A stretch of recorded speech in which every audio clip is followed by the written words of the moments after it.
The Bookstore Mage. Immortal Simo.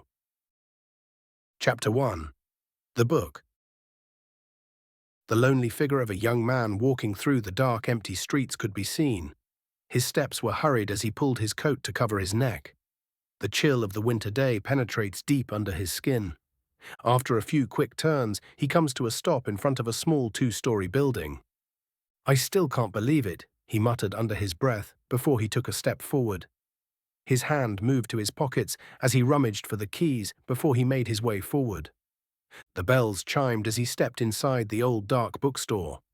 The nostalgic smell of books engulfed him, bringing him a sense of solace. The young man's hand subconsciously traced the wall to his right, where he found the light switch. A second later, light found its way inside the small bookstore, illuminating the various shelves filled with all sorts of books. 2 tall shelves greeted him, one to his right, another to his left, both almost reaching the ceiling. The ground was littered with all sorts of books, some stacked on top of each other, others simply blocking the way. Trying to be extra careful, the young man walked slowly, his right hand touching the various books with a sad expression on his face. At the end of the hallway was the counter where an old PC rested. Next to it was a picture frame facing downwards, along with a stack of papers spread across the desk. His grief-stricken expression deepened as he grabbed the picture. A young boy with a wide grin on his face greeted him. Shaking his head, a sad smile made its way to his face as he mumbled, "So you did keep it after all." It has been close to 3 years since the last time he's been here. 3 years since he last saw his grandpa. He knew that his granddad's condition was not the best, but he always managed to convince himself that he would visit soon, that he would take a break and head back to see him. Work had preoccupied his mind, and he ended up pushing it back every time, finding all sorts of excuses not to come. His grandfather was a stubborn man. He never said anything, not told anyone until it was too late. Now all he had left was this rundown building. Struggling to keep the tears at bay, the young man's eyes fell on a certain letter resting at the edge of the desk. His grandfather's familiar handwriting prompted him to grab it almost instantly. "To Lucien, if you are reading this, then I am afraid I'm no longer there. It's a shame, since this would mean I was unable to teach you. Forgive this old man. I hesitated for far too long, and now I ran out of time. I have left you a present in your favorite section. The choice is yours, love, Grandpa."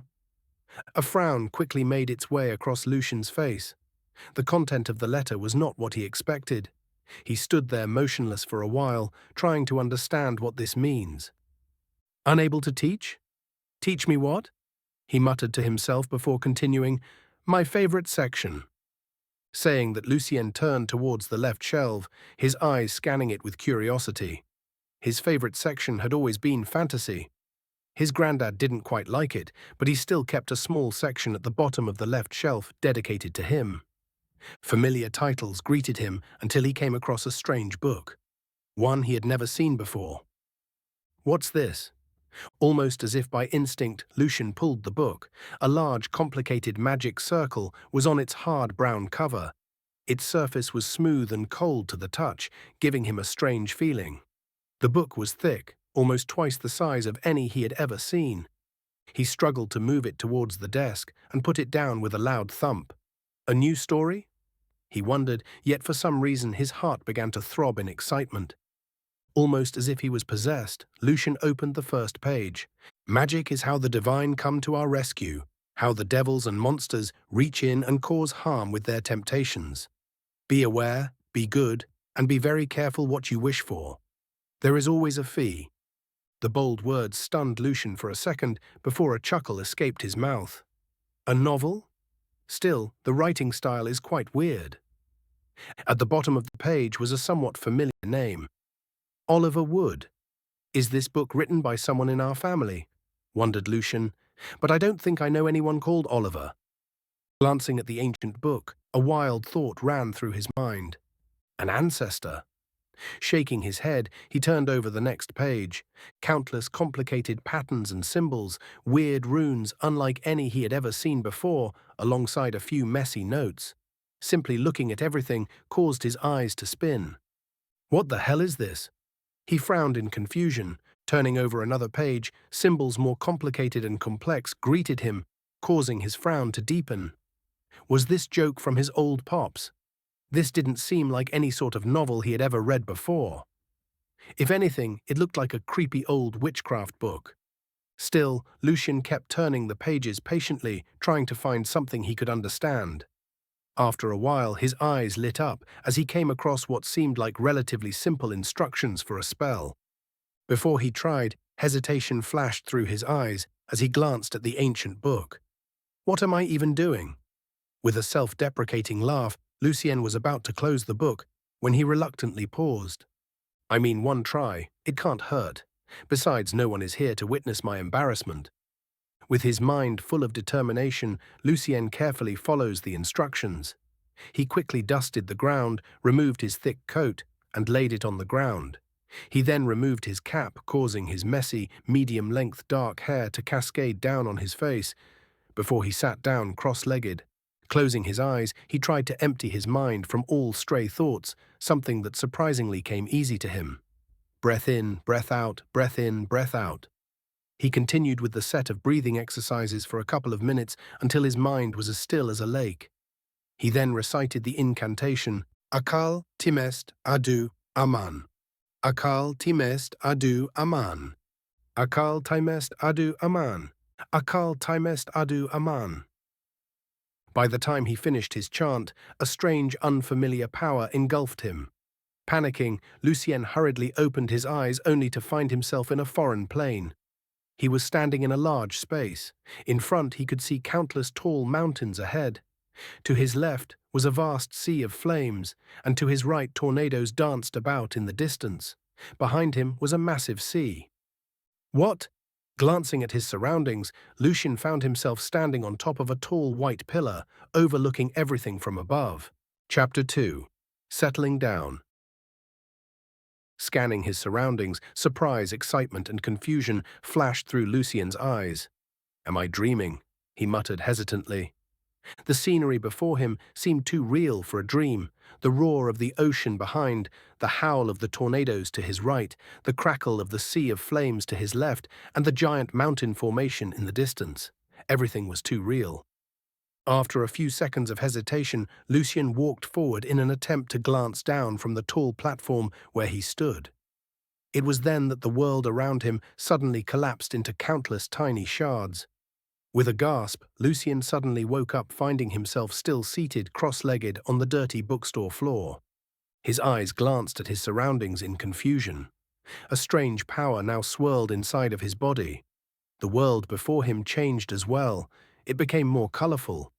The empty bookstore now looked brighter than ever, with countless colorful light particles all around. They floated about like dust specks. The only difference was that some were blue, red, and others were green and gray. If he strained his eyes, Lucien could see the faint outline of other different colors. This is ridiculous, he mumbled in shock. Lucien rubbed his eyes once, twice, and 3 times just for good measure, yet the floating light particles remained. They aimlessly floated about. It worked? Still not quite able to come to terms with what he was seeing, Lucien remained in disbelief before he turned to glance at the ancient book by his side. Wait a minute. Are you telling me Grandpa was a wizard? He hastily stood up and grabbed the letter, reading it once more. Teach me. So he regrets not being able to teach me magic. The absurdity of the situation was too much, yet the results spoke for themselves. The colored light particles were still there, and Lucien doubted he was hallucinating. After a few minutes of silent contemplation, Lucien found himself unable to hold back the wave of excitement in his chest. Magic. Real magic. It was not the stuff from a movie or a novel. No, it was real magic. Taking a few deep breaths, Lucien resisted the urge to read through the ancient book again. It was already too late, and although his mind was willing, his body was too tired from the long trip. He cautiously grabbed the book and made his way behind the counter where a closed door was situated. Turning the handle, Lucien was not surprised to find it open. He stepped inside and closed the door behind him. An old wooden staircase that led to the second floor was in front of him. Standing there, the wave of emotions and nostalgic memories overtook him for a second, before he shook his head as struggled to take the book upstairs.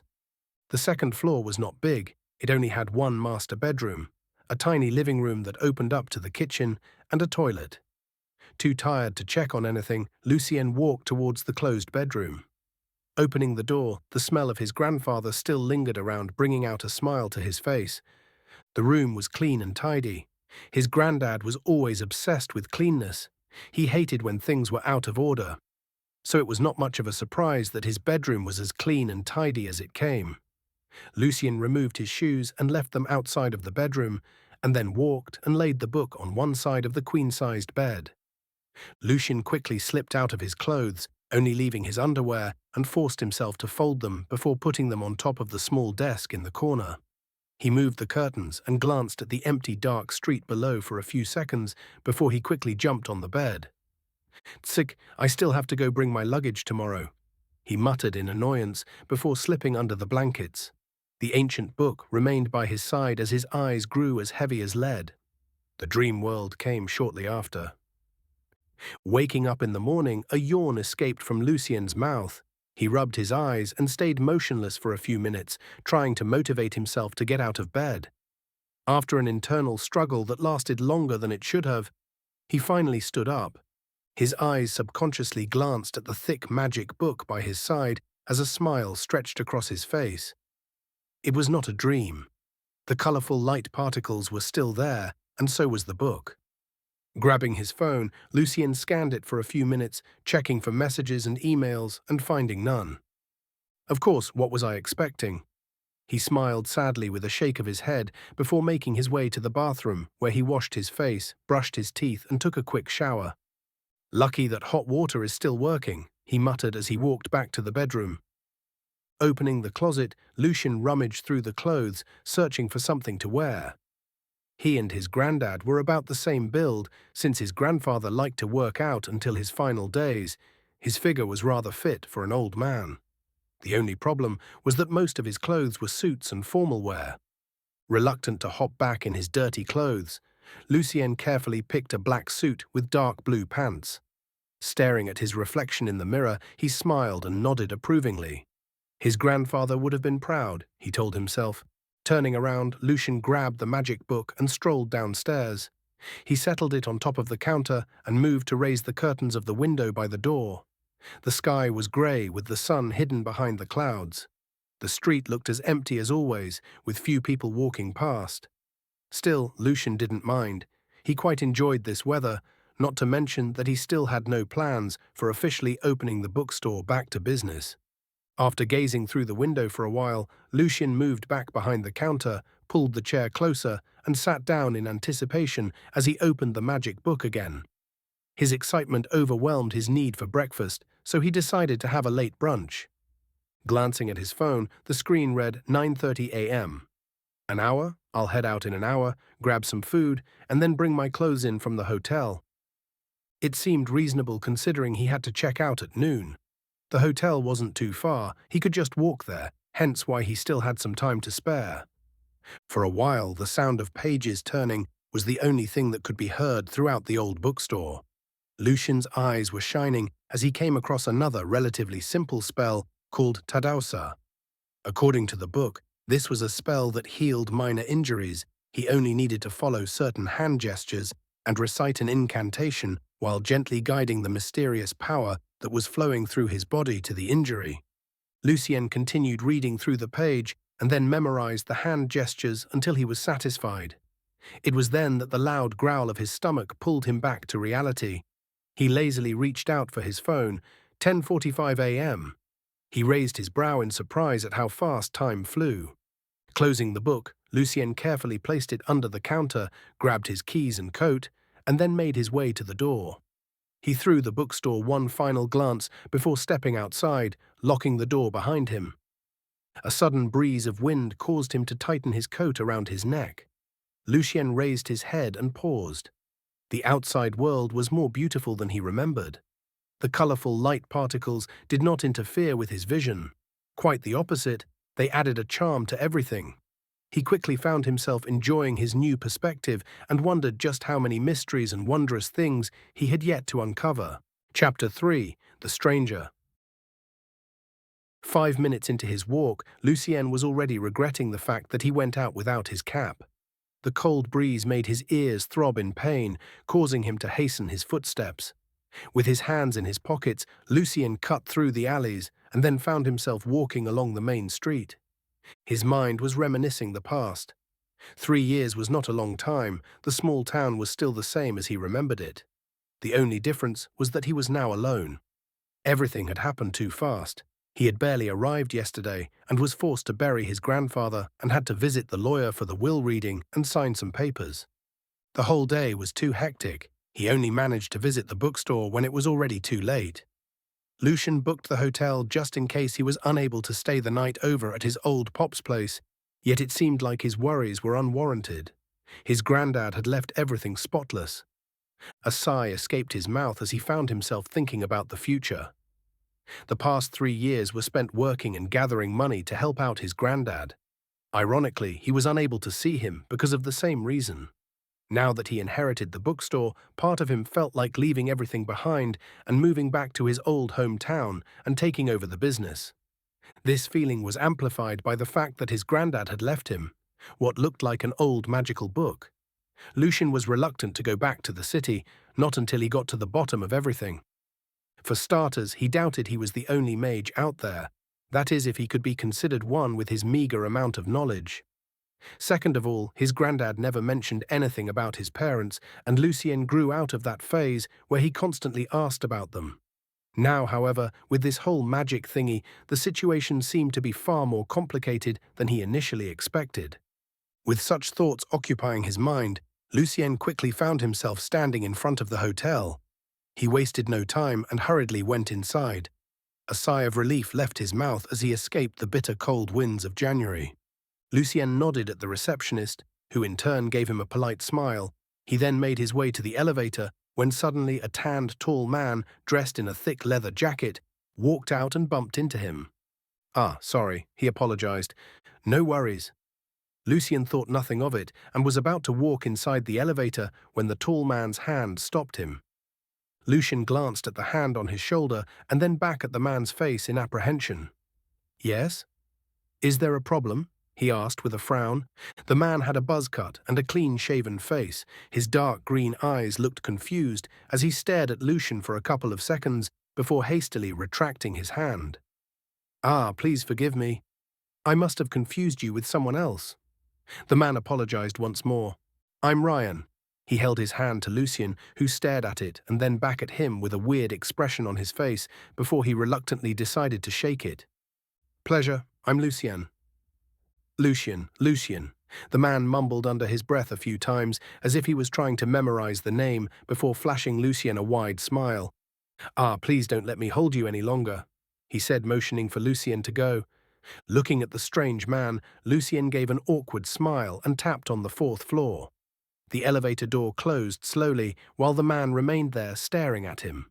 It was not until the elevator began to ascend that Lucien released a breath he did not know he was holding. "What a creepy dude," he muttered.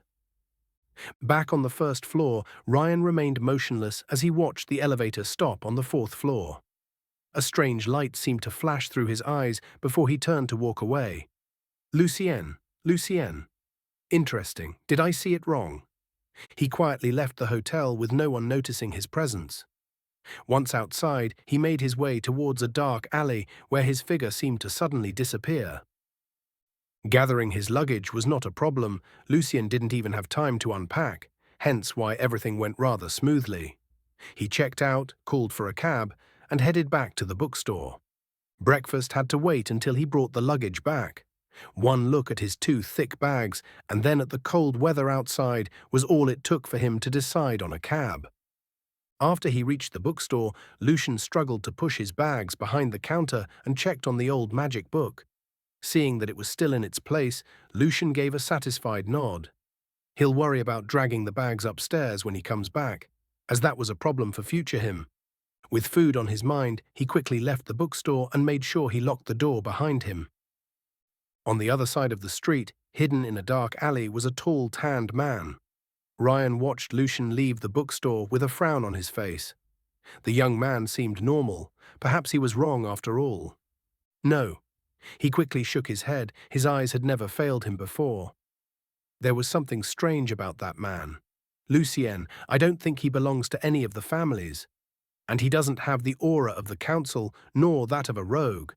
An elemental, maybe. But what would an elemental be doing here? He wondered. Ryan's eyes glanced in the direction where Lucien disappeared before he turned his attention toward the small bookstore. The wooden sign standing on top of the door was no longer legible. After a few minutes of hesitation, he slowly made his way to the front door. He glanced about, making sure that no one was around before his body simply disappeared. When he reappeared, he was already inside the bookstore. His body froze the second he was in. He was unable to sense any magic wards or traps before he leapt. That was the main reason he was so brazen. Yet the second he was inside the bookstore, a heavy feeling pressed on his heart. Ryan felt like he was suffocating by simply standing there. He still did not sense any magical interference or traps, but the aura was enough to almost down him to his knees. He hastily reined in his mana, causing his dark green eyes to dim. It was only then that the aura receded, but not completely. It remained there, almost as if warning him not to try anything stupid. He quickly lowered his head and leapt back. His body reappeared in the dark alley he was standing in across the street. The second he appeared, his knees buckled and he fell to the ground, gasping for air. What the hell was that? He shivered before glancing at the old bookstore. Ryan felt like someone or something was watching him, and he did not know what. Should I tell the council? He gulped before disappearing once again. Chapter 4. The Council. Walking down the street, Lucien glanced at his phone. It was already noon, and he was still indecisive about where to eat. After walking along the main street for a few more minutes, he finally made up his mind and entered a small coffee shop that offered late breakfast. Lucien chose the seat by the window and ordered. He stared absent-mindedly at the people walking outside and at the colorful light particles for a few seconds when he suddenly spotted something strange. In a dark alley a distance across the street, the colorful light particles seemed to gather around a particular area, forming the vague silhouette of a person. Shivers ran down his spine as it looked like that figure was staring at him. He didn't know if it was just a feeling, but he could sense its gaze on him. Just as he was thinking about what to do, the waitress came with his order, distracting him for a split second. When Lucien looked up again, the mysterious figure was no longer there. Still, he was not relieved. If anything, Lucien was more anxious than ever. Who was that figure? Why was it looking at him? The way those particles gathered around it indicated that it was not a simple person. Another mage, perhaps, he wondered. But why was it watching me? Could it be they already figured out that I started learning magic? Do they have a way to tell mages and non-mages apart? Countless thoughts swirled through his mind, but the loud rumbling of his stomach forced him to push them all to the back of his head as he began to dig in. Walking back home, Lucien's eyes constantly darted left and right, fearful that someone was watching him. He kept a watchful gaze on the colorful particles. His gut feeling told him that they were his saving grace. It was because of them that he spotted the mysterious figure in the first place. Inside a tall building, a tall man with tanned skin and dark green eyes was walking in hurried steps, following behind an equally tall, beautiful, dark-skinned girl. Her ebony hair was cut short, reaching her shoulders. She wore a formal dress that complemented her figure perfectly, giving her the impression of a cold, mature business lady. Contrary to her composed appearance, her light brown eyes, however, looked extremely anxious as she passed by the hallways before she came to a stop in front of a large wooden door. It was then that Ryan finally spoke. The old man will pay me for the information, right, Nia?" Clicking her tongue, Nia glared at him before replying in disdain. "Don't compare the council to the rest of you rogues. We don't go back on our words. And it's Mr. Chairman for you." Raising his hands in the air, Ryan gave her a wide grin and replied, Right, Mr. Chairman. My bad."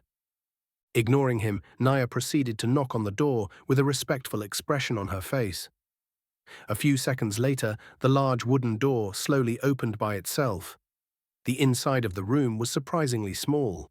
It was made in an old Victorian style. A large bookcase took over the entire left wall. On the right were countless portraits of different people, men and women. Right in front of them was a lone desk, with a white-haired old man behind it. His beard was trimmed short, with his messy long hair reaching past his shoulders. Seeing Nia and Ryan enter, he removed the round-rimmed glasses from his eyes and settled them on the desk. His ocean eyes scanned the duo before he spoke. "Nia, what seems to be the problem?" Nia first bowed respectfully. Seeing at how Ryan was still standing straight, she glared at him before speaking. "Mr. Chairman, Ryan just came to us with the information of a new rogue that seemingly appeared out of nowhere." The chairman nodded and waited for her to continue. "I went to check on this person." She hesitated for a second before speaking. "The problem is, I was spotted." Hearing that, a frown quickly made its way to the chairman's face. "Were you hiding in the elemental plane?" "Yes." Nodding, the chairman massaged his temples for a few seconds before he asked, "Nothing happened when he saw you?" "No, he didn't seem to have any intentions of attacking." "Good. Send me all the information you have gathered so far on this person." He paused for a second before continuing, "And don't send anyone else to monitor him directly. Keep your distance and just make sure he doesn't cause any trouble." Nodding, Nia turned for the door, but Ryan remained there. She glared at him and motioned for him to leave. "Ryan, go with Nia. You'll get your payment." Only then did he smile and turn to leave. A long sigh escaped the chairman's mouth. The sudden appearance of a potentially dangerous rogue was not something pleasant, especially if he was one of those that liked to dabble in the dark arts. His strength was still a mystery, but the fact that he was able to easily spot Nia from the elemental plane already placed him high on the danger list. Seconds later, a file suddenly appeared on his desk. The chairman wore his glasses and read the first lines. Codename, the Bookstore Mage. Real name, Lucien Wood. The current owner of the old bookstore on 27th Street. He used to live there with his grandfather, Thomas Wood, before moving out 6 years ago. Age 25, race unknown. Unable to find further information on the grandfather. Unable to find further information on the parents. Unable to trace Lucien from the time before he came back to the city. Recons noted a strange aura looming inside the bookstore, preventing them from using magic. Proceed with caution. Threat rank, unknown. Another sigh escaped his mouth before he removed his glasses and massaged his forehead. Wood, that's not part of any of the main families, and if Ryan isn't familiar with him, then that means he isn't part of any old rogue group. No to mention how we completely overlooked his grandfather's presence all this time. Lucien Wood, just who are you? Where did you crawl out from? Meanwhile, back in the bookstore, Lucien was happily reading his magic book. He first reviewed the healing spell called Tadausa and made sure he completely memorized the hand gestures. After finishing that, he searched the pages for another spell to learn. The countless patterns were slowly making sense. His current best guess was that they showcased the way his mana should flow inside his body. The countless notes, however, were a completely different matter. They were written in a way worse than that of a doctor's handwriting. Still, Lucien was satisfied with his current progress. After a few hours, he finally managed to find another spell that looked promising. It was called Imer, and from what he understood, it seemed like some sort of telekinesis. The hand gestures for this one were non-existent, which excited him the most. The problem was the somewhat complicated patterns. Making up his mind, Lucien vowed to succeed in casting it at least once before going out for lunch. Chapter 5. New Spell and the Call. Sweat trickled down Lucien's brow as he attempted to manipulate the mana inside his body. He had severely underestimated the complexity of the spell. A quick glance at his phone showed that it was already 3 p.m., and he did not have lunch yet. The telekinesis spell Ima was harder than he first anticipated. Compared to the minor healing one, Tadausa, the flow of the mana was more difficult to control and extremely hard to follow. This raised a few questions in his mind. Was it related to the absence of hand gestures? What role did they play in the casting process? Lucien had yet to find an answer to his questions, so for now he decided to just stick to the instructions and repeat the technique for as long as it took. After about 30 minutes of him sitting cross-legged, trying to direct the flow inside his body, Lucien got bored. He stood up and stretched his legs and arms before grabbing his phone to check for places to eat. The promise he had made to himself of not eating until he had successfully cast the spell at least once was completely forgotten. After another 15 minutes of aimlessly scrolling through the internet, he finally settled for a pizza store. After ordering the food, Lucien turned his gaze toward the book with mixed expressions on his face. After his initial excitement had died down, he quickly realized just how much work it would take for him before he could cast any cool magic spells. Letting out a sigh, Lucien inwardly grumbled under his breath. Tsk, why can't things just be easy? Just read the spell once, and boom, a new spell is acquired. How am I supposed to decipher this? Shaking his head, Lucien forced himself to sit back down and follow the movements of the mana inside his body before he attempted to control the flow. After another 15 minutes, a sudden knock interrupted his meditation. Lucien hastily jumped and made his way to the door. A teenager with dirty blonde hair was standing there with his pizza. After paying for it, he cautiously scanned his surroundings for any suspicious people and any strange signs of the colorful light particles. Spotting none, Lucien closed the door and made his way to the counter, where he proceeded to eat his lunch, all the while forcing himself to read through the book, trying to memorize the flow of mana. 8 p.m. A bloodshot Lucien was staring at an empty cup situated on top of the desk. Veins appeared on his neck and forehead as he tried to move the cup. After what seemed like an eternity, the cup finally moved and was raised a few centimeters above the desk. Lucien was ecstatic and lost focus, causing the cup to fall and roll off the desk to the ground. He stood there with a blank expression, staring at the broken glass on the floor before a curse escaped his mouth. Fuck! Grumbling, Lucien grabbed a broom and cleaned the mess before he took the book upstairs. He slipped out of his formal clothes and wore comfortable pajamas before ordering pasta for dinner. Meanwhile, he decided to continue his training, preferably this time on something that wouldn't break. He started with a coin. Lucien committed the shape of the coin into memory. He formed a strong mental image and slowly guided the mana inside his body. Aiming at the coin with his hand was not necessary, but he felt like it helped, so he kept it. Soon the strange force seeped out of his body. He saw the almost transparent particles gather around the coin as it began to gently levitate. Excitement filled Lucien's heart, yet he forced himself to remain focused. He willed the coin to fly into his opened hand, and it, slowly but surely. After that, Lucien made it fly around the room, slowly picking up speed. It was then that the loud knocking on the door downstairs interrupted his concentration, sending the coin tumbling under the bed. Lucien didn't mind. If anything, he was quite satisfied with the results of his training. Lucien then enjoyed his dinner while reading the book.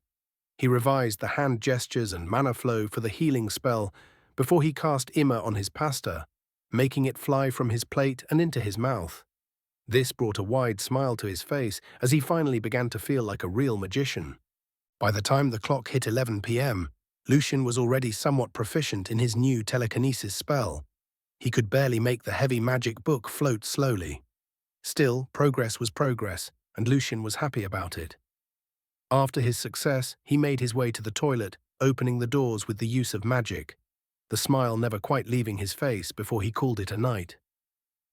The next morning, Lucien was awakened by a phone call. Glancing at the screen, he found himself not recognizing the number. Rubbing his eyes, he contemplated whether or not he should answer before ultimately forcing himself to. Hello? His morning voice came off deep. Yes, hello. Am I speaking to Mr. Lucien Wood, please? A sweet girl's voice replied. Yes, you are. And who am I speaking to? He asked, still a bit dizzy from waking up. My name is Layla. I'm calling you on the behalf of the Hermits group. We would like to extend our invitation to you for a chance to join us as a fellow rogue. Uh-huh. A frown made its way to Lucien's face as he closed his eyes, the sleepiness threatening to overtake him. A scam call, he wondered. I just want to confirm if you would be interested in coming over for a visit. We understand that it's difficult to make such a decision, but we assure you that you would not be disappointed. I'll be sending you the details of the meeting place over text. I hope that's okay with you. Uh-huh, sure, he replied, not caring much. Part of him wanted to just hang up, but he was too lazy to move. He placed the phone on his face and let the lady keep talking. Her voice was strangely soothing, causing him to let out a yawn. Great. Then on the behalf of the Hermits group, I sincerely hope we will see you soon, Mr. Lucien. Thank you for your time. You too, bye, he answered before throwing the phone next to him. The ding sound indicated a new message had arrived, but Lucien was too sleepy to care. A couple of hours later, Lucien lazily stretched to the side and picked up his phone. It was 9 a.m. He saw the notification of a new text message and suddenly remembered the strange phone call he had earlier this morning. Shrugging his shoulders, Lucien opened the text and read for a few seconds before his expression fell. He hastily shot out of bed in shock and cried out, "What the heck?" Chapter 6. Getting Ready. Lucien paced around the bedroom in his underwear. His eyes would occasionally glance at the phone settled on the desk. The call he had this morning. It seemed like it was not a scam call after all. Lucien hesitated for a few seconds before he grabbed his phone and opened the text once again. Dear Mr. Lucien, on behalf of the Hermits group, we would like to extend our sincere invitation to you and hope you can honor us with your presence today at 8 p.m., Avenue Lancaster, Building 101, where we will be holding our meeting to discuss the current studies and applications of magical spells. Sincerely, the Hermits. The text was short, but it was enough to chase all the sleepiness away. The main glaring point of the text was the fact that these hermits were mages, and it appears that they already know he is one. Could it be them that were following me yesterday? He muttered while biting his nail. The whole situation had gotten him on edge. Lucien cautiously stepped toward the window and moved the curtains before he peeked into the street below. The light particles showed no strange presence, and he did not see any people lurking about. This, however, did not ease his mind as Lucien began to overthink. Are they spying on me with some weird magical spell? His eyes darted around the room, but the flow of particles remained the same. Yesterday, Lucien linked the floating particles with mana. The reason for that was that when he used magic, they moved. When he cast Immer, the telekinesis spell, they followed his will. So his best guess was that the particles were what was called mana, and each color represented an element. Lucien wasn't sure, and he knew that he could be wrong. Still, it felt right. Now that he saw no disturbance in the mana flow, Lucien forced himself to calm down. Panicking isn't going to solve nor change anything. Think, they seemed very respectful when addressing me. That could mean a few things. Either mages are just genuinely nice people. I doubt it. They know I am a mage, but don't know the full extent of my capability. A reasonable guess could explain why they took the respectful approach. Maybe this whole meeting and sharing our ideas on spells and magic is their way of testing me, he muttered while biting his nails. Or this could be a trap. Thinking about that, Lucien quickly shook his head. They already know my name, they have my number, and they probably know where I live. Why go through all of this just to set up a trap instead of magically teleporting here? Scratching his head, Lucien forced himself into the toilet. He washed his face, brushed his teeth, and hopped in the shower.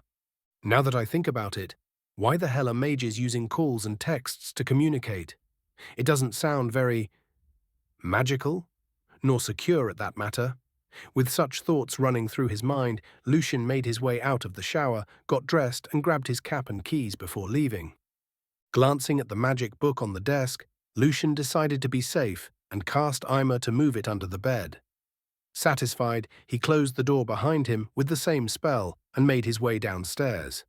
Casting magical spells was still as exciting as the first time. Just seeing all the doors open by themselves was enough to put a wide grin on his face. Locking the bookstore behind him, Lucien turned to leave when he was stopped by a blonde high school girl. She was dressed in casual jeans and an oversized yellow hoodie with a thick black jacket. "What are you doing here?" she asked. Lucien raised his brow at the girl before answering, "I live here. What are you doing here?" "You live here? What about the old man?" The girl's light brown eyes looked concerned as she asked, "That was my grandfather. He sadly passed away, leaving this place to me," Lucien answered with a sad smile. The girl's eyes widened before she lowered her head. "I'm sorry for your loss. I used to come and hang around here, but the bookstore wasn't open for a week, so I was afraid something might have happened." "Thank you, and I'm happy to hear that Grandpa still had regulars that came so often." The girl nodded before answering, He was a great man with a lot of stories. Smiling, Lucien replied, "That he was. I didn't quite catch your name." "Ah, sorry, of course, I'm Anna." She offered her hand. Lucien shook it and introduced himself. "Pleasure to meet you, Anna. I'm Lucien. So, not to rush you or anything. I'm just wondering if you have any plans for opening the bookstore again. It was my little haven, you know." "Ah, I understand what you mean. I've spent most of my childhood there, getting lost in the books." "Yes, and although small, it's very cozy," added Anna with a smile. "Oh damn, I'm going to be late. It was a pleasure meeting you, Lucien, but I'm afraid I have to go. I hope you'll take over the bookstore. I don't want my cozy place to close down for good. And once again, I'm sorry about your grandpa." "It's okay, and I'm definitely thinking about it." Saying that, Lucien waved goodbye to her and then made his way toward the coffee shop he went to yesterday for breakfast. It was cheap and tasty, so why look elsewhere? The morning passed uneventfully, with Lucien constantly checking his phone for messages. He then spent the afternoon locked at home, studying the magic book while practicing Ymir. Lucien also didn't forget to revise the healing spells, mana flow, and hand gestures. Lunch was ordered from outside again, and before he knew it, the clock was already pointing at 7 p.m. The nerves came back as he thought of the meeting with the strange hermits. He just hoped nothing bad was going to happen. Pulling the address on his phone, Lucien frowned at the thought of the cab fare, as the place was a distance away. Well, nothing ventured, nothing gained, I guess. Trying to think positive, Lucien wore his granddad's favorite black suit with an equally black shirt for good luck. He studied his reflection in the mirror for a few seconds, fixing his messy hair before he nodded in satisfaction. Using Ymir, he once again sent the magic book under the bed and grabbed his coat and keys, and left with feelings of excitement and nervousness. Chapter 7. The Test? The cab came to a stop on a desolate street. The buildings were sparse and quite old. The taxi driver, a middle-aged brown man, looked at Lucien with concern in his eyes before asking, "Are you sure you are going to be okay, kid?" Lucien chuckled at being called a child, but he didn't mind. He flashed the taxi driver a bright smile and answered, "Yes, don't worry about it. I'm just visiting some old acquaintances," he said before handing him the money. Nodding, the taxi driver gave him back the change and replied, "If you say so, but I wouldn't linger around here for too long." Leaving those words behind, the man drove off in a hurry. "Well, that was reassuring," mumbled Lucien under his breath. His eyes darted about, scanning the area, when he spotted the building he was looking for. The cab had dropped him off right in front of it. Besides, it was not that hard to find, considering a large amount of colorful mana was swirling around it. "I guess that confirms it." Slightly relieved, Lucien walked there unhurriedly. Trying his best not to look intimidated or bothered, Lucien placed his hands in his pockets. His grip over his phone tightened as the distance between him and the building shortened. It was an old 4-story house, one built before the war. Few like these remained throughout the city. The ones situated in better neighborhoods were renovated and sold or rented for ridiculous prices. These, however, were ignored. Lucien came to a stop a few steps away from the building. The cluster of mana formed a wall of sorts that surrounded the entire building. He tried not to look concerned as he studied the flow of mana in curiosity. At first, he merely wished to stall for time to see if they would open the door, but he quickly found himself fascinated with the movement of mana. It was strangely familiar. The mana circled the building, following a set pattern. It then stopped in a few key areas that seemed to power the whole spell: formation. Lucien wasn't quite sure what the purpose of this magic was, but if he had to guess, it would be something like a barrier. The seconds trickled by, with him standing a couple of feet away from the door. His expression was deadpan as he studied the flow of mana, but his heart was full of anxiety. The longer the time passed, the more awkward he felt. He even found himself entertaining the idea of just leaving. "No, that would be a sign of weakness. I don't know if this is another test or not," Lucien inwardly noted, forcing himself to stay rooted in place.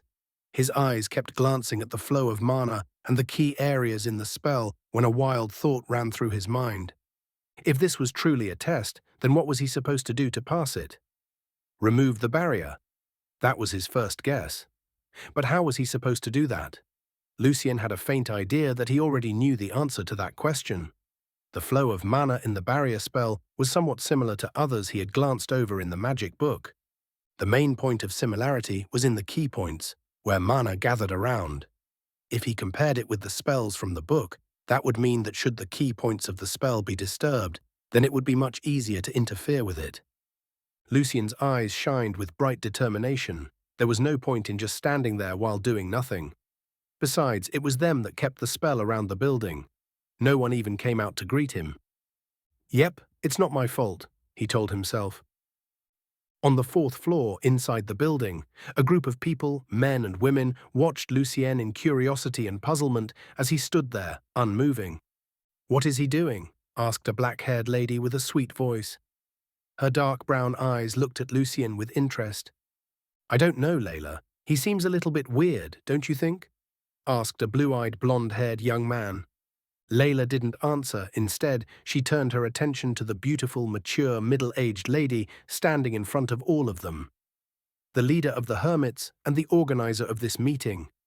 "My lady, what do you think?" asked Layla. All eyes then turned to the light-haired brunette. Her hazel eyes were sharp as she studied Lucien's figure before she finally spoke. "It seems like he is studying the barrier." Her voice was charming as she replied. A few frowns overtook the invitees as they began to whisper amongst themselves. How arrogant! What can he even see? The barrier is a spell Lady Estrella made herself using old magic. Perhaps he's just fascinated by it. That would make more sense, but the lady said. Their hushed whispering came to an abrupt stop as Estrella raised her hand. Her hazel eyes shone brightly for a second as she sensed the mana emitting from the young man's body. He used no incantation nor hand gestures. Everyone followed her gaze and stared at Lucien in confusion and shock. Although no one could see the mana strands, they could feel them. "Impossible," muttered the blonde young man. "He's only standing there with his hands in his pockets. How is that even possible?" "Maybe he is using a medium to help him cast. Do you sense any medium?" "Quiet," ordered Estrella. Her eyes were glued to Lucien's figure as she felt his mana strands move towards the barrier.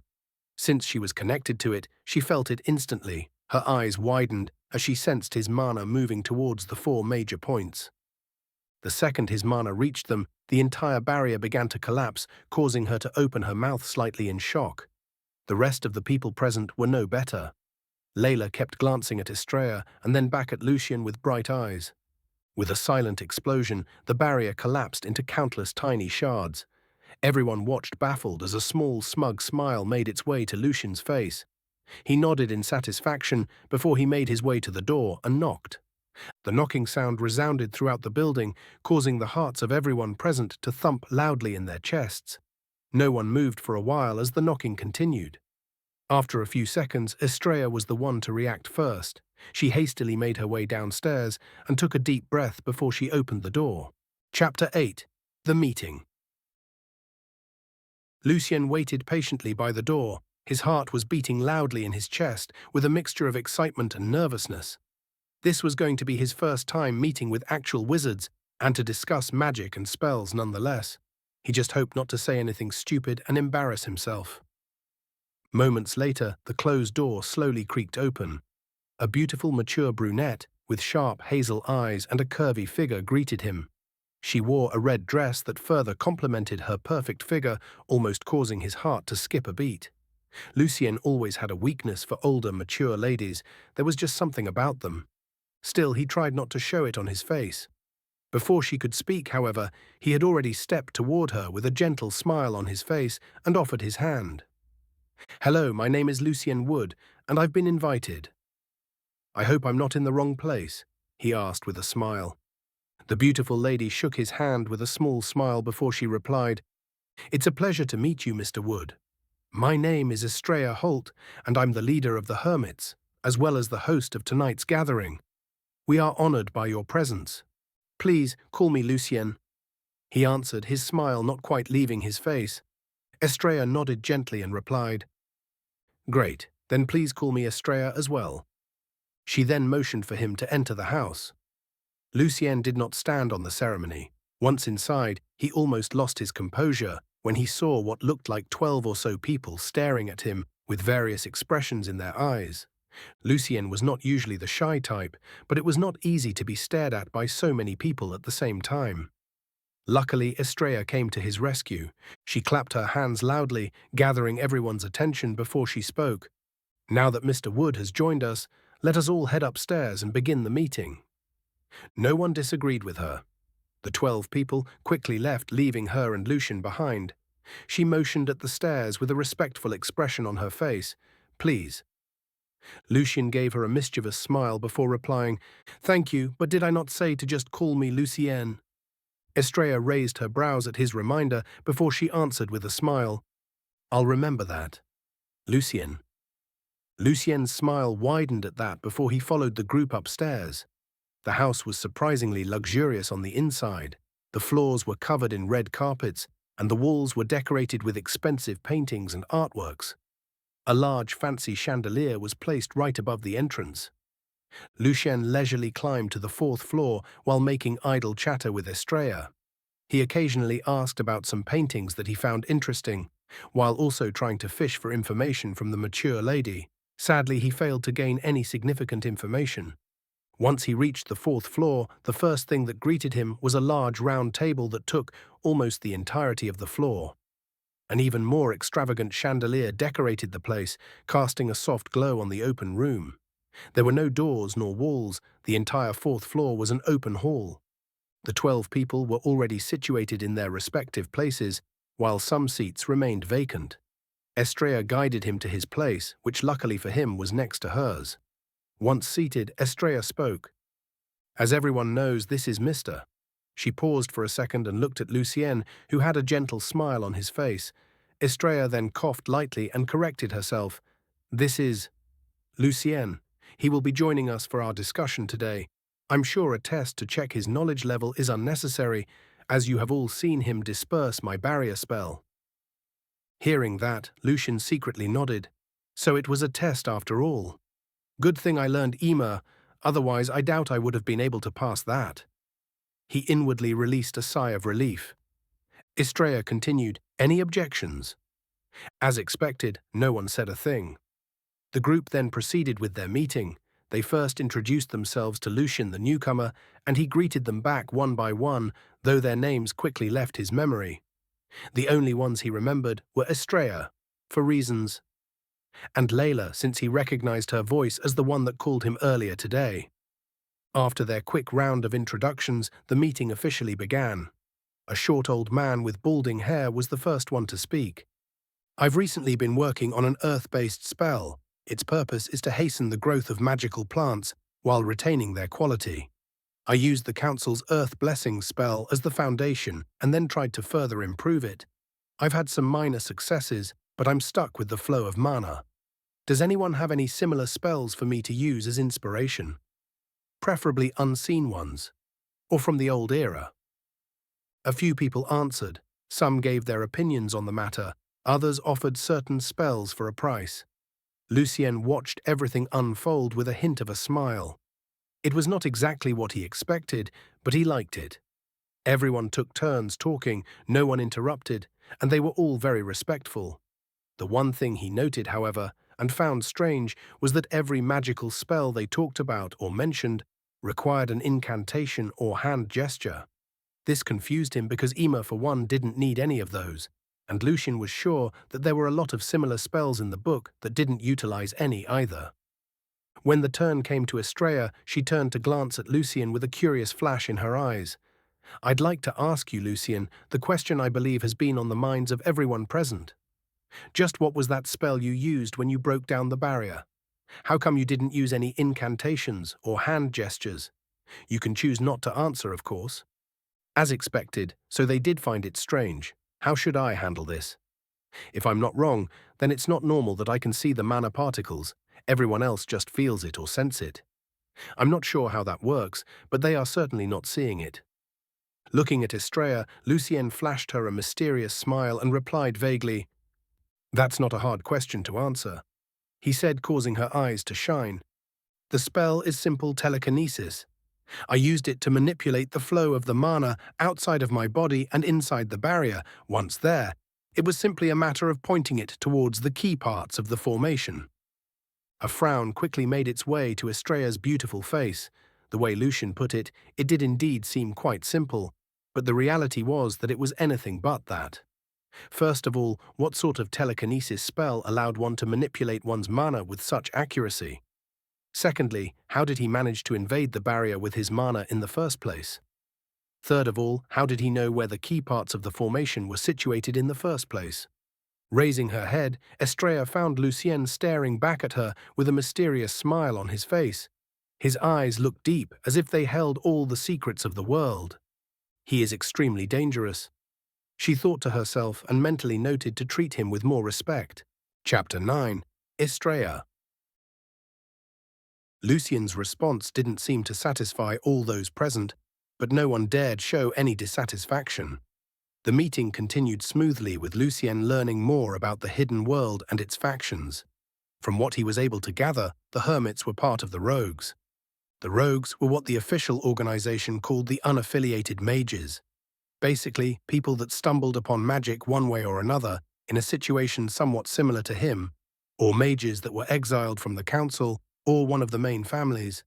Some mages that preferred not to be tied down to any organization were also referred to as rogues. Then there was the council, the headquarters of the magic world. They had branches all over the continent. They were somewhat of a law enforcement group that nurtured promising mages and maintained the order and secrecy of the hidden world. And then were the main families, or legacies, as some people like to call them. These were the clans and families that had a history dating back hundreds of years. They preferred to call themselves the nobles, and according to the few conversations he heard from the hermits, it was safe to say that they hated the rogues and disdained the council. 4 main families withstood the testimony of the years and strived: the Goldarts, the Yorks, the Sun-Kissed, and the Dragonborn. Each family had a large number of descendants and magical inheritance that allowed them to survive when others did not.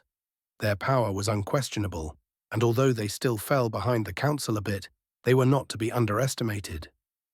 Lucien committed their names to memory while inwardly criticizing their naming sense. Another pleasant surprise was the fact that other races existed. When he heard the hermit group's members talking about the sighting of a rogue vampire, he almost couldn't believe his ears.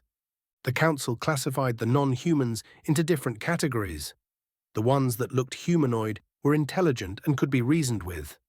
The elves, the druids, the fairies, the vampires, and the werewolves. Some of them worked with the council, others were recruited by the 4 families. Then some formed their own clans, with power that almost rivaled that of the 4 families. Lucien still didn't know what those clans were called. The non-humanoid races that were chaotic or evil were placed in another category. The flow of the conversation didn't lean much toward this subject, so Lucien was still unfamiliar with them. Then there were the dragons. They held a category of their own and were above the council and families. Luckily, however, they lived in seclusion and nobody knew where they were at.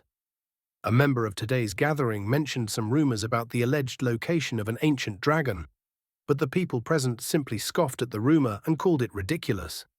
After a while, Lucien had the chance to ask a question. Everyone turned toward him with shining eyes as they waited for him to speak. Their gazes made him feel a little bit uncomfortable, but he tried not to show it on his face. Lucien tried to think of something to ask, but quickly found his mind turning blank. He was still not as experienced as some of the people here, but for some reason they seemed to think of him otherwise. It was hard not to notice when everyone stared at him with eyes full of respect and fear.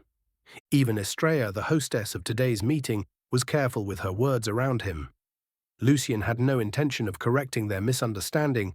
He just hoped not to embarrass himself in front of everyone, hence why, when they asked if he had a question, he simply shook his head with a smile.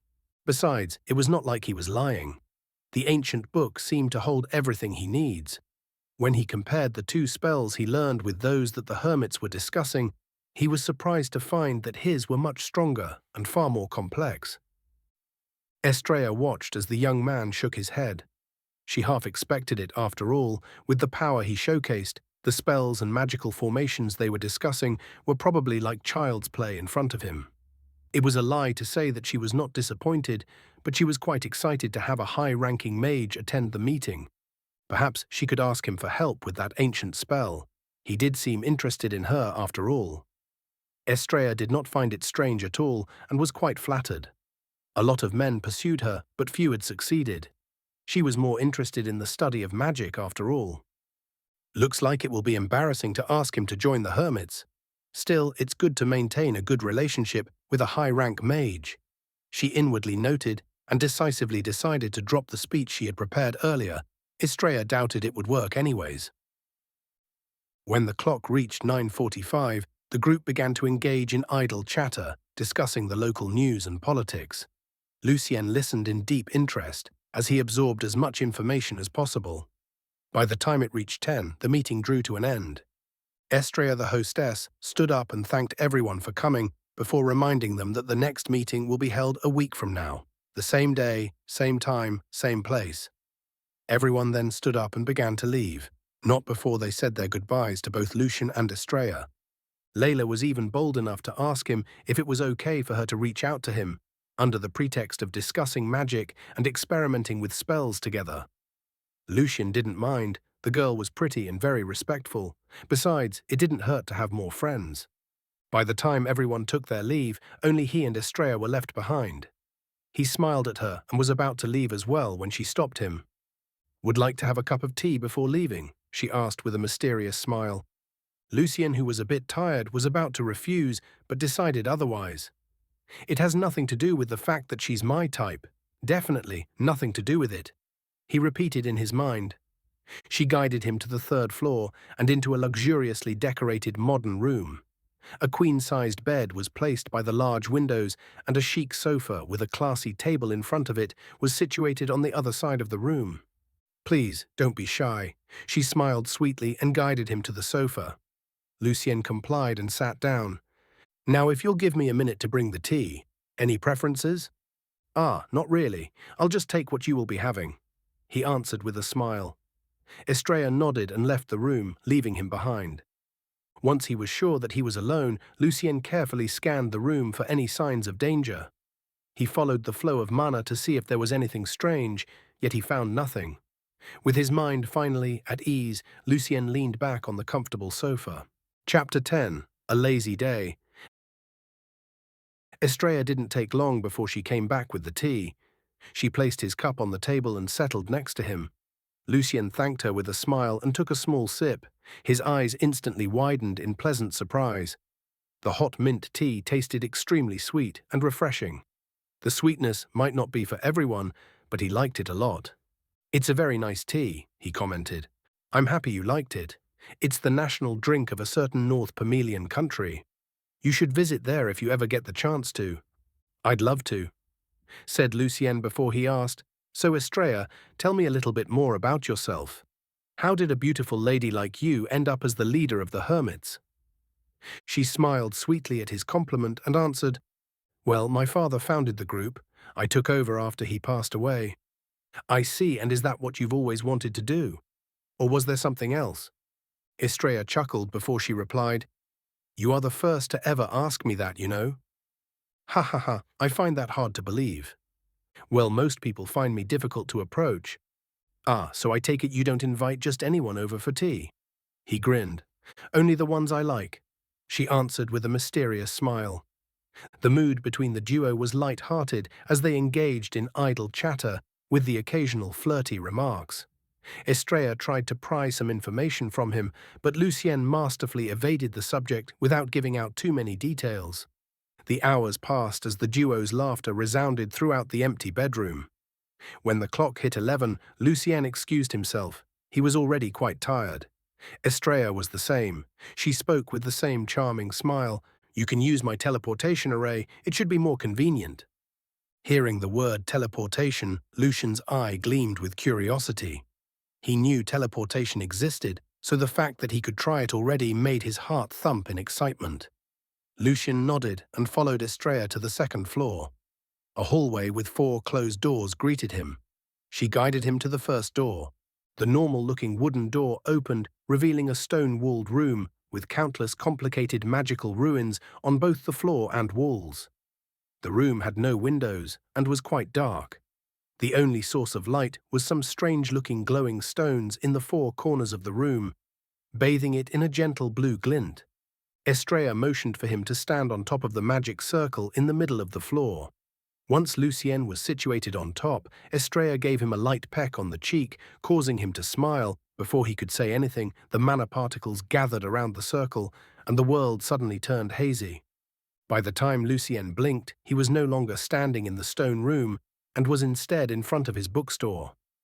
His eyes widened in fascination. Lucien had thought that he would feel dizzy or something, but the teleportation was smooth. It gave him no inconvenience whatsoever. Lucien then moved his hand to touch his cheek where Estrella had kissed him. His lips curved upwards in satisfaction. Humming a happy tune, Lucien unlocked the door and made his way upstairs. He used Immer to pull the book from under his bed and placed it next to him. He then slipped out of his clothes folded and put them back in the closet before he wore his pajamas. Still humming his happy tune, Lucien went to the toilet and brushed his teeth, took care of his business, and went to bed. His stomach growled in protest, and it was only then that he recalled he had no dinner. Lazy to order anything, since he already brushed his teeth and was under the blankets, Lucien closed his eyes and tried to forget his hunger.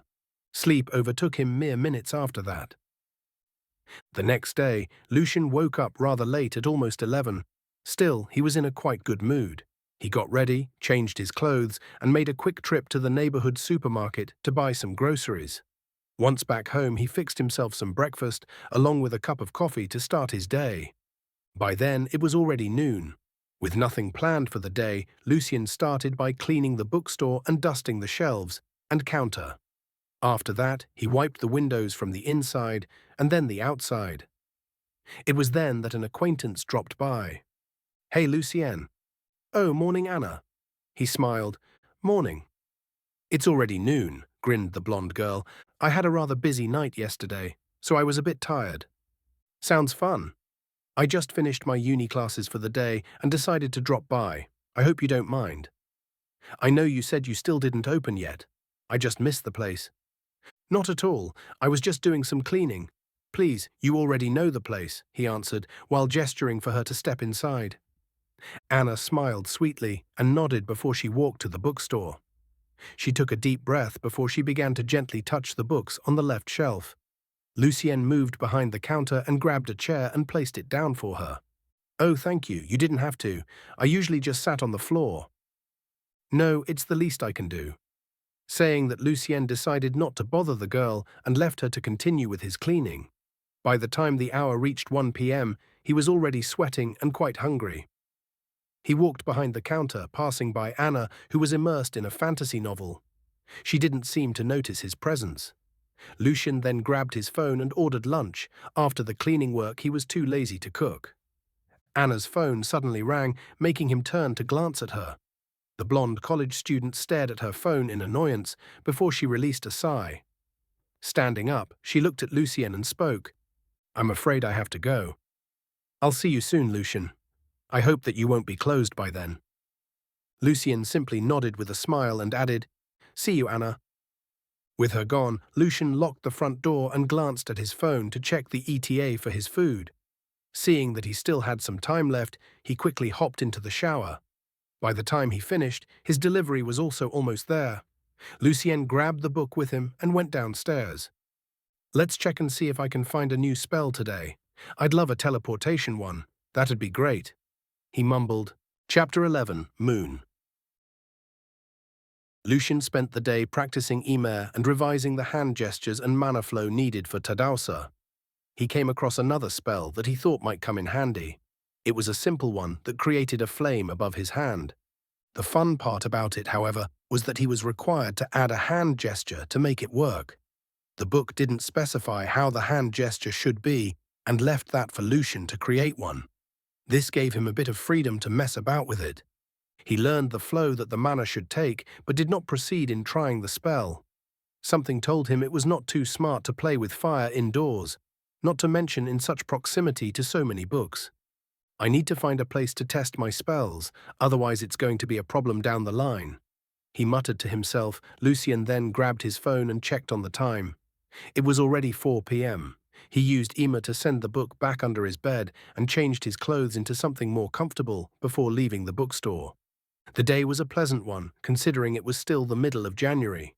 The sun shone brightly above, and the sky was a clear blue color. Although it was not warm per se, it was still much better than the past couple of days. Lucien was a bit hungry, so he decided to visit a restaurant he used to frequent with his grandfather back in the day. He didn't have to walk far before he arrived. Thankfully, the diner was still open. He walked inside with conflicted emotions. This was the first time he came without his grandpa, and it made him feel sad. The old waitress recognized him and came to greet him. She gave him her condolences for the passing of his grandfather, and even the chef came out of the back to say hello while telling him to stay strong. His lunch ended up being on the house. Although Lucien insisted on paying, they refused and called it a service. With his mood slightly elevated, Lucien decided to change his usual way back home, and instead passed by an empty park.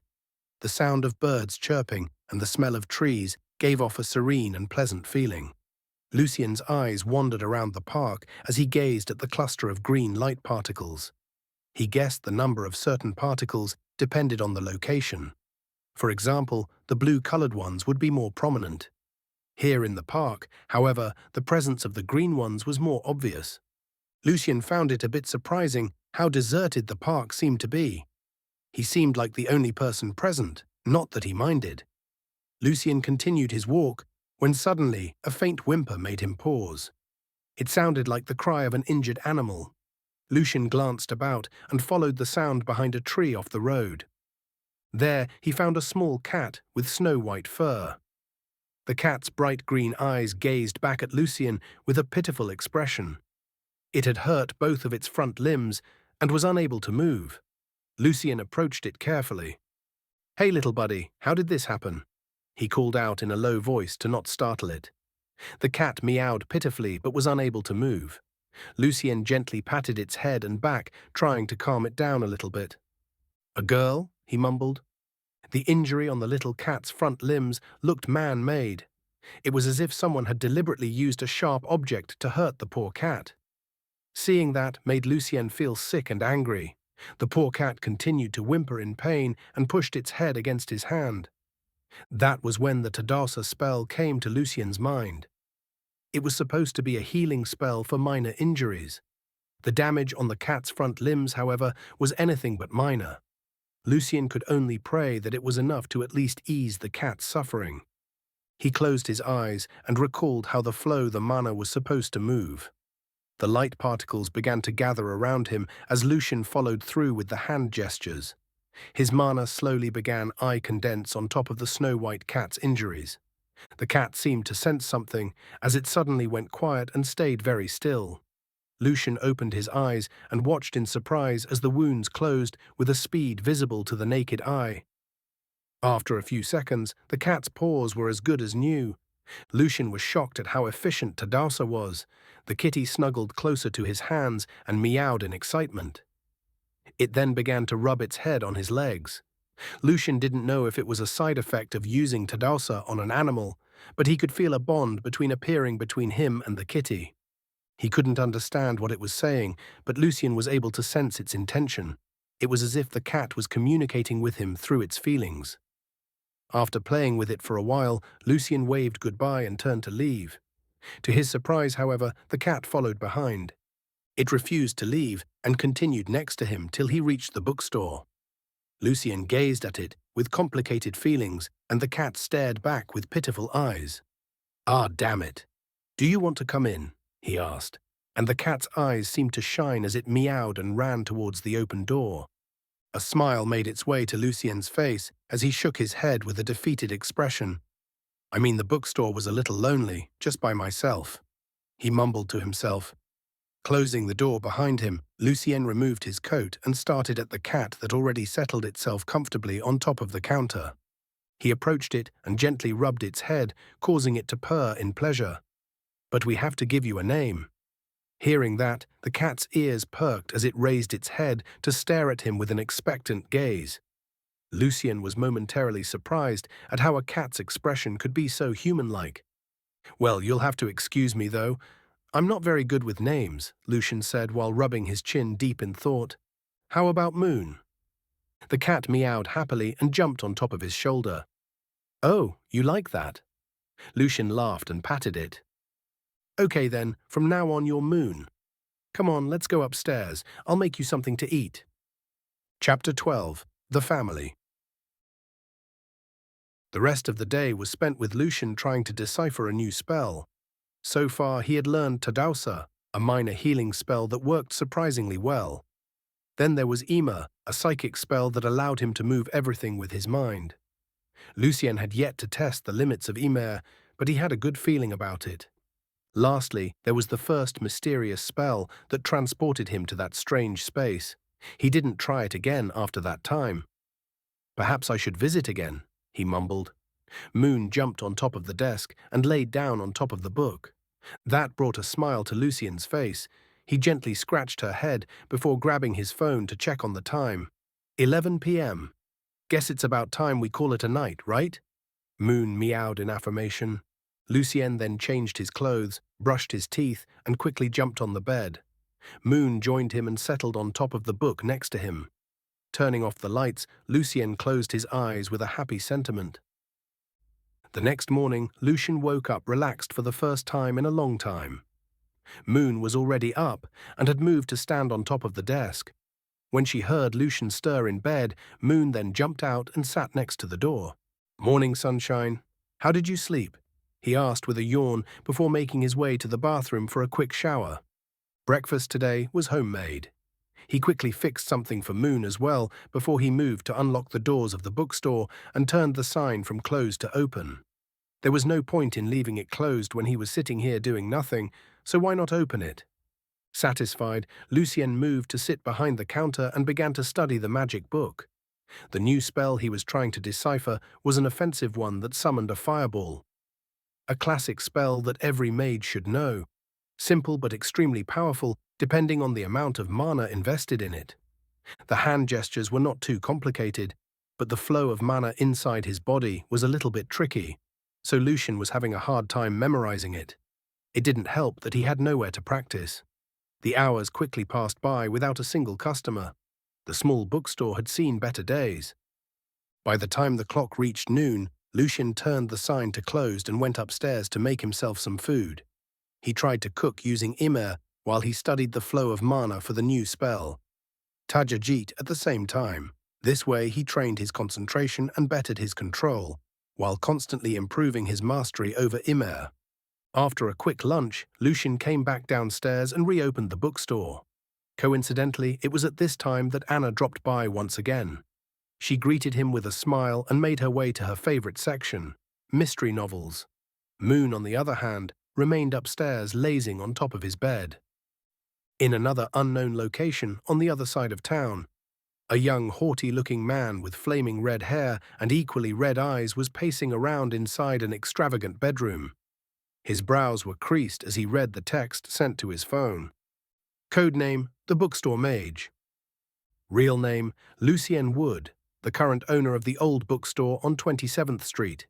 He used to live there with his grandfather, Thomas Wood, before moving out 6 years ago.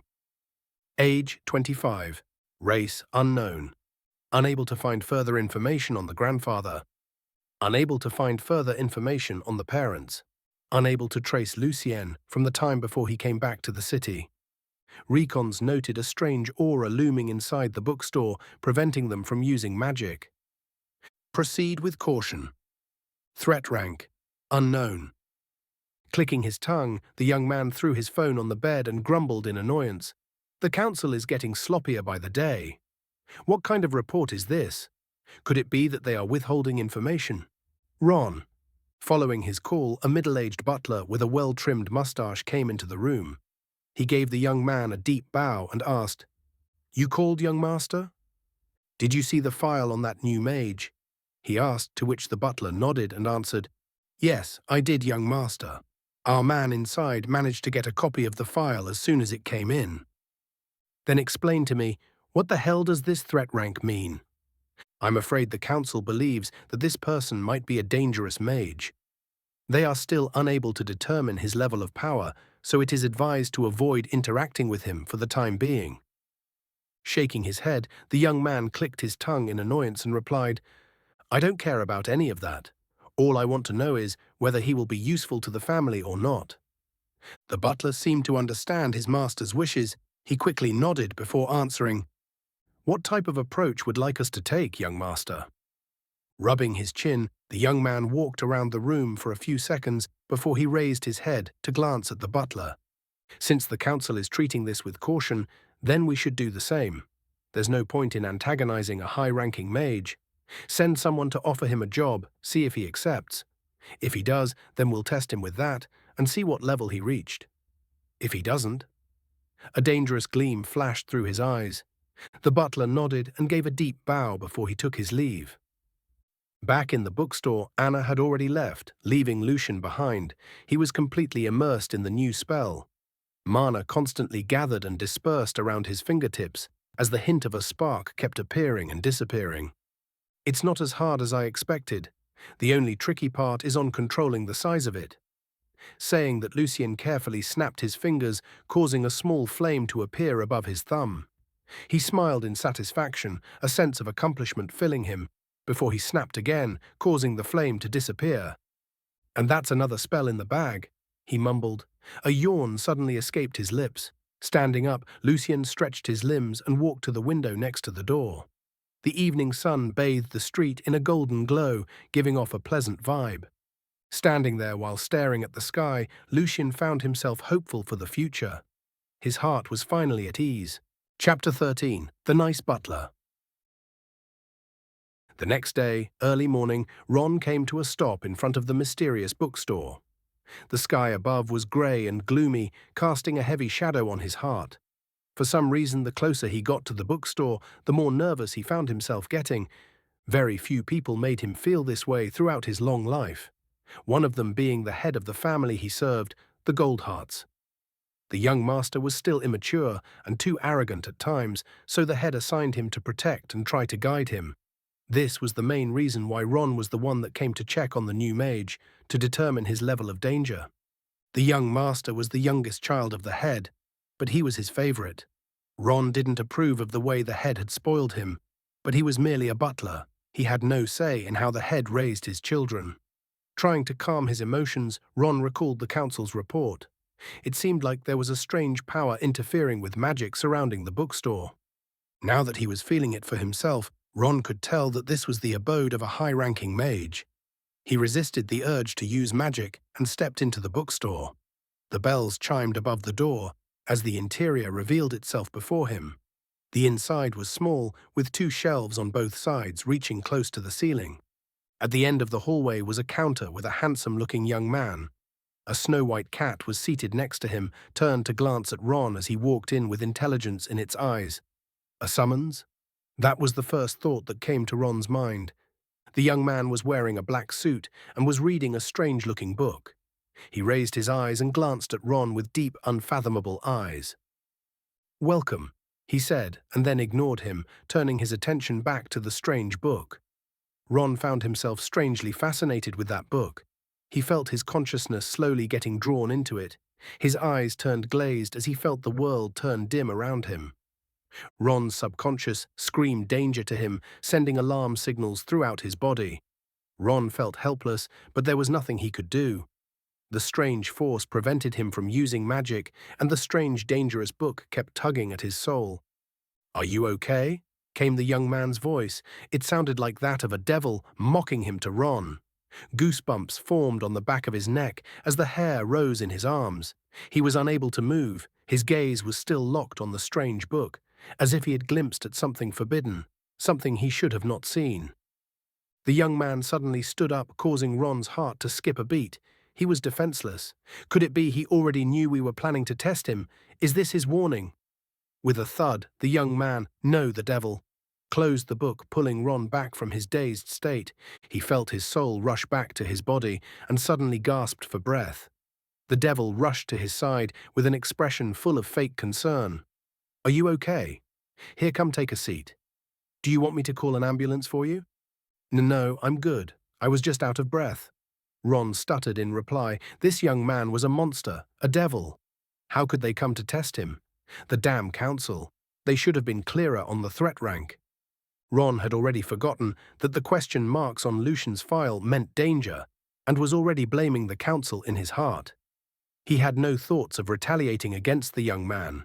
Not even the head of the Goldarts family was able to immobilize and subdue him without lifting a finger. "Do you want me to grab a cup of water for you?" asked the monster in human skin. Ron hastily shook his head. "No, I'm good. Thank you for your concern." He squeezed a smile on his face. Now that he was already here, he should try to at least mend the relationship between the family and this monster. For the first time, small seeds of doubt took root in Ron's heart. He was not sure if even the head could be the monster's opponent. Fear took hold of his heart, causing beads of sweat to trickle down his forehead. The monster went behind the counter and placed his devil book behind it before he brought a chair to Ron, prompting him to sit down. Ron complied and took a few seconds to compose himself before he began to speak. "Young master, my name is Ron, and I am the butler of the esteemed Goldarts family." Lucien's heart skipped a beat when he heard the family's name. It was one of the four main families, the nobles, as they liked to call themselves. He did not know why their butler came to his small bookstore, but he maintained his poker face. The fact that he came all the way here meant they already knew he was a mage. Is the magic community in this town so small? How come everyone already seems to know about me? Lucien wondered inwardly before giving a faint smile and replied, "It's a pleasure to meet you, Mr. Ron. To what do I owe the pleasure?" While inwardly sizing up the old man in front of him. He seemed quite sickly and weak. His face was pale like he was about to pass out at any second. Lucien even feared he might suffer from a sudden heart attack. "Please call me Ron. The Goldarts simply wish to extend our sincere welcome and wish for a possible collaboration in the future should the chance arise." Lucien nodded while maintaining his polite smile and answered, "I'd love to. The pleasure is all mine." His reply seemed to please Ron greatly as his face suddenly lit up with a bright smile. "Great. Then as a token of our friendship, I'd like to present you with this small gift. It's nothing much, so I hope Mr. Lucien will accept it." Lucien's eyes lit up as Ron pulled a black ring from his pinky and handed it to him. It's the Goldarts' famed storage rings. I hope it will come in handy for you," answered Ron in a slight prideful tone.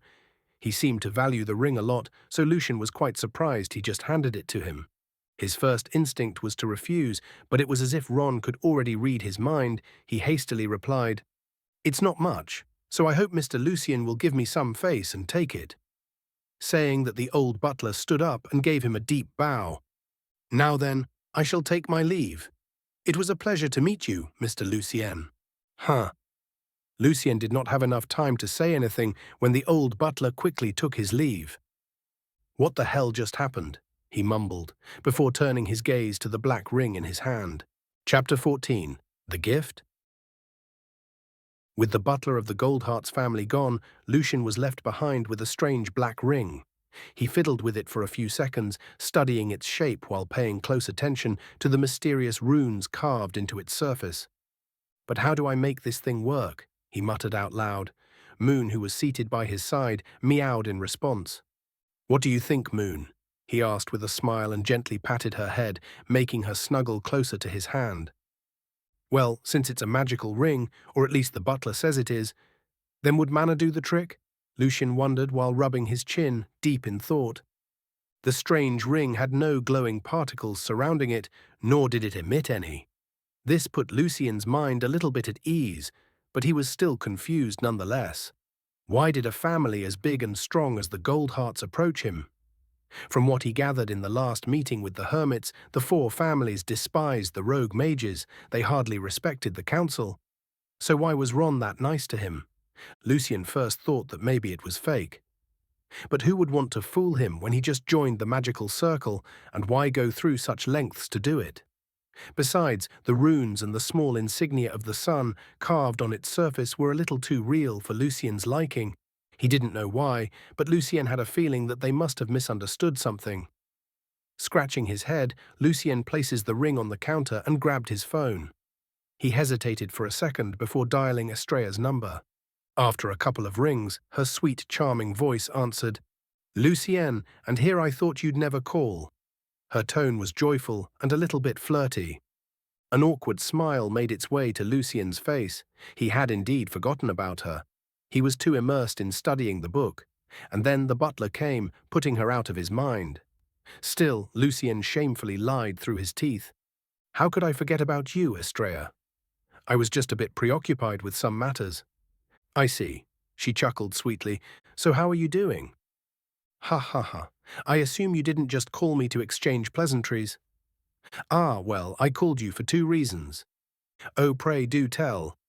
"First, let me take you out for dinner tomorrow." "Mr. Lucien, are you inviting me on a date?" she asked in a flirtatious tone. "I am indeed inviting you for a date, Ms. Estrella." "Oh, and what's the second reason for your call?" "Well, I had an old man that called himself the butler of the Goldarts family come visit me." Estrella turned silent for a few seconds before she answered in a somber tone, surprising Lucien. "What did he look like?"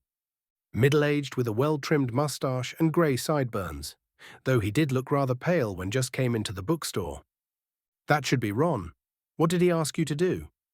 "Ask me to do? Nothing. He was exceedingly nice and even gave me a black ring with what I think is the Goldarts insignia and some runes carved onto it." Estrella was momentarily stunned and did not know how to reply. After a few seconds of silence, she managed to compose herself. Lucien was after all quite a strong mage. Perhaps the Goldarts have decided on a different type of approach. After all, Ron was known to be quite sly. Usually when the Goldarts sent someone to visit a rogue, it's either to directly invite them to join the family as servants, or if they are unsure of the mage's capabilities, then they would offer them a mission to complete. That way, they'd have a general idea of the mage's prowess. If the rogue is a high-ranking mage, then they'd try to entice him to join with family treasures. Similar to your case, it seems like Ron was able to tell that this would not work on you, and they instead came in peace, which is quite shocking if I'm being honest, as the Goldarts are known for being hard-headed. Estrella's explanation momentarily stunned Lucien. He was able to tell it would not work on me. How the hell would it not work on me? I knew something was wrong the second he was being too respectful. Damn it, and what high-ranking mage? I don't even know what the ranks are. Lucien inwardly cried out. "Are you still there?" Estrella asked in concern. "Ah yes, I'm just thinking." "Well, it seems like they didn't directly offer you to join the family, which is good. As I said, looks like Ron is aware that your fighting prowess and rank vastly outmatch his own. So I believe they will be keeping their distance. You don't have to worry too much about it." The more she talked, the heavier Lucien's felt. His heart tightened in his chest as he thanked her and said his goodbyes. Throwing the phone on the counter, Lucien covered his eyes with his hands and released a long sigh. Moon seemed to sense his anxious mood. She quickly jumped on top of his lap and pushed her head against him affectionately. Lucien subconsciously began stroking her fur, something that seemed to ease his mind by a little bit. What the hell do I do? It seems like everyone is misunderstanding something. I only wanted to learn magic in peace, what high-ranking mage is, and what fighting prowess. Fuck, a curse slipped from his lips as he found thinking about the consequences. The Goldarts were not known for being kind, so what would they do when they find out he is in fact quite weak? A shudder ran through his spine. "I can't let that happen," he whispered. Although it was their fault for misunderstanding everything, could he count on them being reasonable? Lucien doubted it. The only way he could ensure his safety was by growing stronger. With his mind made, Lucien took a deep breath and grabbed the black ring. Moon jumped from his lap into the counter and watched everything with a curious expression on her face. "Wish me luck," he told her before he willed the mana to move towards the ring. After learning a few spells, Lucien's control over the particles increased dramatically.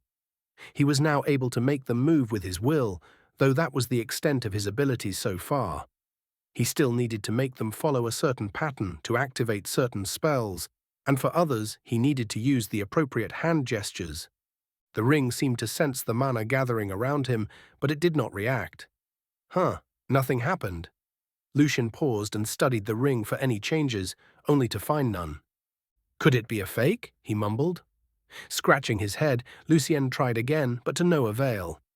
After a few minutes of silent contemplation, a sudden idea flashed through his mind. Instead of using the mana in the world, he would use the one inside his body. Closing his eyes, Lucien willed a small strand out from the tip of his finger and into the ring when something magical happened. Chapter 15. The Bracelet. Lucien felt a strand of his consciousness get pulled into the ring. The knowledge of what was inside appeared in his head. He felt as if he only needed a tug to pull whatever he wanted from the ring. The feeling was very strange to Lucien, who never experienced anything like that. Pulling himself away from the ring, Lucien glanced at it and then back at Moon, who was staring at him with a curious expression on her face. "I'm still alive, so I guess that's a win." He chuckled before shaking his head. "I need to stop taking so many damn risks." With but a thought, the ring began to glow with a faint tint. Not even a second later, a book, a dagger, and a bracelet appeared on the counter. Lucien first grabbed the book with an excited expression. A journey into the past, mythical creatures. Interesting. He mumbled, scanning the light red cover for a few seconds. His fingers traced its surprisingly sharp edges before he opened the first page. So it's a study about magical beasts. This could come in handy. Happy with the book, Lucien placed it on the side and grabbed the dark golden dagger with complicated runes and carvings. A small sun was etched into both sides of the handle. The workmanship was extraordinary. Even Lucien, who had no prior knowledge of blades, couldn't help but admire its beauty. But this looks like it's meant to be used as decoration, he wondered out loud. Moon, who was sitting by his side, lost interest and jumped off the counter and made her way next to the window by the door, where she lazed about. Turning his attention to the last item, a golden bracelet that looked normal. Lucien was the most excited about this one, as he could see stands of mana seeping into it. A magical item. That was his first thought. He first studied it for a few seconds before he carefully willed his mana to it, only to be met with resistance from a foreign mana source that nestled inside the bracelet. It pushed back against Lucien in an attempt to stop him from gaining control over the bracelet. A frown made its way to Lucien's face. Faced with the resistance, his fighting spirit ignited as he continued to pour his mana into the bracelet, slowly pushing against the foreign presence. Gradually, the resident mana was pushed back and cleansed, leaving the control of the bracelet to Lucien. On the other side of the city, Ron's car stopped in front of the Goldarts mansion. He opened the door and stepped out, only to freeze in place. He had felt his connection with the sun bracelet disappear. A bitter expression made its way to his face. He let out a long sigh, shook his head, and began to walk towards the entrance. He knew that Lucien was strong and that he would have no problem wiping out his imprint on the bracelet, but it looks like he had still underestimated him. Ron didn't expect him to be able to do it so fast. With a conflicted gaze, the old butler made his way to the office of the family head. The situation had now escalated above what the young master could handle, not to mention, with his flaring temper, there was a risk he would end up offending the mysterious mage. If that were to happen, then Ron was not sure how he would react. He paid a great price to improve their relationship with Lucien. After walking through the luxurious hallways and making his way to the second floor, Ron came to a stop in front of a black door with a large carving of a gold-winged angel. He knocked and then moved a step back with a respectful expression on his face. The door opened by itself, revealing its interior. It was an impressive office, decorated with cold weapons all over the walls. A single window was situated on the wall in front of Ron, next to which was a dark brown desk. A middle-aged man with fiery red hair and an equally red-trimmed beard was staring at Ron with an inquisitive gaze. He placed the book he was reading back on the desk and asked, "Ron, I believe I instructed you to follow my youngest. Why are you here?" His tone was neutral, but his gaze was sharp. The old butler lowered his head even further and replied, "It's about the mysterious mage in the 27th Street, my lord." 27th Street? Scratching his head, the middle-aged man frowned as he tried to remember. "The Bookstore Mage, my lord," Ron added. "Ah, yes. I remember hearing something about that. And what does that have to do with me, and why are you here and not with the youngest?" "It is precisely because of that "That I am here, my lord. It's like this. I went to visit the bookstore today." Back home, Lucien was fiddling with the golden bracelet with a wide smile on his face. It turned out that this was one of the so-called magical artifacts. Lucien's knowledge was not very high in the subject, but he was sure, nonetheless, that this was a treasure. Equipping the bracelet, the wearer would be able to cast 5 spells without incantation or hand gestures. He only needed to store the spell within the bracelet beforehand, and then he could activate it whenever he wants.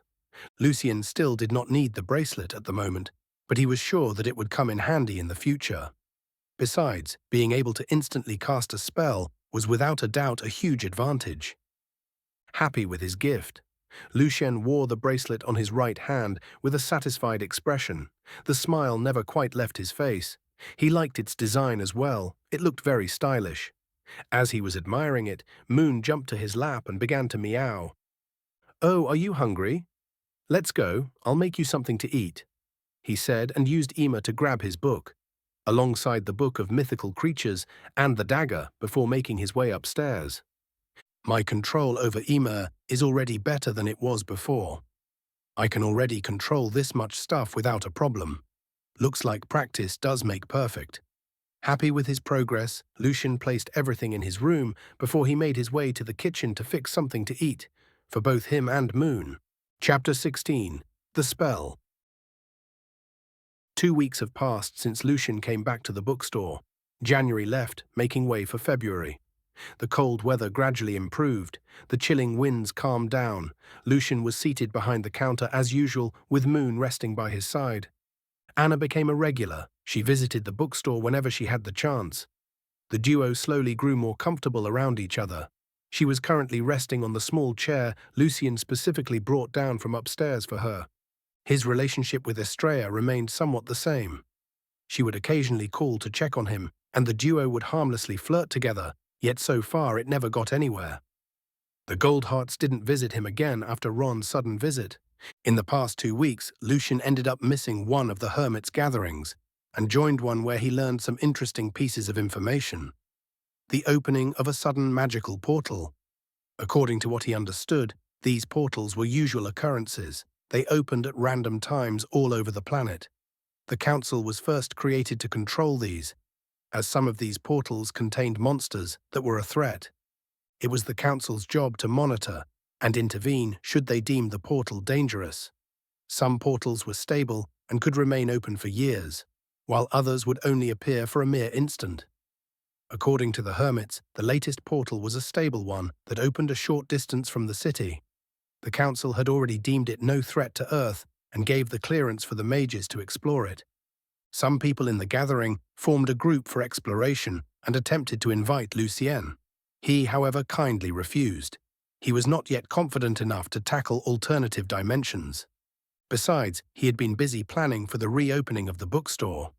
Lucien ended up creating an online page for it and did some light marketing in a somewhat vain attempt at gathering traffic. Some visitors stopped by, but few loaned the books, and even fewer ended up buying some. So the problem of restocking his shelves was still out of his mind. Lucien considered ordering some of the newest books to appeal to a new market, yet his budget was a little tight. The money he saved from his last job was still enough to last time for a while, but that did not mean he could recklessly spend it. This meant that Lucien needed a new source of income, best if it came from the bookstore itself.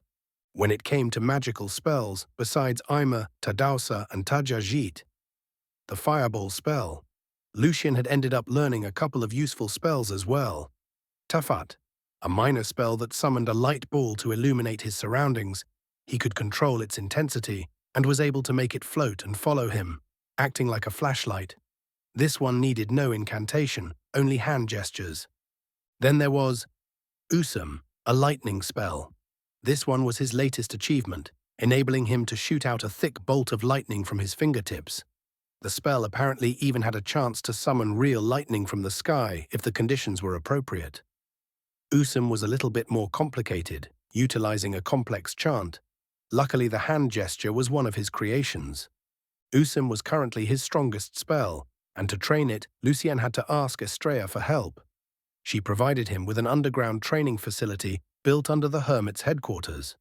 When she heard that he was going to be experimenting with some spells, Estrella respected his privacy and did not inquire any further. This was something that Lucien liked about her. She respected boundaries. The final spell in Lucien's arsenal was the first one he learned, the mysterious spell that pulled him inside that special place. Ever since that time, Lucien was unable to cast it properly. He had been constantly attempting to, yet to no avail. His mind could never fully concentrate and fall into that meditative state like the first time. Now that he knew magic was real and was excited to unravel its secrets, Lucien could hardly control his passion. This seemed to be a fatal flaw, as it prevented the spell from being activated. No matter how hard he tried, Lucien always failed. He thought that he was calm enough, yet the reality proved otherwise. This made him wonder just how did he manage to pull it off the first time? And why was it that this particular spell was so different? These questions plagued him, and Lucien often found himself thinking about them. Anna pulled him out of his train of thought. She suddenly stood up and moved to the counter before placing 2 thick novels down. "I'll be taking these for the week, Lucien," she said with a smile. Lucien glanced at the novels, one a thriller mystery, the second a romance. This slightly surprised him, yet he did not say anything. He smiled and spoke. "Already heading for that trip?" "Yes." "I can't wait. I've never been to the northern mountains before. I heard it's very pretty this time of the year." Lucien nodded and answered while packing her books. "Yes, I went there before with my grandpa when I was still young, and it was beautiful. Though you might want to pack some warm clothes, although the weather is pleasant during the day, it can be quite cold during the night.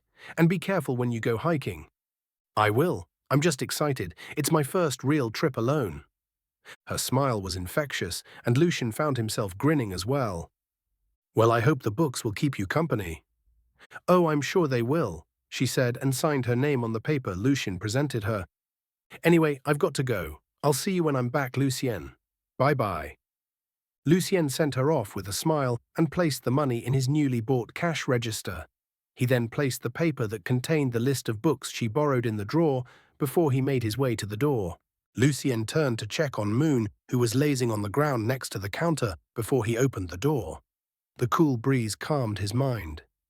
There was not a lot of pedestrians in the streets at this hour. Even Anna had already left by taxi, leaving the street desolate. After checking if there were any potential clients and finding none, Lucien locked the door and pulled down the curtains before making his way upstairs. Moon lazily followed behind him and jumped on top of his bed. "You get some rest then. I still want to try that spell," he said before moving to the living room. The light brown carpet was a perfect spot for him to attempt his meditation. Chapter 17. The Unfathomable. Attempting his meditation exercises in the living room was a bad decision. The random noises from the kitchen, the sound of the fridge in the middle of the night, and the noises of the occasional car passing by downstairs had never been so loud. It was like the more Lucien attempted to concentrate, the harder it became. Still, he persisted until his legs turned numb, but that familiar feeling of mana inside his body never came. Frustrated, Lucien grabbed his phone and checked the time. It was already close to midnight. He released a sigh and made his way to shower. Bringing a towel with him, Lucien decided to draw a bath. After he made sure the water temperature was perfect, Lucien hopped inside with a smile and released a sigh of satisfaction. Just what I needed. He closed his eyes and leaned his head back. The warm water made him relax. After a few minutes, Lucien subconsciously began to follow the breathing exercises of the first spell. To his surprise, the familiar flow of mana gathered inside his body, close to his heart. Still, almost as if in a trance, Lucien didn't react and continued with the breathing exercises. The mana gathered around him faster than the first time. He did not need to recite the incantation, but was already able to feel the mana follow a strange pattern close to his heart. Lucien tried to trace it, but found it to be too complicated. After a couple more minutes, Lucien began to recite the chant, Akal timest adu aman. Akal timest adu aman. Akal timest adu aman. Akal timest adu aman. By the time he finished, Lucien opened his eyes and was met with a familiar sight. He was once again standing on top of that huge white platform, the mountain range in front, the ocean behind, the sea of flames to his left, and the wind tornadoes to his right. Lucien's lips slowly curved upwards. He came back. His eyes quickly darted around, trying to study all the details he had missed the first time he came here. Raising his head, the sky that greeted him was one filled with stars. The sight captivated him, and Lucien found himself unable to tear his eyes away from it.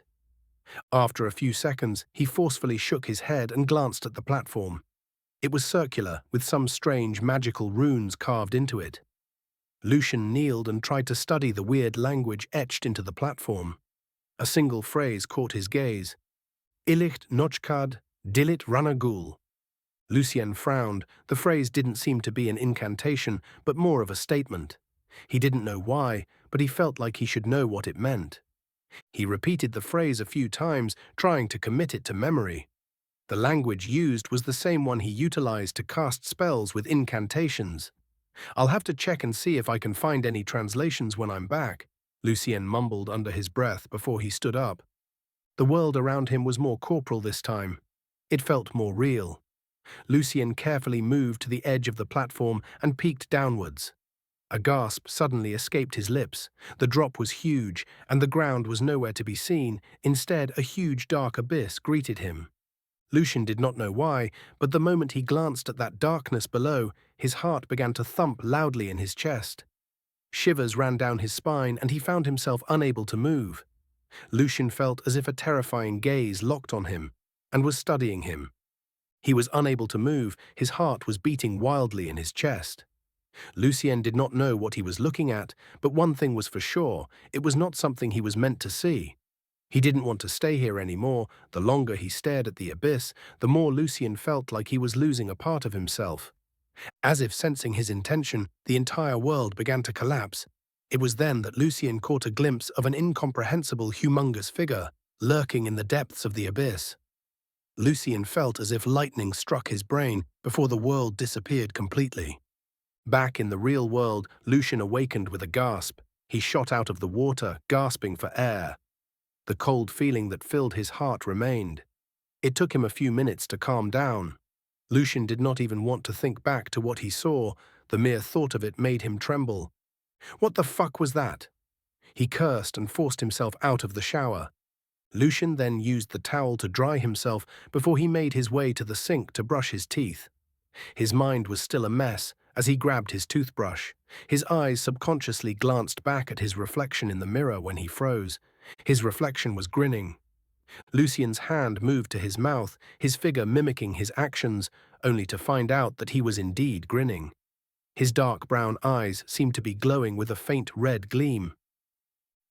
Is this me?" Lucien mumbled. The person in the mirror looked like a crazy madman. Hell, it was not a stretch to call him a devil. Lucien never thought he was capable of looking so evil.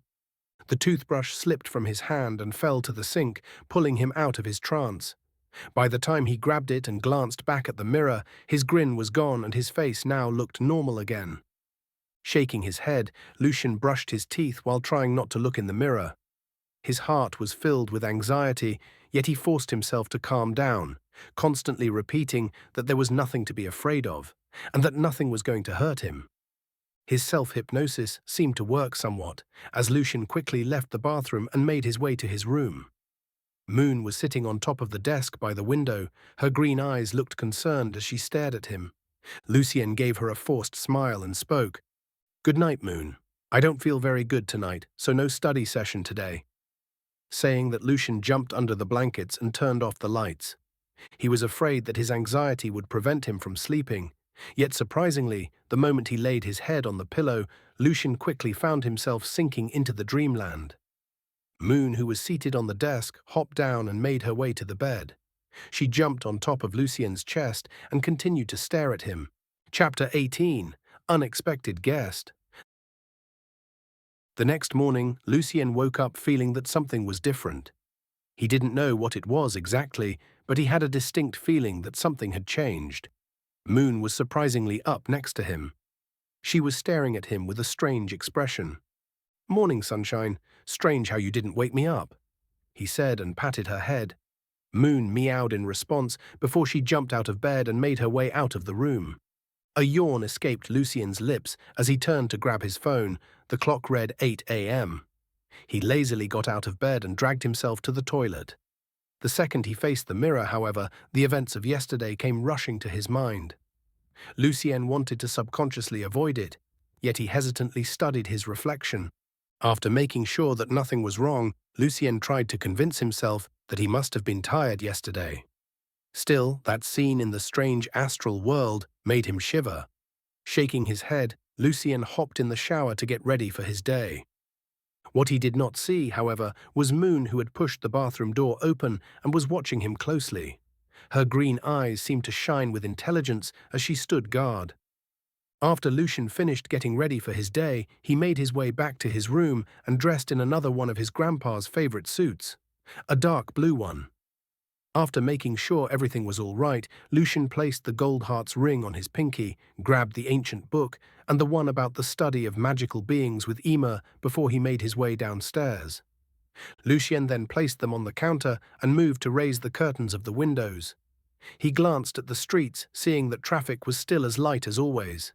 He then walked back behind the counter and checked if any books were due to be returned today.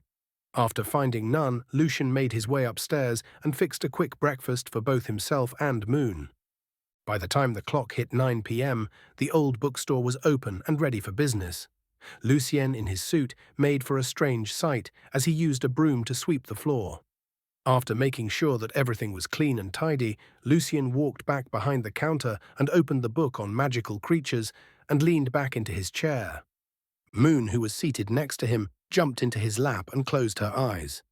Lucien didn't mind. His lips curved upwards as he used one hand to pat her head and the other to hold the book. The book of magical creatures was an extremely precious gift for Lucien. With its help, he managed to learn about the existence of many strange beings, ones that inhabited foreign dimensions and others that simply lived hidden away from the mundane eye. One of the creatures Lucien felt the most curious about was called a house fairy. It had the appearance of a bald, ash-skinned humanoid child with dark black eyes, no pupils, and no ears. Despite their rather terrifying appearance, house fairies were rather harmless. As implied by their name, house fairies need a home to survive.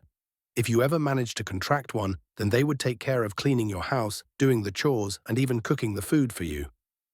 All of this in exchange for staying in your house. Most of the time, you wouldn't even know they were there. Lucien leaned back on his chair and imagined how convenient that must be. To have an almost invisible servant, no need for cooking, cleaning, or doing the dreaded laundry. Must be nice, he mumbled before reading the instructions on how to find and contract one. Unsurprisingly, house fairies were hard to find. One's best chance at encountering one would be in an abandoned home. This, however, comes with its own set of risks. When the owner of the house dies, the house fairy that inhabits it tends to turn aggressive and territorial. Their meek and generally harmless personality can take a turn for the worse with the death of their masters. So caution is advised if you encounter one in an abandoned home. Some people, mostly the mundane, tend to confuse house fairies with ghosts, both of which are two very different entities. The way of calming an aggressive house fairy is to use cookies. Reading that line, Lucien couldn't help but burst out laughing. Something about the image of a creepy fairy eating cookies was strangely funny to him. Shaking his head, Lucien put the information to the back of his head and grabbed the magic book instead. He began his training session by training the hand gestures and memorizing the patterns of the spells he already learned. Usum, the lightning spell, was avoided as it was too destructive to use inside the bookstore. It was then that the bells above the entrance door chimed, announcing the arrival of a new customer. Lucien placed the book down under the counter and raised his head to gaze at the newcomer. An old man in his mid-60s, his white hair was still surprisingly thick for his age. His skin was strangely pale, akin to that of a corpse, and his eyes were bright golden. "A vampire," Lucien almost blurts out. The man's features screamed that of a vampire, the pale skin, the golden eyes, and most importantly, the bizarre aura surrounding him. Lucien was able to see that the mana particles that gathered around the man were all dark. The rest of the brightly colored elements seemed to avoid his presence, steering away from him. Trying his best to remain calm, Lucien donned a professional smile and spoke. "Welcome. How may I help you?" The old man glanced at the bookshelves and then turned towards Lucien, his eyes turned into slits as his lips curved upwards into a wide, unnatural smile. His teeth looked sharp and dangerous, causing Lucien to feel uncomfortable. He raised his guard and waited for the man to speak. "Interesting." The old man spoke in a deep voice. "Excuse me?" asked Lucien, as he prepared himself for anything that could come. Moon, who was seated on his lap, jumped off and bared her teeth at the old man. "I smelled the presence of something very interesting," said the old man, and raised his finger to point at Lucien before he continued. "You." Chapter 19. The Monster. "I smelled the presence of something very interesting," said the old man, and raised his finger to point at Lucien before he continued. "You." Hearing that, goosebumps rose on the back of Lucien's neck. He watched in shock as the almost normal old man morphed into something horrifying. His mouth opened unnaturally wide, revealing the rows of sharp shark-like teeth. His golden eyes began to glow as he stared at Lucien excitedly. A split second later, the vampire lunged toward Lucien. His fingers turned into dangerous black claws, his mouth gaping wide as he aimed for his neck. Lucien, however, was prepared. Surprisingly, at this moment of truth, his mind was calm. He had already been aware that something was wrong with the old man the second he walked in, and he was on his guard the whole time. Before the vampire could reach him, Lucien raised his hand to face him and quickly brought it down. The vampire that was sailing through the air was instantly dropped to the ground, causing a part of it to cave in.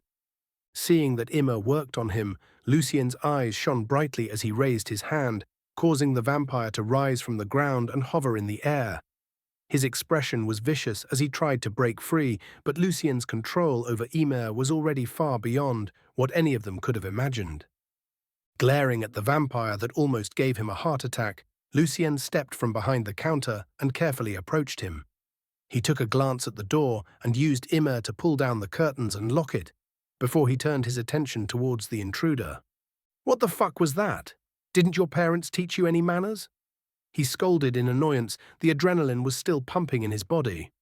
The vampire growled in reply as he continued to bare his teeth. Moon, who was sitting on top of the counter, jumped down and made her way toward both of them. She first glanced at Lucien and then hopped on top of the vampire's head.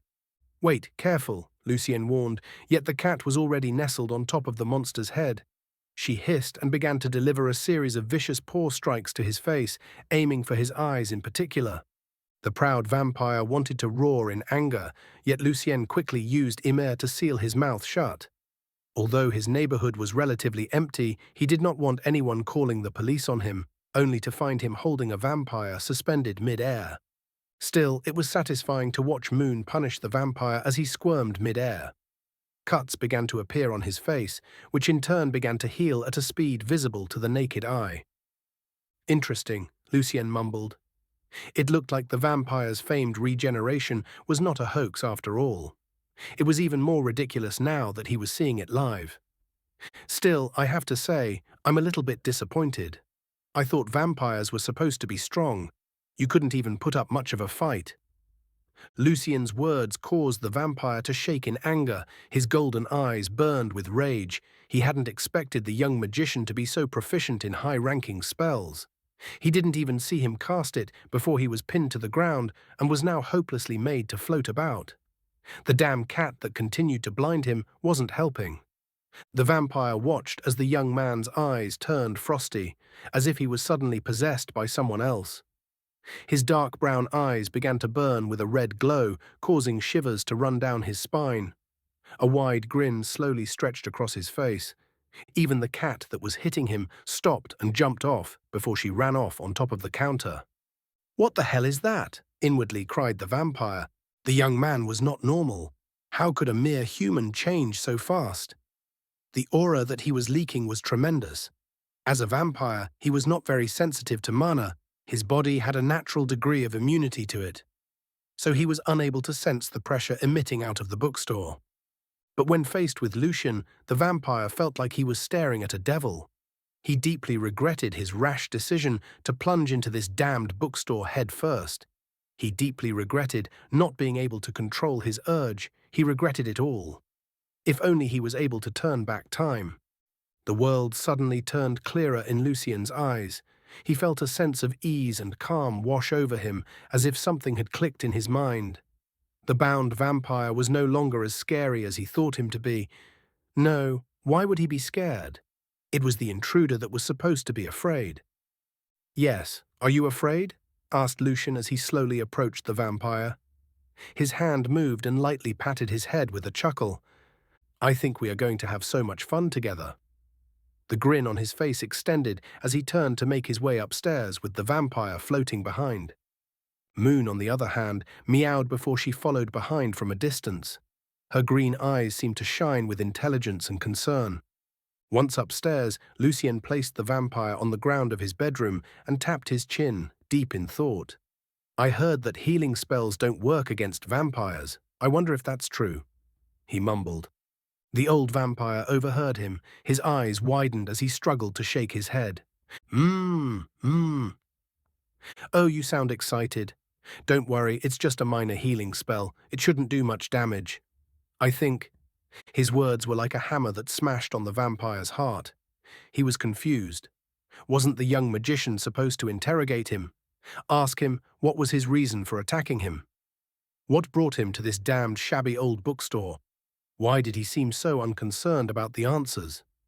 After making sure that the vampire was tightly bound in place, Lucien attempted something that he had yet to try, simultaneously casting 2 different spells. He needed Ima to stay up to keep the vampire from moving. Tadausa was his goal. He wanted to test how effective his healing spell was against a vampire. "Bear with me, will you? After all, you were the one that attacked me in my home." Chapter 20. Crazy? The loud grunts of an old vampire reverberated throughout the bedroom as Lucien kept casting Tadausa on him. He first started by applying it to his legs, and to his immediate surprise, it worked rather too well. The vampire's right leg began to disappear, turning into countless specks of ash. The skin disappeared, and then the meat disappeared before finally, even the bone disappeared. The old vampire kept shaking in his place with a savage expression. His face was morphed into an expression of extreme terror and pain. Lucien, however, did not care. It was almost as if he had fallen into a trance. He found it quite fascinating studying the changes that happened to the vampire. With an excited gleam in his eyes and a wide grin, Lucien rushed to grab a notebook where he began to write down the results of his experiment. He had heard that vampires had small resistance against certain spells and were even immune to some others. Still, seeing was believing, and according to what he was seeing, the poor vampire had no resistance whatsoever to the spells he cast. So it seems like the spells recorded in the book are indeed special. He mumbled and stopped casting Tadausa. The vampire's leg quickly began to regenerate at a speed visible to the naked eye. So you can still regenerate even after all of that. The speed of your recovery, however, seems to be slowing down. He added and wrote it down in his notebook.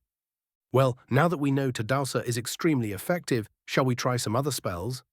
he said, the grin never quite leaving his face. Hearing that, the vampire struggled to shake his head with a pitiful expression.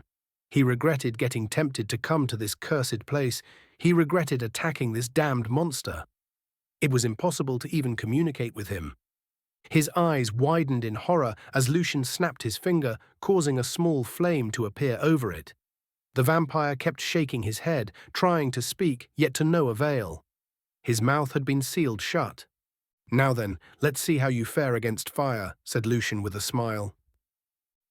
A few hours later, an exhausted vampire with hollow eyes was staring at the ceiling. His gaze looked like it had lost all hope in life. The humiliation and torture he was subjected to in the past hours was something that never occurred in his past couple hundred years of existence. He had been burned, cut, bruised, bound.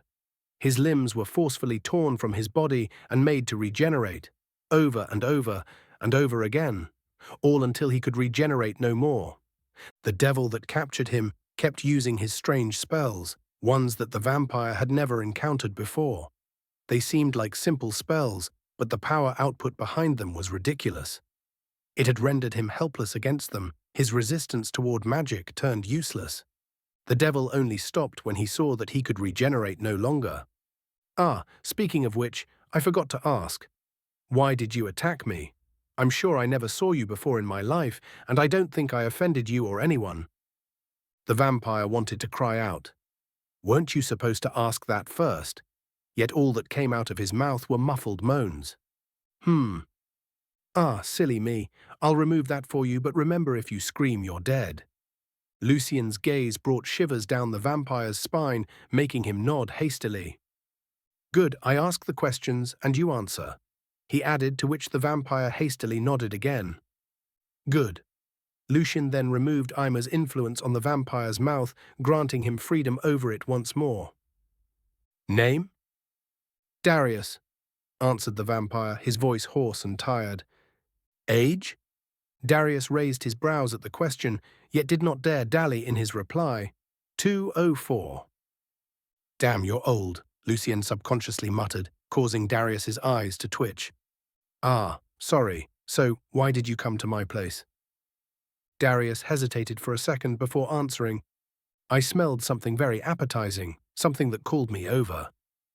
Clicking his tongue in annoyance, Lucien raised his hand in a threatening manner, causing the old vampire to flinch before he asked, That makes no damn sense to me.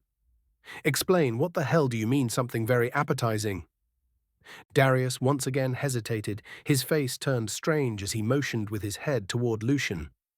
Me? Lucien asked with a frown. Darius nodded and explained, There's a strange aura emitting from your body. If it was not for it, damn it, I would not have been so stupid. A frown made its way to Lucien's face, a strange aura. He did not know why, but his hands immediately went to his face. They hesitantly traced his wide grin before a serious expression overtook him. Leaving the bound vampire on the ground, Lucien rushed out of the room and made his way to the bathroom. The sight that greeted him was that of his smiling face and glowing red eyes. The scene made him pause in shock. It was as if a veil was suddenly lifted from his mind. The gravity of the situation and of what he had just done slowly sunk in. What the fuck? He mumbled in shock as he raised his hands in front of his face. What the hell just happened? Moon's meow suddenly pulled him out of his trance. Lucien turned to glance at her as she rubbed her head against his legs. A long sigh escaped his lips as he kneeled to scratch her head. Moon, I think I'm going crazy. Meow. Back in an undisclosed location, a short-haired, beautiful black lady was racing down the hallways with an anxious expression. Her steps were hurried as she came to a stop in front of a large wooden door. As if waiting for her, the door creaked open. Nia gave a deep bow to the chairman sitting behind the desk before she walked inside. Mr. Chairman, we have a problem. Her voice was anxious as she spoke.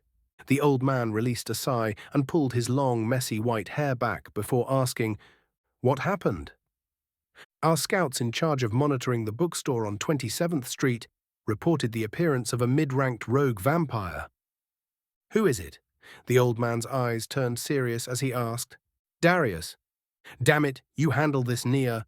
Try not to antagonize the bookstore owner, and whatever happens, do not fight inside. Yes, sir. Chapter 21. The Council's Visit. Inside the bedroom, an anxious Lucien was pacing about, his mind still in shock. He would occasionally throw the bound vampire a glance, causing the latter to shiver in fear. According to Darius, the smell he was emitting was too appetizing. It was enough to make him lose his reasoning and dare to attack him in broad daylight.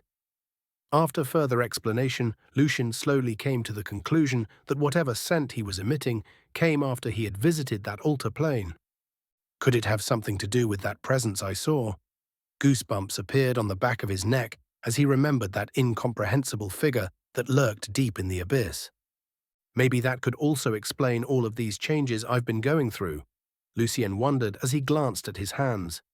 The past few hours had not felt like himself. Instead, it was as if he was nothing but a bystander in his own body, watching everything play out with a calm, indifferent attitude. A part of him even enjoyed the sadistic torture he inflicted on the vampire. He had been too rash, too nonchalant, and too ignorant of the risks he was exposing himself to. What would have happened if he did not leave that astral plane in time? What would have happened if that inconceivable figure grabbed a hold of him? And what would have happened if he continued using that spell recklessly? Would he remain as himself, or would he morph into something else? The scary part of it all was the fact that Lucien truly did not feel anything wrong. It was as if he always had those tendencies. When he was experimenting on Darius, he truly thought it was the normal thing to do. That's what scared him the most. It was then that Lucien remembered the first page of the magical book, the quote written by his ancestor. Magic is how the divine come to our rescue, how the devils and monsters reach in and cause harm with their temptations. Be aware, be good, and be very careful what you wish for. There is always a fee. There is always a fee, Lucien repeated in a daze. Moon's sudden cry broke him out of his trance once again. Lucien gave a weak smile and bent down to grab her. For some reason, her presence helped calm him down. He slowly stroked her soft white fur and turned to gaze at the weak vampire. What do I do with him, though? He wondered. Darius seemed to sense something as he hurriedly avoided his gaze. It was then that the sound of knocking came from downstairs. It sounded especially loud in the silent bedroom. Lucien frowned and dragged Darius with him, using Emer. Once downstairs, he forced the old vampire to hide behind the counter as moved toward the door. Lucien then cautiously moved the blinds and studied the newcomers. A duo. One was a beautiful dark-skinned lady with short hair, thick brows, and deep eyes, and the other was a young man in his late 20s, estimated Lucien. He had short, dark brown hair and a pair of piercing blue eyes. With a frown, Lucien opened the door with a clang and spoke. We're closed for the day. Mr. Lucien, my name is Nia, and this is my partner, Patrick. We are here on the behalf of the council. Hearing that, Lucien's heart sank a little. He was well aware of the power and respect the council commanded. His question was, what were they here on his doorstep? And why now? Could it be that aura Darius spoke of? His mind was spinning fast, yet Lucien maintained his poker face. And to what do I owe the pleasure? He asked. Nia thought that she was prepared for facing the mage. She even brought Patrick, one of the council's top mages, with her as backup. Yet all of that seemed insignificant once the young-looking mage opened the door. She was able to immediately sense the weak presence of the vampire Darius. It seemed like he was hovering on the verge of death. The main problem, however, was the aura emitting from the bookstore, and the one that the young mage himself was leaking. The first suppressed the magic inside her body, making her feel like a giant mountain was pressing on her back. The latter, on the other hand, made Nia feel like she was in the presence of a devil. Still, she maintained a respectful attitude and introduced herself as a representative of the council, hoping that the mage would not do anything rash, for she doubted either her or Patrick were his match. The mage's face retained its indifferent expression, causing her heart to leap in her chest. And to what do I owe the pleasure? Calming herself, Nia forced herself to speak. The council would like to ask you to hand the criminal Darius the vampire over for justice. You will be handsomely compensated for your troubles. A frown made its way to the mage's face. Nia felt the world spin. Patrick, who was by her side, tensed up and got ready. It's over, Nia thought. To their surprise, however, the young mage simply moved back and further opened the door to the bookstore. Please, come in. His invitation looked like that of a monster inviting them to the jaws of the abyss. Nia hesitated for a second before she stepped inside, followed by Patrick. The tall bookshelves on both sides greeted her, yet she was not in the mood to study them. The pressure multiplied once she was inside. Nia was sure that it would be impossible for her to use magic here. Her mind began to spin as various thoughts ran wild in her head. Did he bring us inside to finish us off? Does he not care about the council? Before she could say anything, however, the young mage waves his hand. The figure of the old vampire Darius floated from behind the counter. He had a bleak look on his face. His pale face looked worse than normal. He dared not gaze at Lucien directly. Chantless casting, and so easily? Just what level did he reach? Nia's eyes widened in shock. I presume it was him you are looking for. Yes. Nia stuttered in reply. Well then, he's all yours. Nia gulped nervously. She still couldn't believe how easy it was. She cautiously motioned for Patrick to grab the vampire. To her surprise, Darius couldn't even struggle. He was too weak to move. If anything, he looked relieved looking at them. Just what did he do to him? Chapter 22. Encounter. With the council's sudden visit, Lucien's concern turned out to be unwarranted. They ended up taking the old vampire off his hands and did not overstay their welcome. This made Lucien have a somewhat of a not bad impression of them. Now that he remained alone, Lucien made his way upstairs and changed into some comfortable sports clothes. He did not forget the jacket, since it was still cold out in February. Moon followed behind him through it all, and when it was time to leave, she effortlessly jumped on his shoulders and nestled there. Her presence caused Lucien's lips to curl upwards as he locked the bookstore and left for a walk. The sun set in the sky in fresh colors of orange gold and red, stretching far and wide. Lucien's steps halted as he raised his head to admire the view. His heart turned melancholic as memories of his grandpa flashed through his mind. He had thrown himself into studying magic to cope with the loss, and to some extent, it worked. Yet it was still hard waking up to an empty house, a house that lacked his presence. A heavy sigh escaped his lips as Lucien pulled the jacket closer to his neck. He then began to walk with no certain destination in mind. He needed to clear his head. Had this been in the past weeks, Lucien would have used the old magic book to escape the pain, yet after what happened with the vampire, he was unsure. A part of him was afraid. Lucien was afraid that if he continued down this line, he would end up losing himself. He would end up losing that which made him human. Was that something he was ready for?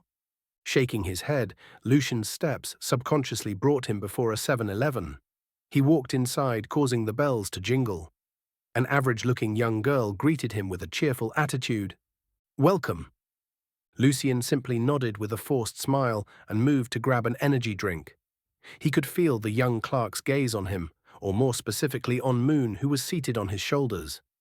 Lucien then moved to check out. The young clerk was unable to hold herself back as she spoke. "That's cute, Kitty. Can I pet her, please?" "Sure," answered Lucien. He then came closer to the young clerk, who hesitantly reached out to pet Moon. Through the bond between them, Lucien was able to tell that the cat was displeased by this interaction, so after a few pets and an angry Moon, Lucien excused himself and paid for the drink before he took his leave. Once he stepped out of the store, a series of fast paw attacks assaulted his head. "Ouch, okay. I'm sorry, I should have asked you for permission," he said and grabbed the troublemaker in his arms. Moon, still in her bad mood, jumped off and began to walk by herself. This caused Lucien's lips to stretch upwards as it made him feel like he was raising a child. "Come on, Moon, I'll make you the chicken breasts you like to eat." This made her halt her steps. She slowly turned to look at him, almost as if to make sure he was not lying, before she jumped on his shoulders once again. After aimlessly walking for a while, Lucien was ready to head back home when a strange disturbance in mana caught his attention. The glowing mana particles in a certain alley were hectic, causing him to pause. His rational part thought it would be best to ignore it and just go back home. Sadly, his curiosity seemed to overwhelm his sense of judgment. Carefully, Lucien crossed the street and made his way toward the dark alley. The sky had long since turned dark. The lights of the city made it impossible to see any stars in the sky. Yet in this particular alley, the light seemed to be absent. Why the fuck am I coming here for?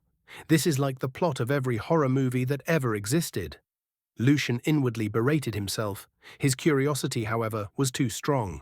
Moon, who was resting on his shoulder, jumped off and bared her teeth at something. Lucien's eyes took a few seconds to adjust to the dark alley.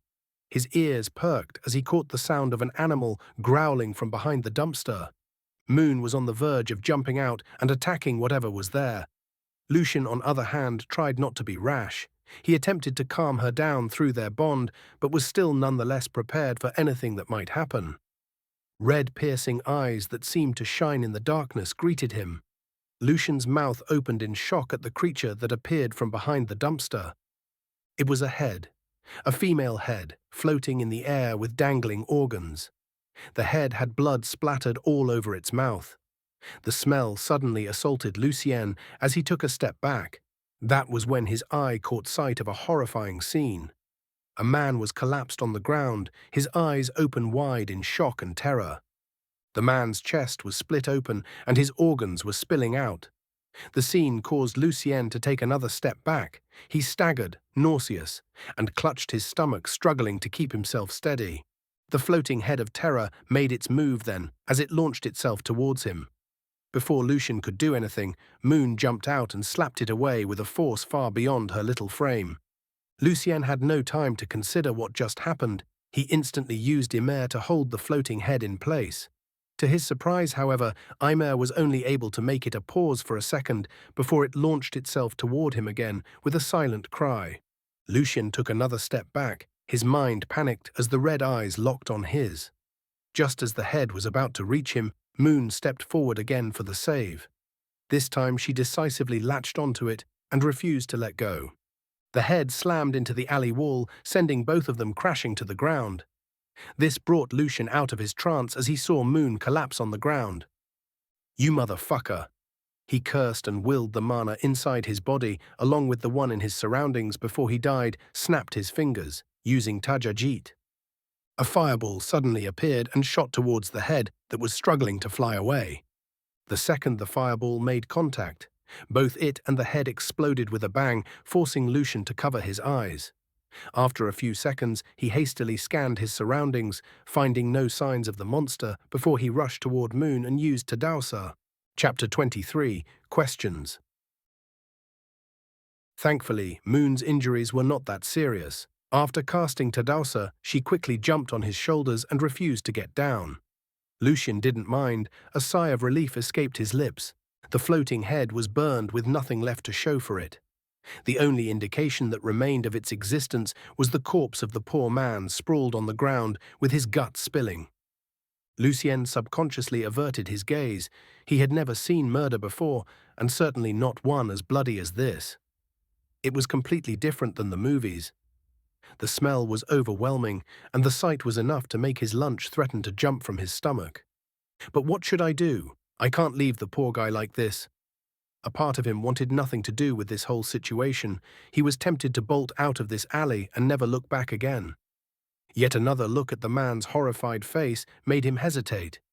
It just didn't feel right to leave him like this, behind a dumpster.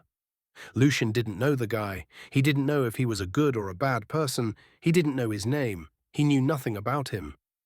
This, however, did not stop his mind from making up stories and scenarios about how his family must be waiting for him. His wife, his kids, his parents, his dog. The more he thought about this, the worse he felt. Still, his rational side calmed him down. What could he do? Get the authorities, and then what? Explain how a floating head with dangling organs killed the man and attacked him. He'd be lucky to get sent to a psych ward. No matter how Lucien looked at it, the situation was not in his favor. Anyone who stumbled upon this might just suspect him. It's only reasonable to do so. Just as he was thinking about all of this, a change in the manner made him perk up. A mage, or is it something else? He nervously gulped and got ready to face the newcomer. The sound of steps grew louder, causing Lucien's heart to thump faster in his chest. After a second, a familiar face appeared at the entrance of the dark alley. "Mr. Lucien," the dark-skinned lady spoke in a respectful tone. "Nia, right?" Lucien asked hesitantly. "I'm honored you remembered my name. We'll take care of things over here. Please get some rest," she replied. Lucien frowned before nodding. "I see. Well then, thank you for your help." "It's our duty," Nia answered with a bow. Lucien did not dare dally there any longer. Since the council said they'll handle it, then he'd leave it for them to do so. His walk back home was like a dream. Lucien didn't remember much of it until he reached the bookstore. The bell chimed as he entered and locked the door behind him. Moon jumped off his shoulders and ran upstairs. Lucien, on the other hand, fell to the ground with his back leaning on the door. The entire day was a little bit too much for him. An old vampire attacking him during the day, and a floating head from hell attacking him at night. Since when had his life been so dangerous? Then there was the council. Why was Nia there? The only plausible conclusion Lucien could come up with was that they were watching him. He was not stupid. First the hermits, then the Goldarts, and now the council. Everyone in the magic world seemed to have some sort of misunderstanding regarding his identity and possibly his magic level. Lucien guessed that was the reason everyone was so respectful when talking to him, since the stories he heard about the main families and the council depicted them as anything but nice. Another long sigh escaped his lips as Lucien buried his head in his hands. He missed his grandpa. He missed the days when he did not have to worry about being attacked by a random monster or magical creature. After a couple of minutes of trying to calm himself down, Lucien groggily stood up. He moved the window blinds and scanned the street outside. The flow of mana was normal, so he was unable to catch anything strange. Lucien nonetheless was sure that he was being watched. Since the council's job is to maintain order in the magical world, then I suppose I'm considered an unknown element. They should be keeping tabs on me. They think I'm a high-rank mage, so they didn't want to risk offending me, but they can't just let me be since there's always the danger of me going out of control. Lucien inwardly analyzed his situation while pacing around the bookstore. So what should I do? He suddenly paused. This misunderstanding came with a lot of advantages, but it was also laced with danger. Rubbing his head, Lucien's expression turned worried. He removed his jacket and made his way upstairs. Without changing his clothes, Lucien sat down on the desk by his window and grabbed an empty notebook. From what I understand so far, mages are divided into ranks: novice, apprentice, journeyman, high mage, sage, archmage. Each rank is further divided into 3 smaller stages: bronze, silver, gold. It was a fairly simple grading system. The only problem was that Lucien had no idea how it worked. What rank was he supposed to be at? And what dictated such a thing? Was it the number of spells mastered, or perhaps their power? Lucien made sure to jot down everything in his notebook. I wonder what rank was that vampire, he suddenly mumbled. With a sigh, Lucien closed the notebook and threw it on the desk. He rubbed his eyes tiredly and used Emer to grab his phone from the bed. After aimlessly scrolling through the internet, Lucien decided on pizza again for dinner and placed his order. Turning around, Lucien glanced at Moon, who was seated on the bed with a strange expression. "Now when did you get so strong?" he asked with a faint smile.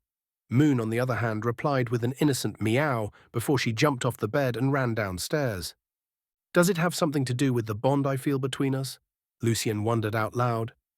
Ever since he saved Moon, brought her home, and named her, a strange bond seemed to have formed between them.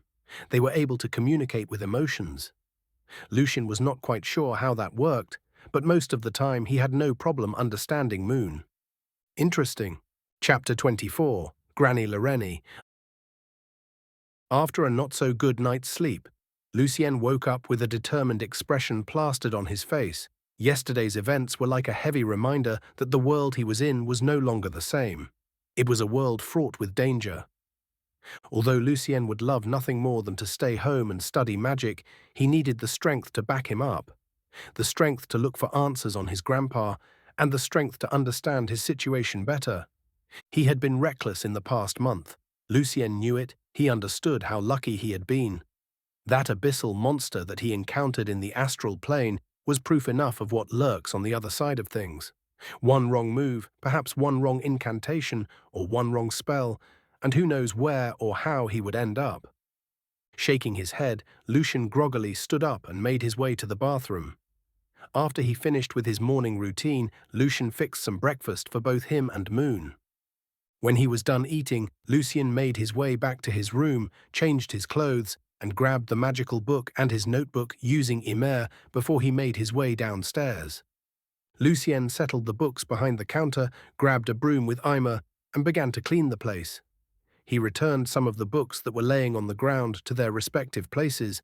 Others, on the other hand, remained there due to the lack of space. After he finished with everything, Lucien glanced at the bookstore with a satisfied smile. He nodded and moved to open the door and raise the curtains. The day was a little bit chilly. The breeze made him subconsciously take a step back. The location of the bookstore was not the best, he grumbled inwardly before closing the door. His eyes subconsciously stopped over a certain place on the floor. "I'm pretty certain there was a small dent here before," Lucien mumbled. The dent appeared after he slammed the vampire Darius to the ground with Emer. Now, however, the imprint was no longer there. This made Lucien feel suspicious as he glanced around the bookstore. "I know it was here, I'm not crazy. But now it's gone. Someone or something fixed it." Moon was nowhere to be seen downstairs. Lucien assumed she was lazing around upstairs. He made his way to the chair behind the counter and slumped down with a sigh, pushing the matter to the back of his head. Lucien first took a quick scan of his notebook before he grabbed the magical book. He first took the time to revise the spells he already learned, recreating them in his mind and practicing the hand gestures.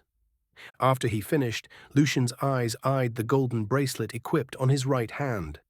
This was the gift the butler Ron had given him. It was able to store 5 spells, enabling him to cast them at any time with no incantation or hand gestures. Lucien had been meaning to store a few Usim spells, as that lightning spell was his current strongest one, and at least 1 or 2 Tajajit spells. It had proven itself to be useful against the floating head after all. He, however, kept pushing it back since he needed to ask Estrella to borrow her training place.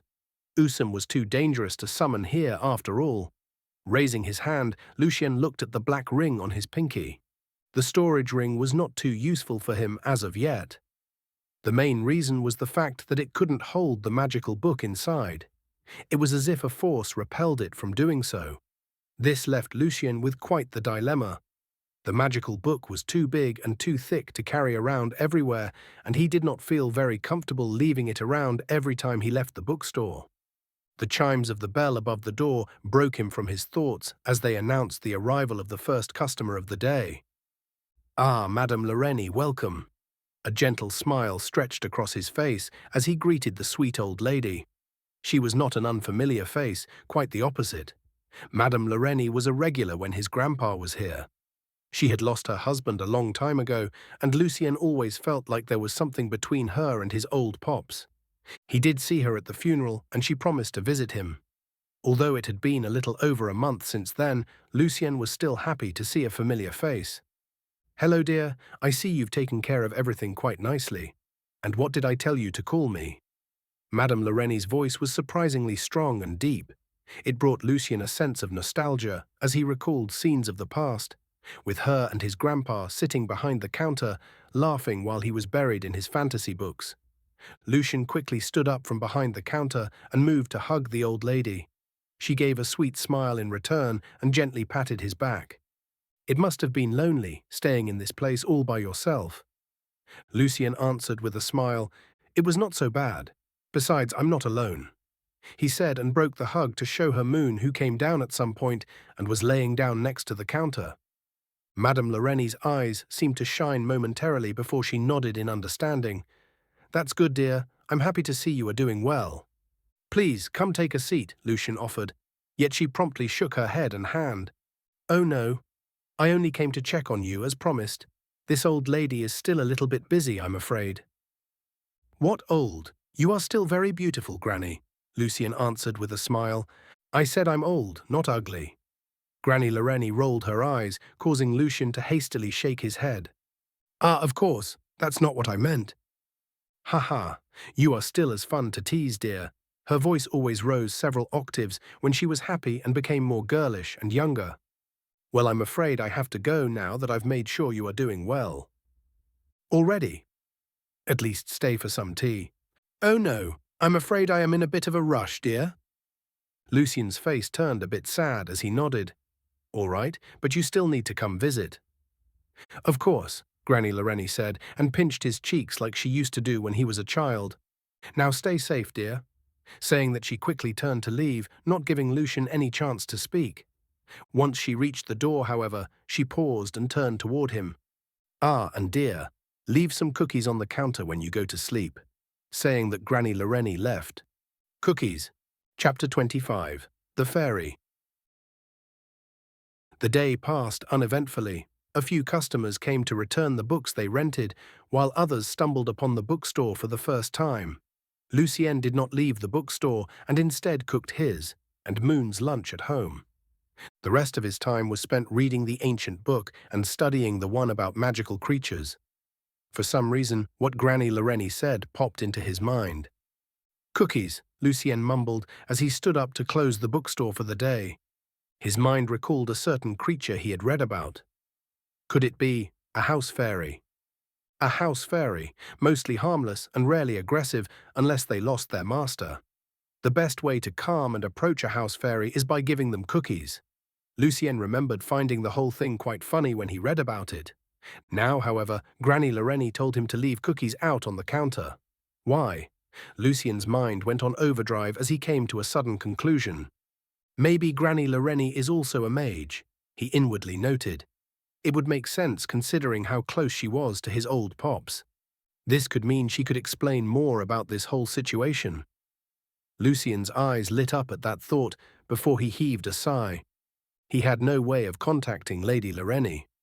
Although she had been a regular for years, Lucien had never figured out where she lived. I guess I just have to wait and hope she'll come back soon, he mumbled. Standing up from the chair, Lucien lazily stretched and pulled his phone towards him using email. The clock pointed to 9:30 p.m. It was already quite late, and he had yet to have dinner. A yawn escaped his lips as he made his way to the door. Lucien first glanced at the already deserted street. After making sure that everything seemed all right, he locked the door and pulled down the curtains before making his way upstairs. Lucien contemplated whether or not to order food. "Hey, I'm too lazy to cook. Pizza, it is then," he mumbled. After placing the order, Lucien changed his clothes into his nightwear and moved to the kitchen to search for cookies. "I'm pretty sure I bought some. Let's hope house fairies like cookies from the store," he chuckled. His search finally yielded results when he found the bag of cookies hidden away above the fridge. There we go. He then grabbed a plate and placed a few cookies there. Lucien was about to go down when he paused, deep in thought. "It's missing something." Moon meowed by his side in reply. "You think so too, right?" He nodded and scratched his head. "Ah, of course. How could I forget that?" Lucien smiled and bent down to pet Moon's head before he opened the fridge and grabbed the milk. "Cookies should go with milk."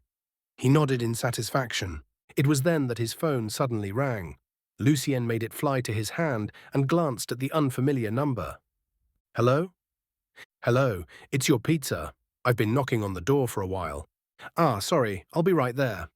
After dinner, Lucien brushed his teeth and grabbed the plate of cookies and glass of milk before he made his way downstairs and placed them on the counter. His eyes scanned the empty bookstore with a mixture of excitement and concern. After a few uneventful minutes, Lucien sighed and turned around to leave. "I guess you are still shy. I hope you like the cookies, though," he said before making his way through the door behind the counter and closing it as he passed. Lucien's steps immediately halted. He carefully placed his ears on the door and waited. Nothing. He clicked his tongue and walked upstairs with another yawn. The next morning, Lucien woke up at 8.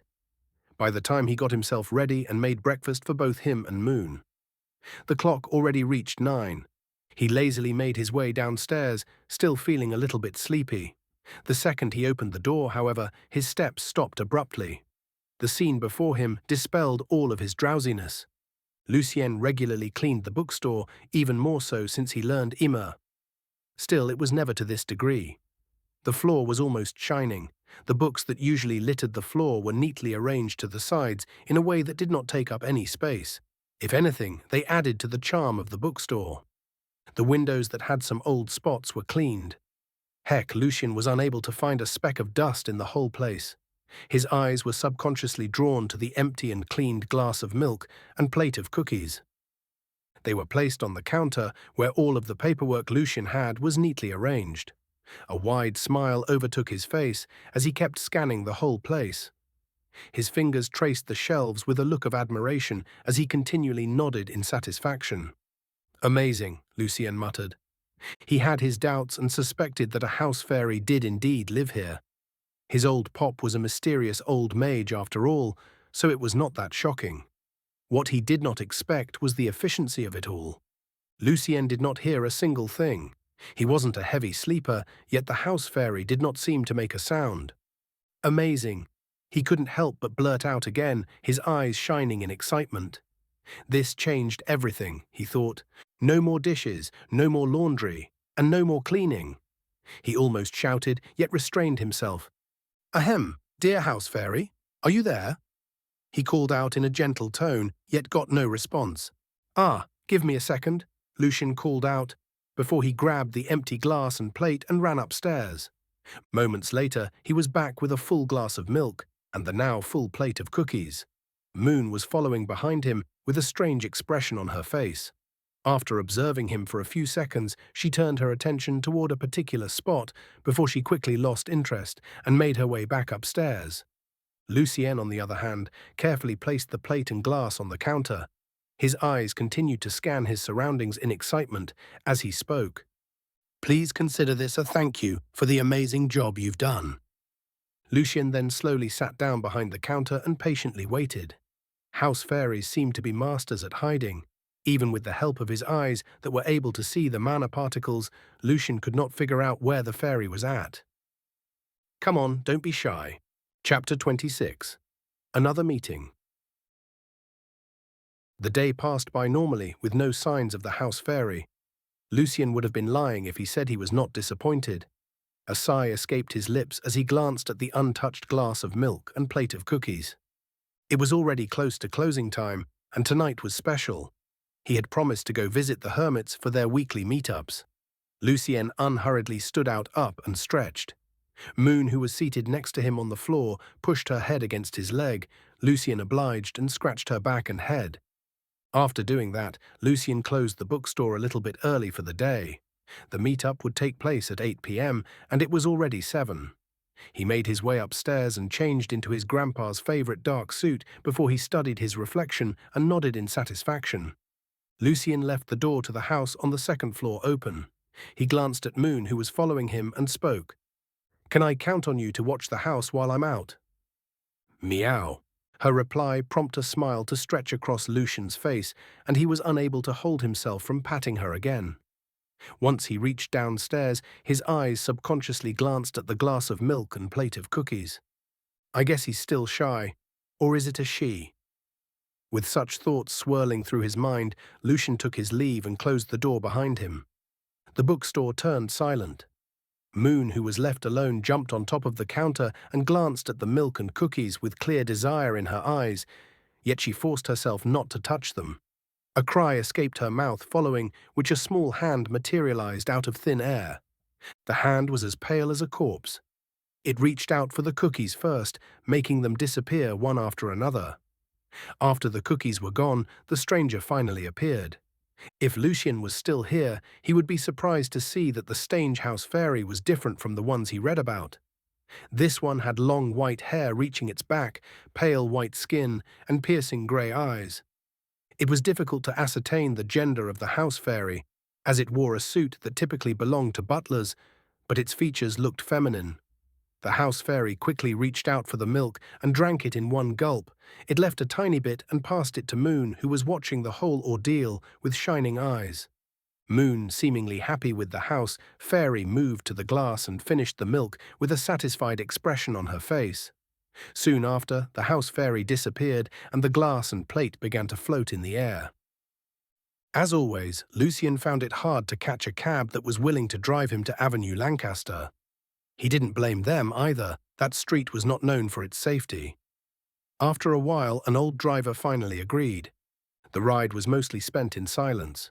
Once they reached in front of Building 101, the old driver finally spoke for the first time. "I don't know what you are doing here, son, but you'd best not linger for long. This place is not for people like you. There's evil lurking around here," said the old driver. Lucien thanked him for his advice and handed him his fare before he got off. The old taxi driver spoke no further and hastily left. Lucien first scanned his surroundings. After making sure that no one was following him, he quickly approached the invisible barrier surrounding the building. As soon as he reached it, however, the barrier made way and allowed him to enter. This was the work of Estrella after Lucien was accepted as an unofficial member of the hermits. He didn't need to knock when the door suddenly opened. A pretty young girl with dark hair and brown eyes greeted him with a smile. "Mr. Lucien, I was thinking about when you'll finally visit again. Hello, Layla. I apologize. I've been rather busy lately. Lucien answered with a smile as Layla made way for him to enter. The duo chatted amicably as they made their way to the fourth floor. The design of the house was once again different, which made Lucien inwardly sigh in wonder. The whole house was an old magical item according to Estrella. Except for the master bedroom and the teleportation room, the inside would constantly change every 3 days, sometimes even daily. It was interesting to see, and it reminded Lucien of the many applications of magic he had yet to unveil. The fourth floor of this time was akin to a hotel lounge. The mages were all situated on the chairs and couches, talking to each other in small groups. Lucien's eyes, however, were instantly drawn to the figure standing by the window. The second he appeared, all mages stopped what they were doing and stood up respectfully to greet him. Lucien still found it a bit hard to get used to the treatment, yet he maintained his smile and greeted everyone before he made his way toward Estrella, who was smiling at him. "Well, look who finally decided to join us," said Estrella with a smile.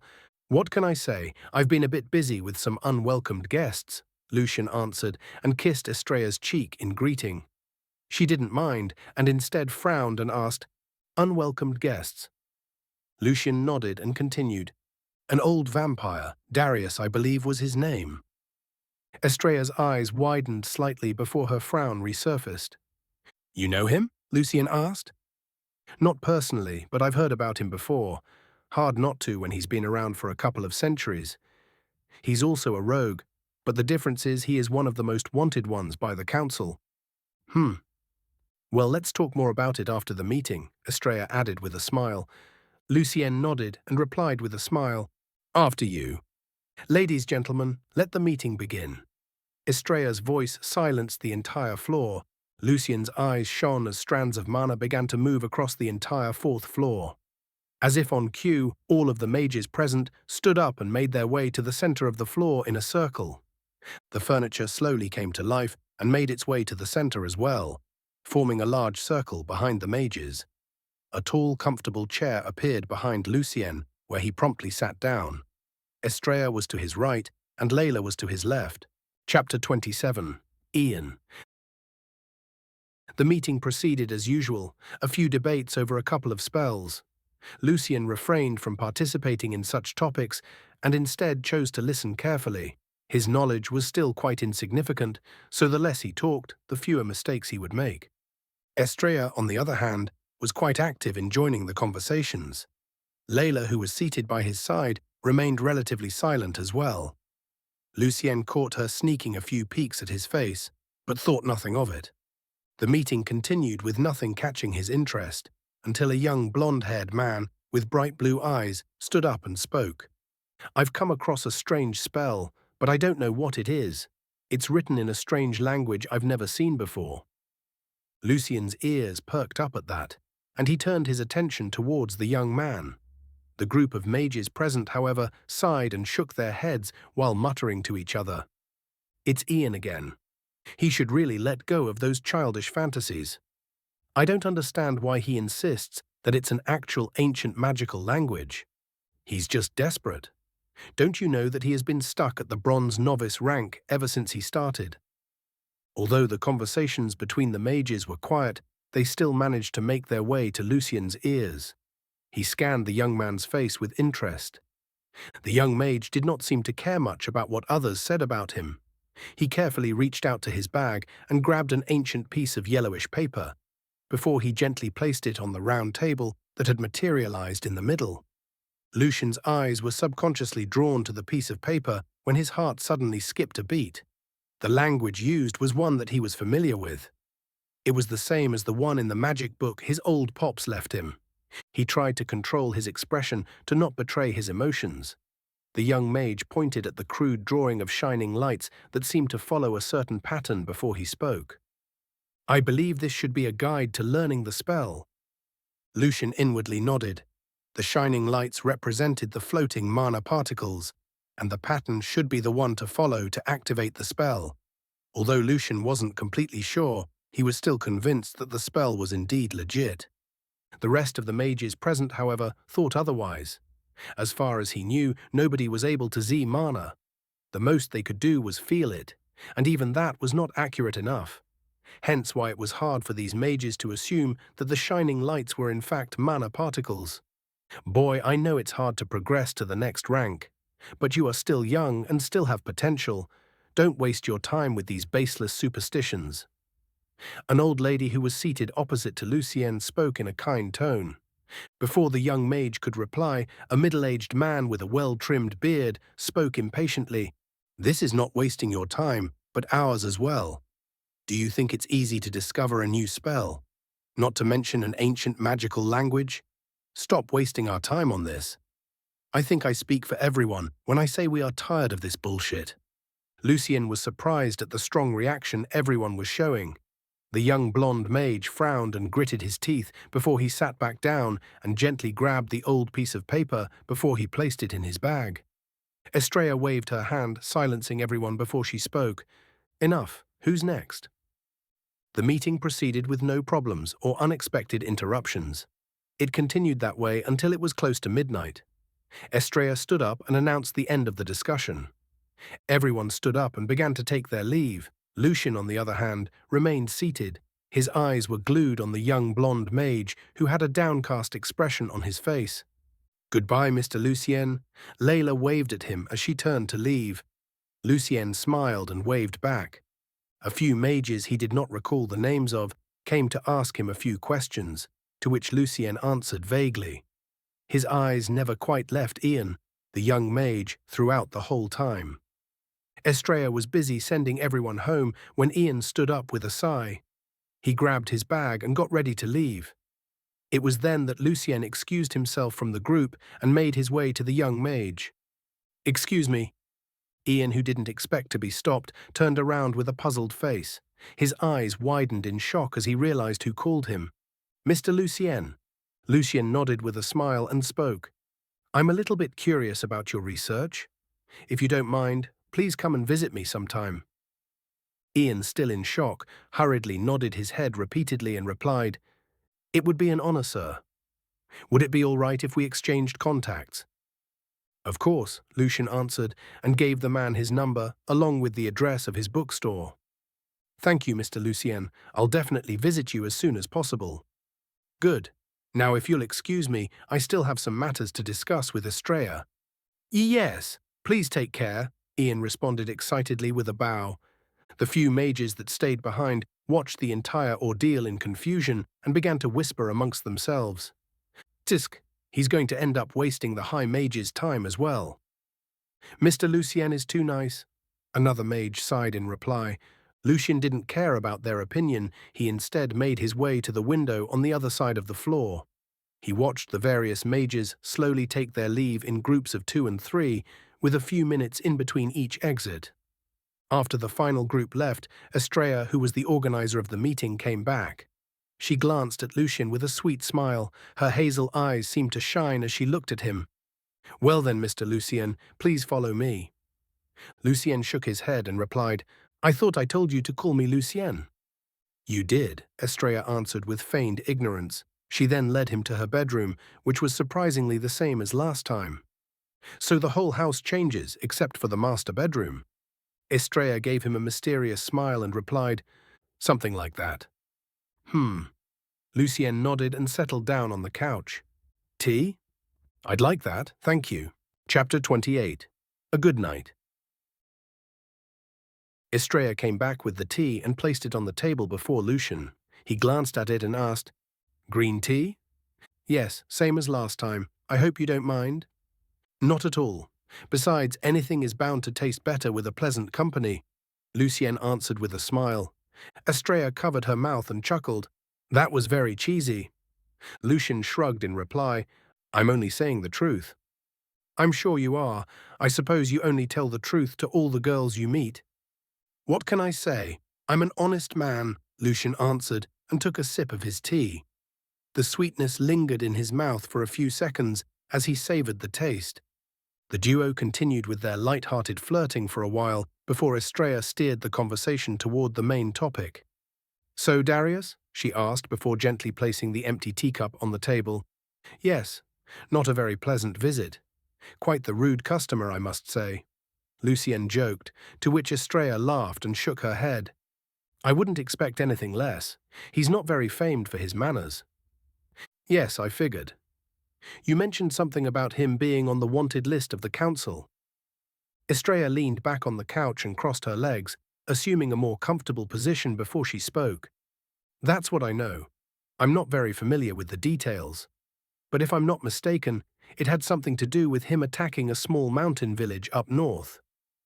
Oh, Lucien frowned. He had a group of like-minded vampires that followed him.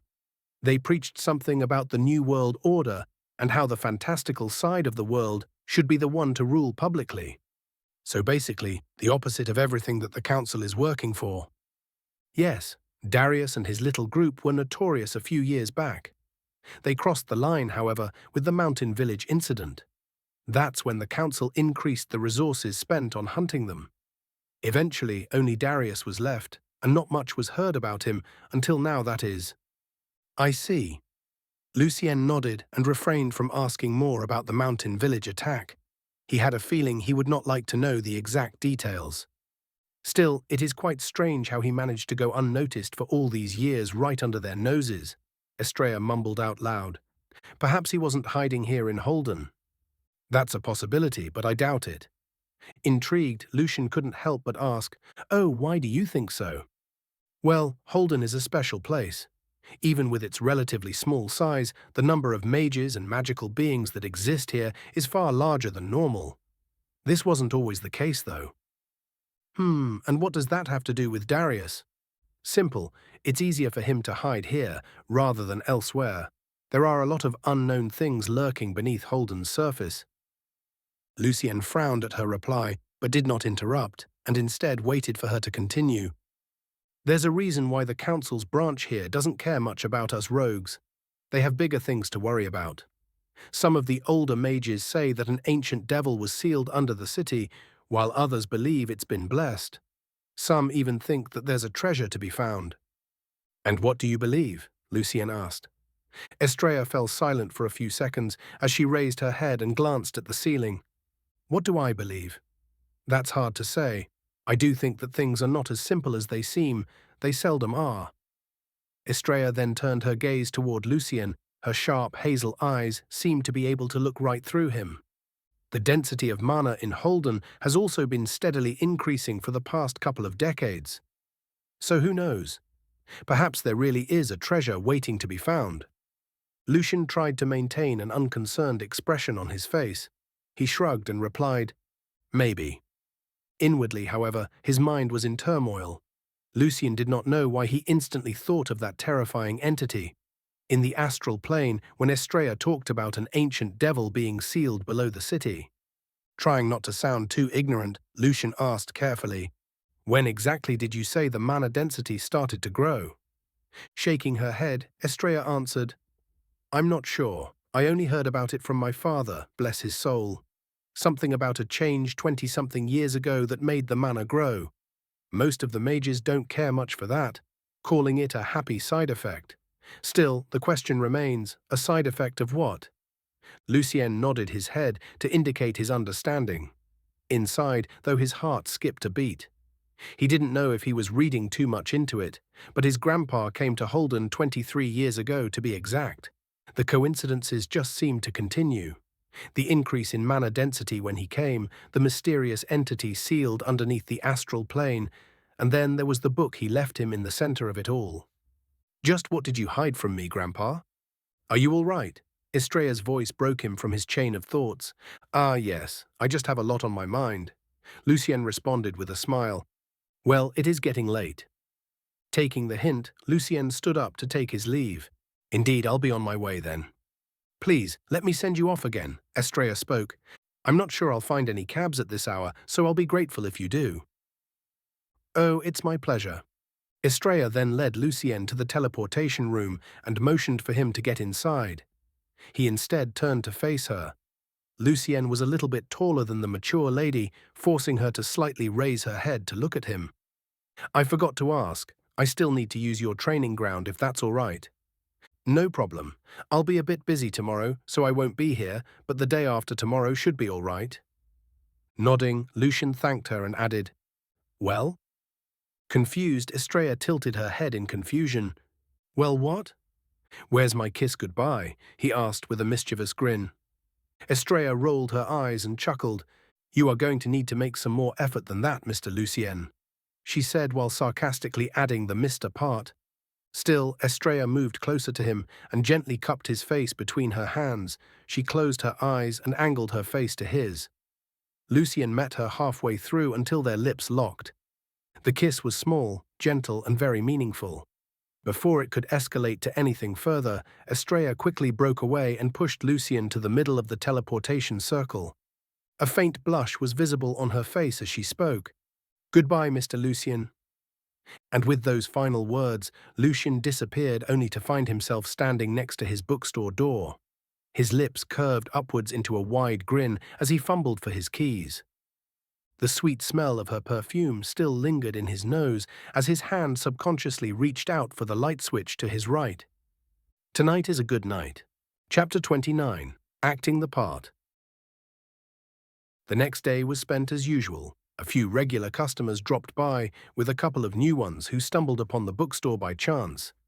Slowly but surely, Lucien's old bookstore was gaining traffic.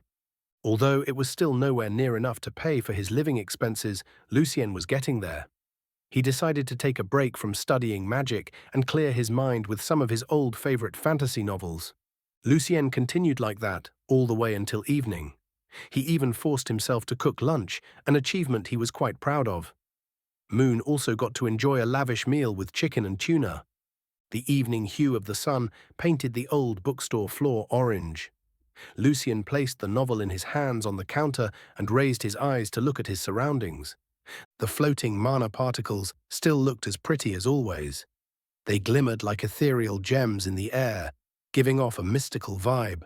A comfortable smile slowly drew across his face as he lost himself in the serene scene. Memories of the past flashed through his mind. Every corner of the bookstore had a history. His grandpa wasn't a big fan of calling for help. Whenever something broke down, he would grab his tools and fix it, all the while lecturing him about how a man should know how to work with his hands.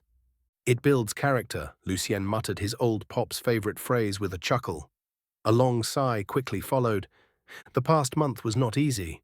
Although Lucien tried to move on and buried himself in studying magic, it was mostly an escape from the reality that he tried to avoid. His old pop was gone. Lucien slowly lowered his head to the counter and closed his eyes. It was one of those days. As if sensing his mood, Moon, who was seated by the entrance, ran up to him and tried to snuggle close to his face. Another sigh escaped Lucien's lips as he forced his head up. His hand subconsciously reached out to stroke Moon's soft fur. "It's just too lonely without him, you know," he said to Moon, who titled her head puzzledly. Lucien didn't mind the confused expression on her face since he mostly wanted to clear out his chest, and continued, "I still feel like I'll see him behind the counter whenever I open the door. Or he'll be sitting in the living room, reading the paper and complaining about the state of the world." Lucien shook his head and placed Moon on his lap. "But he's not. He's gone. And this place is all I have left." The entrance bells chimed and pulled him out of his nostalgic mood. Lucien quickly donned a professional smile and welcomed his new customers. "Welcome." Night came. Lucien was getting ready to close the shop when a special guest came to visit. He saw the tiny floating mana strands react to the newcomer, which foretold of his identity as a mage. Lucien had a general idea of who it was. He waved his hand and used Ima to open the bookstore door. Ian's figure was seen standing outside with a surprised expression. He hastily gave a deep bow to Lucien, who in turn invited him in. "Come on in." The day passed painfully slow for Ian. Ever since he got the invitation to visit the mysterious High Mage yesterday, his mind was not able to calm down. Ian kept thinking of various possibilities and dangers he could face, yet his curiosity won over. He didn't care as long as he found his answers. Everyone called him crazy, but he knew that the strange language was magical. And if proving that meant heading into the devil's jaw, then that's exactly what he will do. It took Ian the entire day, mostly mentally preparing himself. All of that, however, proved to be useless once he found himself standing before the old bookstore. His heart thumped loudly in his chest. He quickly took a few deep breaths and prepared himself when the door suddenly opened. Ian froze for a second before he quickly bowed. The mysterious mage spoke in an inviting tone. "Come on in." The second Ian took his first step inside the bookstore, he felt an unknown force hindering his ability to use mana. It was as if a giant mountain was bearing down on his back. It felt suffocating almost. Ian quickly released his control over the mana, which alleviated the feeling slightly, making it a bit more bearable. He slowly walked inside, the door closed behind him. Ian's eyes curiously glanced at the bookshelves to his left and right as he made his way toward the counter. It looks like a normal bookstore, but I can't be fooled. Just that oppressive aura is proof enough that it's anything but normal. Please sit down. The mysterious mage waved his hand again, dragging a small chair from near one of the shelves behind Ian. Thank you. Ian, was it? The enigmatic mage asked, to which he hurriedly nodded. Yes, it's a pleasure to officially meet you, Sir Wood. Oh, please, Lucien is fine. Ian hesitated before he ultimately answered with a nod. The mysterious mage seemed pleased with his response as his lips curved slightly upwards into a small smile. A bit about the paper. Ian was almost unable to contain his excitement. He stuttered as he spoke. Lucien chuckled in reply and answered, Calm down. Isn't a mage supposed to keep his calm at all times? Embarrassed, Ian hurriedly lowered his head in shame. I'm sorry. I let my curiosity get the best of me. Lucien waved his hand dismissively and continued, It's all right, I don't mind. If anything, your dedication to unraveling the unknown is commendable. Ian's eyes lit up at the sudden praise. Everyone mocked him for not following the already paved way of magic. They ridiculed him, saying he was just wasting his time, and that he would never find anything. Yet the mysterious mage in front of him seemed to think otherwise. His heart felt warm as he hurriedly lowered his head to express his gratitude. It may have been a simple praise, but to Ian, it meant the world. Thank you. Lucien smiled in satisfaction and added, While it's good striving for the unknown, one must not let his emotions cloud his judgment. A mage must always remain rational. Ian quickly nodded and replied, Yes. Thank you for your teachings. I think that should be enough to build an image of a mysterious mage in his eyes. Lucien inwardly mumbled. He had no intentions of clearing the misunderstanding regarding his identity. For now, that acted as a shield almost against all of the big factions. That was something Lucien did not want to lose. And so, the first step in maintaining his mysterious identity was to act the part, something Lucien was trying to do with Ian. Now, though, how do I handle the situation with the spell? He contemplated inwardly. Chapter 30, An Old Spell. Would you like to drink something? Tea or perhaps coffee? Tea would be lovely, thank you, Ian answered with a smile. Lucien nodded and was about to stand up when a sudden breeze made him halt. His eyes widened ever so slightly as a hand as pale as a corpse appeared out of thin air. The hand placed an empty plate before him and Ian before. It disappeared once again. The young mage was so shocked he almost tumbled to the floor, yet he quickly tried to maintain his calm once he saw that the high mage was not alarmed. Lucien, on the other hand, was anything but calm. His mind was swirling in shock. That hand must have been the fairy, he inwardly noted. Various thoughts ran through his head as the fairy looked different from what he read. Although he only managed to see the fairy's hand, that was enough to overturn the image that formed in his mind. The hand was too pale, and the most ridiculous fact was that the fairy seemed to be wearing a suit. Is it your house fairy, Sir Lucien? Ian asked hesitantly. He even reverted to using honorifics. Lucien didn't mind and instead gave him an enigmatic smile. In truth, even he was not sure if the fairy could be considered his, which was why he did not give a direct reply. To Ian, however, Lucien's smile was one of confirmation. This served to further solidify the image he had of Lucien as that of a mysterious high mage in his heart. A few seconds later, the fairy reappeared. This time the duo were both able to see it clearly, as it did not hide. a short pale fairy with long white hair and piercing grey eyes. The little fairy donned a butler suit. In its hands were 2 cups of tea. It gently placed them on the empty plates before Lucien and Ian before it gave them a flawless bow and disappeared. Ian's eyes were wide in shock. That fairy was nothing like the ones he learned about. Lucien tried to maintain his indifferent attitude, yet he couldn't help himself and thanked the fairy. "Thank you." Ian, who was still surprised by its appearance, hurriedly thanked the fairy as well. "Thank you." Lucien glanced at the tea before him and slowly brought it to his mouth. His eyes, on the other hand, were carefully studying Ian, who took a sip from his cup. "Great tea." Lucien smiled and tried it himself. The green tea was hot and extremely sweet. It caused him to raise his brows in surprise. "Isn't this the tea Estrella likes to serve me?" Lucien inwardly wondered how the fairy was able to tell that he liked it. His eyes subconsciously glanced in the direction where it disappeared before he turned his attention back to Ian. Now was not the time. The duo engaged in light chatter, with Ian doing most of the talking. He was a surprisingly easygoing young man. Once he felt comfortable enough, Ian began to overshare, something Lucien didn't mind at all and was instead quite grateful for. Thanks to that, Lucien was able to understand a few things that were confusing him. The main one was how mages were classified.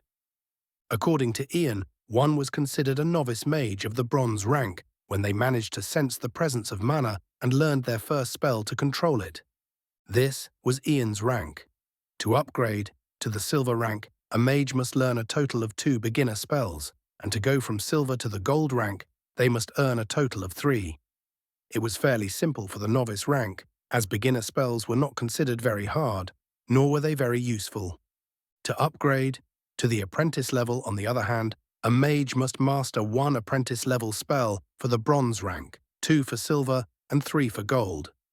Now the thing with this system was that it was the council and the main families that classified the spells. These 2 forces held a monopoly over almost all known spells and the methods of learning them. This made it hard for the rogues to grow, which was one of the main reasons a lot of groups held periodic meetings where they shared their learnings.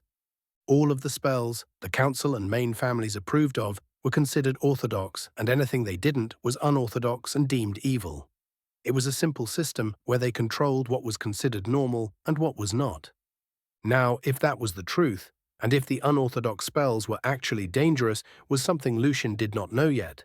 And so, with the pressure of the council and the main families, not many people dared pursue the unorthodox spells, fearing the unknown dangers they held.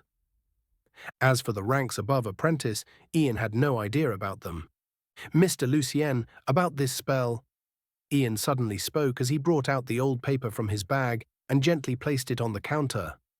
Lucien carefully used Imer to bring the paper closer to him. A frown quickly made its way across his face as he asked, "Where did you find this?" Ian lowered his gaze and scratched the back of his head before he hesitantly replied, "I bought it from the Mage Market down in Bronx Street." "Mage Market?" Lucien subconsciously asked, to which Ian answered, "Ah, yes. I forgot that you just came to Holden not long ago. Below Bronx Street is where the Mage Market is situated. If you'd like, I can take you there." "Sure, I'll let you know when I'm free." Ian happily nodded before he once again motioned at the yellowish paper. Was I actually scammed, Mr. Lucien?" Lucien hesitated for a second. A part of him wanted to lie to keep the spell for himself. The magical book was the last and most important thing his grandfather left him. Lucien was sure that the spell on that paper was somewhat related to it. Yet one look at the poor young man, seated across from him, made him sigh inwardly. The first words he stumbled across when he found the magical book flashed through his mind. "Be aware, be good." I believe it is indeed an old spell, though I myself am not sure what type of spell it is exactly. Lucien decided to answer honestly. Ian's eyes lit up at the revelation. I was right." A small smile drew across Lucien's face as he nodded. "Yes, but I would be very careful if I was you." Ian hastily nodded in understanding. Yes, if the council was to get wind of this, I'm not sure if they would simply remain idle. Lucien nodded before adding, which is why it's best if you keep the knowledge of this being an ancient spell hidden. Ian frowned for a second. His eyes darted between the old yellowish paper and Lucien's face for a few seconds before he hesitantly asked, "Can I ask you, Mr. Lucien, to help me keep it safe?" Ah. Chapter 31. The Naive Mage. Surprised at the sudden request, Lucien couldn't help but blurt out, "Ah?" Ian scratched his head in embarrassment before he replied, "Now that I am sure of the value of the paper, I'm afraid I don't have the capabilities to protect it and protect myself from the harm it may bring." Lucien mentally retorted, "Weren't you going about in the meetings saying how it must be an ancient spell? Now that it's confirmed, you throw it at me?" Lucien was very confused by Ian's change in attitude. "I am ashamed to admit that I don't have any close friends, not to mention mages that I could confide in this secret. Although there's nothing I'd love more than to study that spell, I'm afraid my current level is too lacking for that. So, Mr. Lucien, please hold on to it for me." Ian shamelessly asked with his head bowed and continued, "With Mr. Lucien's level, I'm sure that spells like these are not that rare to you. But for me, it represents a shining beacon of hope." Frowning, Lucien stared at the young but very naive mage and spoke, "Ian, although we've seen each other a few times in the past hermit meetings, we were still practically strangers. What you are doing now is entrusting me, someone you barely know, with your shining beacon of hope. Don't you think that's quite naive of you?" Although Lucien wanted to keep the spell, he still felt the need to teach this young mage a lesson.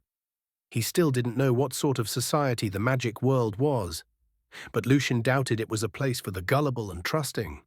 Then again, Lucien found himself growing fond of the young mage. In just the past couple of hours they've been talking, he enjoyed his company. His innocent way of thinking and his oversharing made Lucien feel almost like an older brother. "I know it sounds strange, but I believe this is my best bet. Although I can keep the paper as I've been doing before, I do not want to risk it now that I know of its value. Besides, I trust you, Mr. Lucien." A chuckle escaped Lucien's lips as he shook his head. "Again, you're too trusting. Just because we've talked for a little bit, shared some tea, and you already trust me." Embarrassed, Ian scratched the back of his head while Lucien continued with his lecture. "As I said, as a mage, you should always be rational. While it's good to follow your emotions on certain matters, but when it comes to things like this—" Lucien paused and motioned for the floating paper before he continued, "It's best to be smart about it." I understand. Thank you for your teachings, Mr. Lucien. And stop calling me Mr. Just Lucien is fine." A small smile drew across Ian's face as he nodded in understanding. "Then, Lucien, about the spell—" Lucien rolled his eyes and let out a sigh before he answered, "I'll hold on to it for you this time." "Thank you," Ian replied with a beaming smile. "Why is this kid so happy? If anything, it's you who is doing me a favor." Lucien sighed inwardly. Still, he couldn't help but get infected by Ian's cheerful mood as a smile subconsciously stretched across his face. "Well, it's getting late and I should probably head back home," Ian said, and suddenly stood up. Lucien nodded and walked him to the entrance. "Be careful on your way back, and remember what I've told you." "Yes, a mage must always be rational." Lucien chuckled and sent the young mage away. With Ian gone, he quickly closed the bookstore for the day, as it was already quite late. His eyes subconsciously glanced in the direction where the fairy had appeared earlier. The 2 cups of tea, along with the plates, were already cleared from the counter. How convenient. Lucien mumbled before he made his way to the kitchen upstairs, where he filled a plate full of cookies and added a big glass of milk. Moon was lazing around in the living room and glanced at him for a second before she turned away and continued ignoring him. Once downstairs, Lucien placed the plate of cookies and the glass of milk on the counter. He then turned his gaze around the bookstore in an attempt to spot the fairy, yet to no avail. "As always, thank you for your hard work. I hope you enjoy the cookies." Lucien spoke and grabbed the old yellowish paper that Ian left before he retired upstairs for the night. As soon as he left, a small figure wearing a butler suit appeared before the counter. It glanced at the cookies and milk before it turned its head in the direction of the stairs. A faint, almost unnoticeable smile drew across its face. Upstairs, Lucien got ready for bed. He first changed out of his clothes and donned his pajamas. After brushing his teeth, Lucien walked back to his room. He first moved the window blinds ever so slightly as he scanned the street below and made sure nothing seemed out of the ordinary. After that, Lucien grabbed the old spell that Ian left and used Ema to bring the magical book next to him. He first studied the flow of mana, which was surprisingly more complicated than he expected. Lucien spent a few minutes trying to understand it, but something felt wrong. It was almost as if a part of the spell was missing. This made it significantly harder to learn or master it. A frown overtook his face as he realized that with just the paper, it would be nigh impossible to learn the spell. Letting out a sigh, Lucien opened the mysterious book his grandpa left him and gently placed the old spell inside. No matter, I'll start looking for it tomorrow. Maybe I'll even find the full version inside, Lucien mumbled to himself with a sigh. It was already too late and he was feeling quite sleepy, so he carefully placed the magical book next to him on one side of the bed before he snuggled under the blankets. Just as he got comfortable in his position and was ready to sleep, the sounds of Moon scratching the door in an attempt to enter the bedroom made him sigh. He used Ema to open the door and glanced at the cat that remained standing there staring at him. "Well, aren't you coming?" To his surprise, Moon turned around to the living room, completely ignoring him. "Huh?" With another sigh, Lucien shook his head and turned off the lights. Chapter 32. The Trace. The next morning, Lucien went about his business as usual.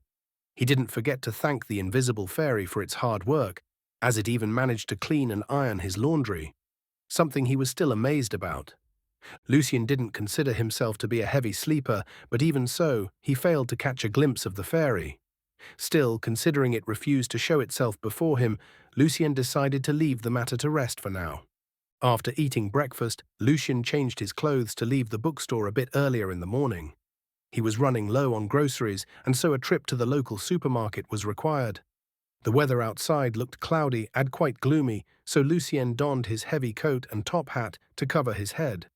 Before leaving, he turned to glance at Moon, who was lazing on top of the counter, and spoke. "Behave. I'll be right back and I'll bring you back some snacks." Moon's ears perked up at the mention of snacks, but she still tried to maintain her indifferent attitude. Lucien chuckled at that and locked the door behind him. The sudden cold breeze made him shiver. "Damn it, why is it so cold?" He grumbled and quickly made his way to the supermarket. Inside a certain forest was an old run-down mansion. The old weathered manor looked to be abandoned from the outside. After so much time, the home had discovered the company of weeds, trees, and flora. The interior, however, was well maintained. Long red carpets were placed along the hallways, with expensive-looking furniture decorating the entire place.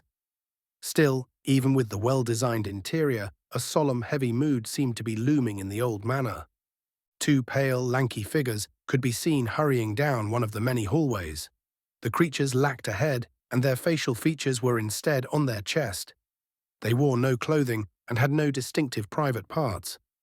The figures quickly stopped when they reached an open living room with a grand piano in the middle. A strange and equally pale creature was seated there. Its thin, long fingers caressed the piano keys ever so gently. The bizarre creature had no eyes and no hair. Two large goat horns with strange carvings curved backward from its temples. It was dressed in an old Victorian suit, looking almost comical. The two headless monsters approached it and bowed. The creature seemed to pay them no heed as it continued to stroke the piano keys. "We have picked a trace." One of the headless monsters spoke in a shrill voice. The creature's hand paused as it turned its head to the monsters, almost as if it could see them before it asked in a deep voice, "Are you sure?" "Yes, we would never mistake the Lord's aura." The second monster was the one to reply, its voice identical to the other. "Ah, how long has it been? Is it truly you, my lord?" The creature's voice softened as an unnatural smile stretched across its face, revealing rows of sharp obsidian teeth. A dangerous aura gathered around the creature as it covered its face.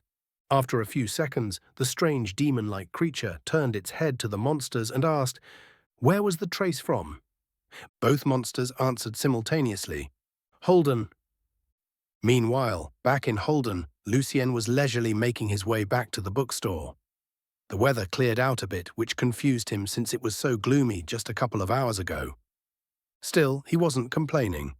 With his groceries in one hand, Lucien used the other to grab his phone and dial Estrella's number.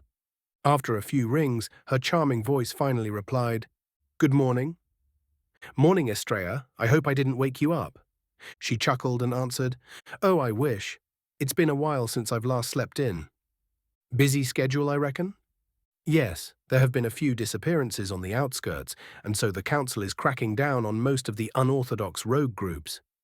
"I see, that doesn't sound good." "It isn't, but hey, the hermits survived 2 council purges. We'll be fine." "I hope so. Well, if push comes to shove, you can always come crash at my place, to lay low." Lucien joked. Estrella laughed and asked, "Oh? And I guess you will be doing this out of the goodness of your heart, Mr. Lucien. No ulterior motives?" "Of course.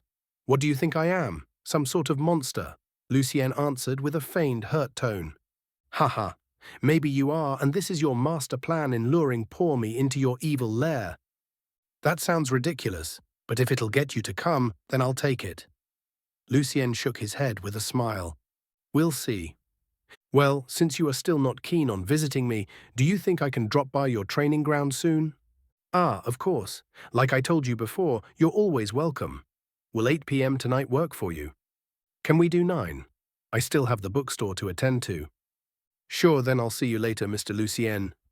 Bye." Back in the bookstore, Lucien moved directly to the kitchen and placed his groceries down on the small kitchen table, and was about to start putting everything in its place when a pack of cookies slipped and fell under the table. Lucien kneeled to get it when a pale hand appeared abruptly. It grabbed the pack of cookies and handed it to him. Lucien caught it and thanked the fairy subconsciously before the realization set in. He tried to stand up, only to hit his head on the table, causing him to hiss in pain. "Ouch, damn it." Once he stood up, Lucien scanned his surroundings only to find no signs of the fairy. He gently patted his hand, his face wincing in pain, before a sigh escaped his lips. "This is not good for my heart," Lucien inwardly mumbled. He was about to resume setting his groceries, only to pause in shock. They were not there anymore. His eyes darted about, and he quickly moved to open the fridge door. There, most of the groceries were neatly placed inside. Lucien then moved to open another cabinet where everything was already settled. But how? He couldn't help but ask. His eyes glanced at the pack of cookies in his hands before he sighed once again. "Okay then, I guess more cookies for you." Chapter 33. Lightning. Later that night, Lucien closed the bookstore and made his way to Estrella's place. He was lucky to stumble upon a cab driver that didn't mind driving him to that part of town. By the time he reached her house, it was already 9:10 p.m. Lucien thanked the driver and handed him his fare before he stepped out of the car and adjusted his clothes. After making sure everything was all right, Lucien straightened his back almost subconsciously and walked to the door. He didn't need to wait long before Estrella opened it and greeted him with a smile and a kiss on the cheek. Lucien grinned mischievously and asked, "I thought we moved on from the cheek kisses." Estrella, who wore a light blue winter dress, lightly slapped his hand and answered, "Oh, I guess that means no more kisses for you." She smiled and closed the door behind them. Lucien shook his head and replied, "No, that's not what I meant." He then held her by one hand, the other gently caressed her face as he planted a soft kiss on her lips. Estrella didn't move away and returned his kiss before she asked with a teasing smile, "And who told you can do that?" Lucien raised his brows, his lips lightly curved upwards, and replied, "I don't see you moving away, Ms. Estrella." Estrella rolled her eyes, her smile not quite leaving her face. "Well, come along then, Mr. Lucien. As much as I'd love to keep you company, I'm afraid I still have a few matters to attend to." "That's a bummer." "Indeed it is. Then again, if you wanted to see me, you could have taken me out on that date you promised, but forgot about," Estrella casually added, causing Lucien to shift his gaze away awkwardly. "Ah, I didn't forget. I'm just trying to plan something special. Can't have anything less for a special lady such as yourself." His attempt at salvaging the situation seemed to work slightly as Estrella rolled her eyes once again with a faint smile before she replied, "Sure, something special you say? I'll look forward to it then." The duo continued with their light-hearted conversation as Estrella led Lucien to the underground training area. After going down a long flight of stairs, the duo finally reached a large open area with an elevated arena right in the middle. To the sides, a few old-school weapons were placed: swords, axes, maces, and spears. Lucien even spotted a few bows. He turned to glance at Estrella and asked, "I don't recall those being there last time."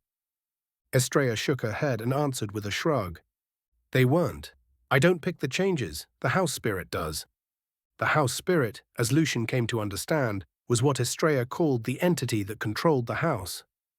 It was different than a house fairy, as a house spirit was in a sense the house itself, and not an independent living creature. "Well, it does have an interesting case, that's for sure." "Yes, tell me about it. At least it doesn't change my room, so that's good." Estrella paused for a second as she scanned the training area before she added, "Well, I guess I'll just leave you to it." Lucien nodded. "Thank you, Estrella." "Don't mention it." She waved him off and then made her way upstairs. With her gone, Lucien first made his way to the weapons area. His curiosity got the best of him as he grabbed a long sword, only to be surprised by its heavy weight. He used both hands to hold the blade and carefully studied the exquisitely made runes on its hilt. "Pretty," Lucien remarked, before he gently placed the sword back in its place. He then moved to study the axes and then the maces and then the spears, before finally the bows. All the weapons had a few things in common. Firstly, their extraordinary workmanship and the runes on their hilts. None of them, however, felt quite right in his hand, so Lucien ended up putting them all back in their place. He quickly glanced at the stairs where Estrella disappeared off before he moved to the middle of the arena and sat down on the ground. Lucien then carefully removed the bracelet from his hand and held it in his palms. He took a deep breath, closed his eyes, and steadied his breathing. The mana strands were almost visible to him, even with his eyes closed. Lucien sensed the various location of the mana strands, which gave him a weird but interesting feeling. Lucien first started by storing 2 Tajajit, since the fireball spell proved itself to be quite useful once. Then he cast 1 Tadausa spell on the spell, which effectively stored it as well. Lucien still needed some time to cast the healing spell, so having the advantage of an instantaneous health spell in the middle of a battle was sure to be useful. This left him with 2 spell slots, both of which Lucien used to store Usem, the lightning bolt spell. This one was his most dangerous and unstable spell, but it was also his trump card. Its downside, however, was the long chant time and the complicated hand gestures. As he used Usem, the air in the underground training area turned heavy. Strands of Lucien's hair suddenly stood up as his eyes turned serious. The moment the spell was cast, he instantly closed his eyes as a bright flash of lightning flickered in the arena, momentarily dyeing the entire place in bright white light. An ear-deafening thunderclap quickly followed, yet Lucien as the caster was still somewhat protected, so it did not affect him as much. He felt as if the entire underground area was shaking. Lucien then hastily glanced at his bracelet, only to pause in shock. A small crack was now clearly visible on its surface. "It's damaged," he mumbled with a dumbfounded expression. Lucien was sure that if he was to add another Usem spell, the bracelet would simply break. "What the fuck? Isn't this supposed to be a treasure? Did he scam me?" In his surprise, Lucien could not help but curse as he stared at the now cracked golden bracelet. "At least it's not that obvious," he muttered in an attempt to console himself. With a sigh, Lucien slowly stood up and dusted himself before he made his way upstairs. His initial excitement turned into disappointment. Chapter 34. Guests. After finishing what he had initially come for, and with nothing much to do, Lucien decided to look for Estrella. He made his way upstairs while humming a cheerful tone in an attempt to clear his mind from the disappointment that the bracelet gave him. His eyes would occasionally glance down at the small crack, causing him to resist the urge to sigh. Once Lucien made it to the first floor, he was surprised to find Estrella already there, waiting for him. She held a stack of papers in her hands with a frown. Seeing that he arrived, She briefly raised her head and asked, "Did you forget anything?" "No, I already finished what I came for," Lucien answered with a shrug. Estrella nodded and replied with a chuckle, "You are lucky that the basement is soundproof. I don't know what you have been doing there, but whatever it was, it certainly shook the whole house. You even got the house spirit complaining." An awkward smile hung on his face as he spoke. "Ah, sorry about that. I may have gone a little bit overboard." Estrella waved her free hand and continued, No, it's fine. I only came down to see you since the house spirit informed me that you've left the basement." She then pointed at the papers in her hands and continued, "I'm afraid our little date will have to wait. I'd offer you some tea again, but—" Taking the hint, Lucien quickly shook his head and replied, "That's all right, we'll leave it for next time." "I'd like that," Estrella answered with a smile. "Would you mind sending me off?" "Please," Estrella nodded and motioned for him to follow her to the teleportation room. Along the way, Lucien studied the house theme for the day. The style reminded him of that North Pamelian country Estrella mentioned before. The designs on the tiles were colorful, with a combination of blue and white that complemented each other perfectly. The walls had a curved shape drawn into them, akin to that of a crescent moon that glowed with a faint golden hue. It was incredibly beautiful, and Lucien was unable to hold himself from asking, what was the name of that North Pamelian country again? Estrella turned around to him with a surprised expression and spoke, "You have a good eye. I didn't expect you to know where the style was from. I heard about it before, but I can't remember the name." Lucien shook his head with a smile. "Meruk, that's the name." Lucien nodded and repeated the name to himself, committing it to memory. Meruk. The duo quickly reached the teleportation room. Without asking, Estrella planted a sweet kiss on Lucien's lips and waved him off with a smile. "I'll be seeing you, Mr. Lucien." "I hope so," Lucien answered with a smile as the light overtook him for a second. The next, he was already standing by the bookstore entrance. His eyes quickly scanned his surroundings to see if anyone saw him. Luckily, the street was deserted, especially this late in the night. Lucien began humming the same cheerful tone. His mood turned for the better after his brief encounter with Estrella.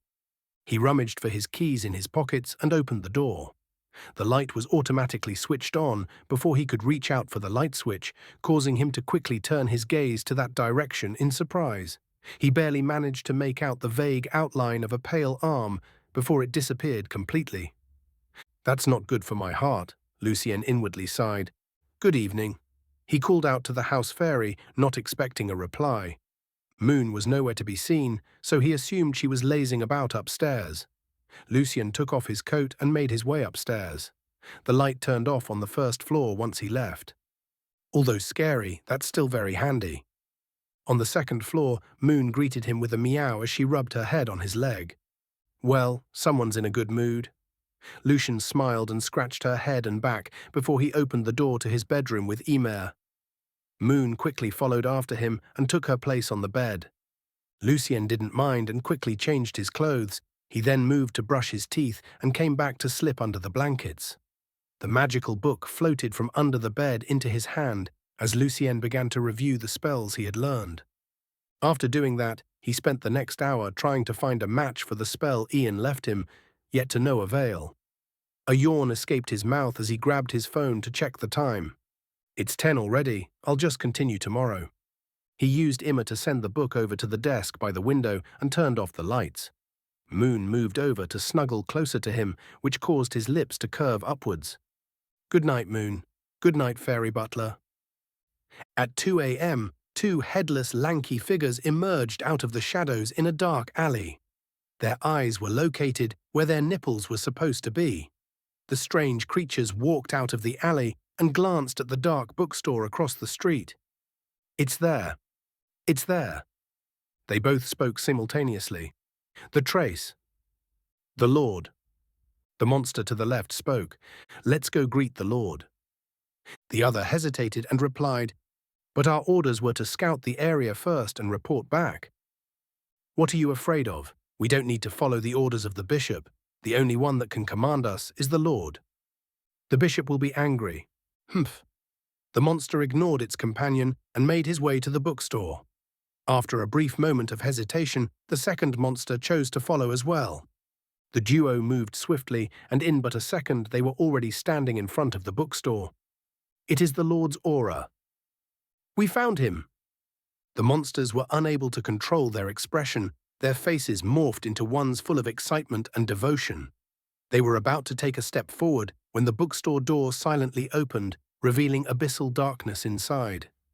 The two monsters took that as an invitation and quickly walked in. The door closed behind them with a thud. A distance away from the bookstore, two masked figures were standing on top of a rooftop keeping watch. "Did you see that?" one of the figures suddenly asked. "See what?" "The door, it suddenly opened by itself." "Are you sure?" "Yes." But nothing was there. It only opened for a couple of seconds and then closed. "I don't know why, but it gave me goosebumps." "Continue monitoring it and see if anything shows up," the second masked individual ordered. "Yes, sir." Chapter 35. The Little Butler. Inside the bookstore, two strange headless monsters squeezed in between the shelves. The faces on their chests were morphed into ones full of crazed devotion as they sensed the heavy aura looming inside. They only took a few steps before a short, pale fairy, dressed in a butler's suit, appeared before them. The monsters paused and glanced at the small fairy in confusion. "The Lord?" one of them asked. The other quickly replied, "No, it's missing the Lord's aura." "Kill? Kill!" Their expressions quickly turned ferocious as both monsters disappeared from their place and reappeared behind and in front of the fairy, respectively. Obsidian-sharp claws extended from the monster's fingers as they aimed to maim the butler fairy. Before their attacks could reach it, however, a strange force extended out from the fairy's body, paralyzing the monsters in their place. Their claws stopped mere millimeters away from the fairy's face and neck. The small butler's sharp grey eyes seemed to shine momentarily, causing an inconceivable pressure to descend on the monsters. Their bodies planted to the ground with a loud thud. Yet surprisingly, the noise didn't seem to go far as an invisible shield appeared and surrounded the trio. The fairy snapped its fingers and the two creatures teleported closer to the door. It slowly approached them, causing the monsters to shiver subconsciously. An emotion they had long since forgotten resurfaced: fear. The fairy paused a step before them. Its grey eyes looked especially sharp in the darkness. It opened its mouth and spoke in a gentle voice, akin to that of a gentle summer breeze. "The Lord is resting. If you interrupt his sleep, you die." The two monsters dared not rebuke the fairy's words. They simply lay there in silence, waiting for it to continue speaking. "Did the Lord summon you?" the fairy asked in a tone that demanded an answer. One of the monsters shivered and replied, "The bishop." Before he could finish, the small fairy snapped its fingers, causing the monster's arm to be ripped off its body. Dark red blood spurted out, only to be stopped by the fairy as it gathered it all into a floating sphere. The monster tried to scream in pain, only to find its voice gone. "I said, did the Lord summon you?" the fairy asked again. This time its cold gaze fell on the second monster. It quickly replied, "No, we came looking for the Lord." As soon as he finished, both of his arms were forcefully ripped off its body. The floating sphere of blood grew in size as the fairy gathered every drop. The monster was unable to cry out in pain either. "The Lord didn't summon you, and yet you still came to look for him. Leave one leg behind and disappear from my sight," the fairy ordered. The monster, with only one arm left, only hesitated for a split second before it decisively tore off one of his legs. The second one used some sort of magic as a dark, shadowy blade materialized out of thin air and cut his leg clean off. The two monsters dared not linger any longer. The second their bodies regained strength, the duo teleported out of the bookstore. The fairy then blasted both of their legs in a puff of red blood, which further grew the blood sphere. The sphere began to rotate in mid-air as the fairy glanced at it with hunger in its eyes. "Meow." Moon's sudden call caused the fairy to roll its eyes as it turned to glance at the cat that was sitting on top of the counter. Moon's piercing green eyes locked on the fairy as lazily licked its paws. The fairy hesitated for a second. It then waved its hand, causing a small part of the sphere to detach and fly over to Moon, who greedily opened her mouth and swallowed it whole. The fairy shook its head and turned to what was left. Its mouth opened unnaturally wide, causing the sphere to fly straight into it. A satisfied expression hung on its face before it disappeared as silence once again reigned in the old bookstore. Outside, the two monsters reappeared in a distant dark alley. Their bodies were visibly paler and their auras weaker, yet surprisingly all of their limbs were intact. One of the monsters asked, "Who was that?" "Too strong, I don't know." "The Lord's servant?" "Maybe." "The Lord did not summon us. Are we no longer needed?" "No longer useful." "What to do?" the second monster asked. "Prove our worth to the Lord." The first monster answered, "How?"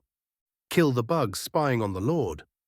The second monster hesitated before it replied, "The bishop will be angry." The first monster harumphed and was about to ignore his companion. The Lord might get angry. This caused him to pause as he slowly turned to glance at the second monster with an inquiring look. "What do you mean?" "The Lord must surely know they are there, yet he left them unharmed." After a few seconds of silent contemplation, the first monster silently replied, "Let's go back." The next morning, Lucien woke up in a good mood. He took a quick shower, brushed his teeth, and made some breakfast for both himself and Moon. He also did not forget to take the plate of cookies and glass of milk downstairs for the fairy. This time, he didn't wait to see if the fairy will appear, and instead left directly for the second floor. After eating his breakfast, he donned a cream-colored suit and made his way downstairs to open the bookstore for business. The glass of milk and plate of cookies had already disappeared, which brought a smile to Lucien's face. The day proceeded smoothly. It was a surprisingly busy one as well. Quite a few customers ended up buying the books, and a few regulars brought back the ones they loaned. "I need to restock soon," Lucien inwardly mumbled. He turned his old PC on and was checking through the store emails when the bells chimed, making him raise his head. "Welcome, Anna, welcome back." The lively young girl walked in with a smile. The second she did, however, the smile quickly fell off her face as she turned pale. The sudden change surprised Lucien. His eyes were subconsciously drawn to the tiny mana particles that surrounded Anna. He was about to ask when the particles stopped moving and continued floating about aimlessly. "Anna, you—" The young girl raised her head to glance at him in a mixture of shock and awe. "Mr. Lucien, you're a mage." Chapter 36, A New Mage. Lucien moved to the door and locked it. He then proceeded to lower the window blinds before he made his way behind the counter. He glanced at Anna, who was seated on a small chair in front of it, and asked, "Would you like to drink something? Tea, coffee?" "Just water, please." Lucien nodded and was about to head upstairs when the butler fairy appeared by the side with 2 glasses of water. It then gently placed them before the duo and gave a deep bow before it disappeared. Lucien, who started to get used to the fairy's sudden entrances, was not alarmed. Anna, on the other hand, gasped loudly and quickly placed her hand over her mouth. "Thank you," said Lucien. "Thank you." Anna quickly followed after him. The entire scene made him chuckle inwardly, as it was almost the same as when Ian came to visit. "What was that, Mr. Lucien?" Anna couldn't help but ask with gleaming eyes. Lucien leaned back on his chair and replied with a faint smile, "That's a house fairy." "A house fairy?" she asked again, to which Lucien simply nodded and refrained from elaborating. Anna hesitated for a second before she reached out for the cup of water. After a few seconds, she finally mustered the courage to ask, "So you are a mage, right, Mr. Lucien?" "What do you think?" Lucien smiled in reply. "I can't believe it. So the oppressive aura in here is from you. Is that why I can't use circulated my mana?" she asked. Lucien maintained his enigmatic smile, causing Anna to take his silence as that of confirmation. Lucien, however, was just as confused as she was. "Oppressive aura? What the hell is that?" he inwardly mumbled.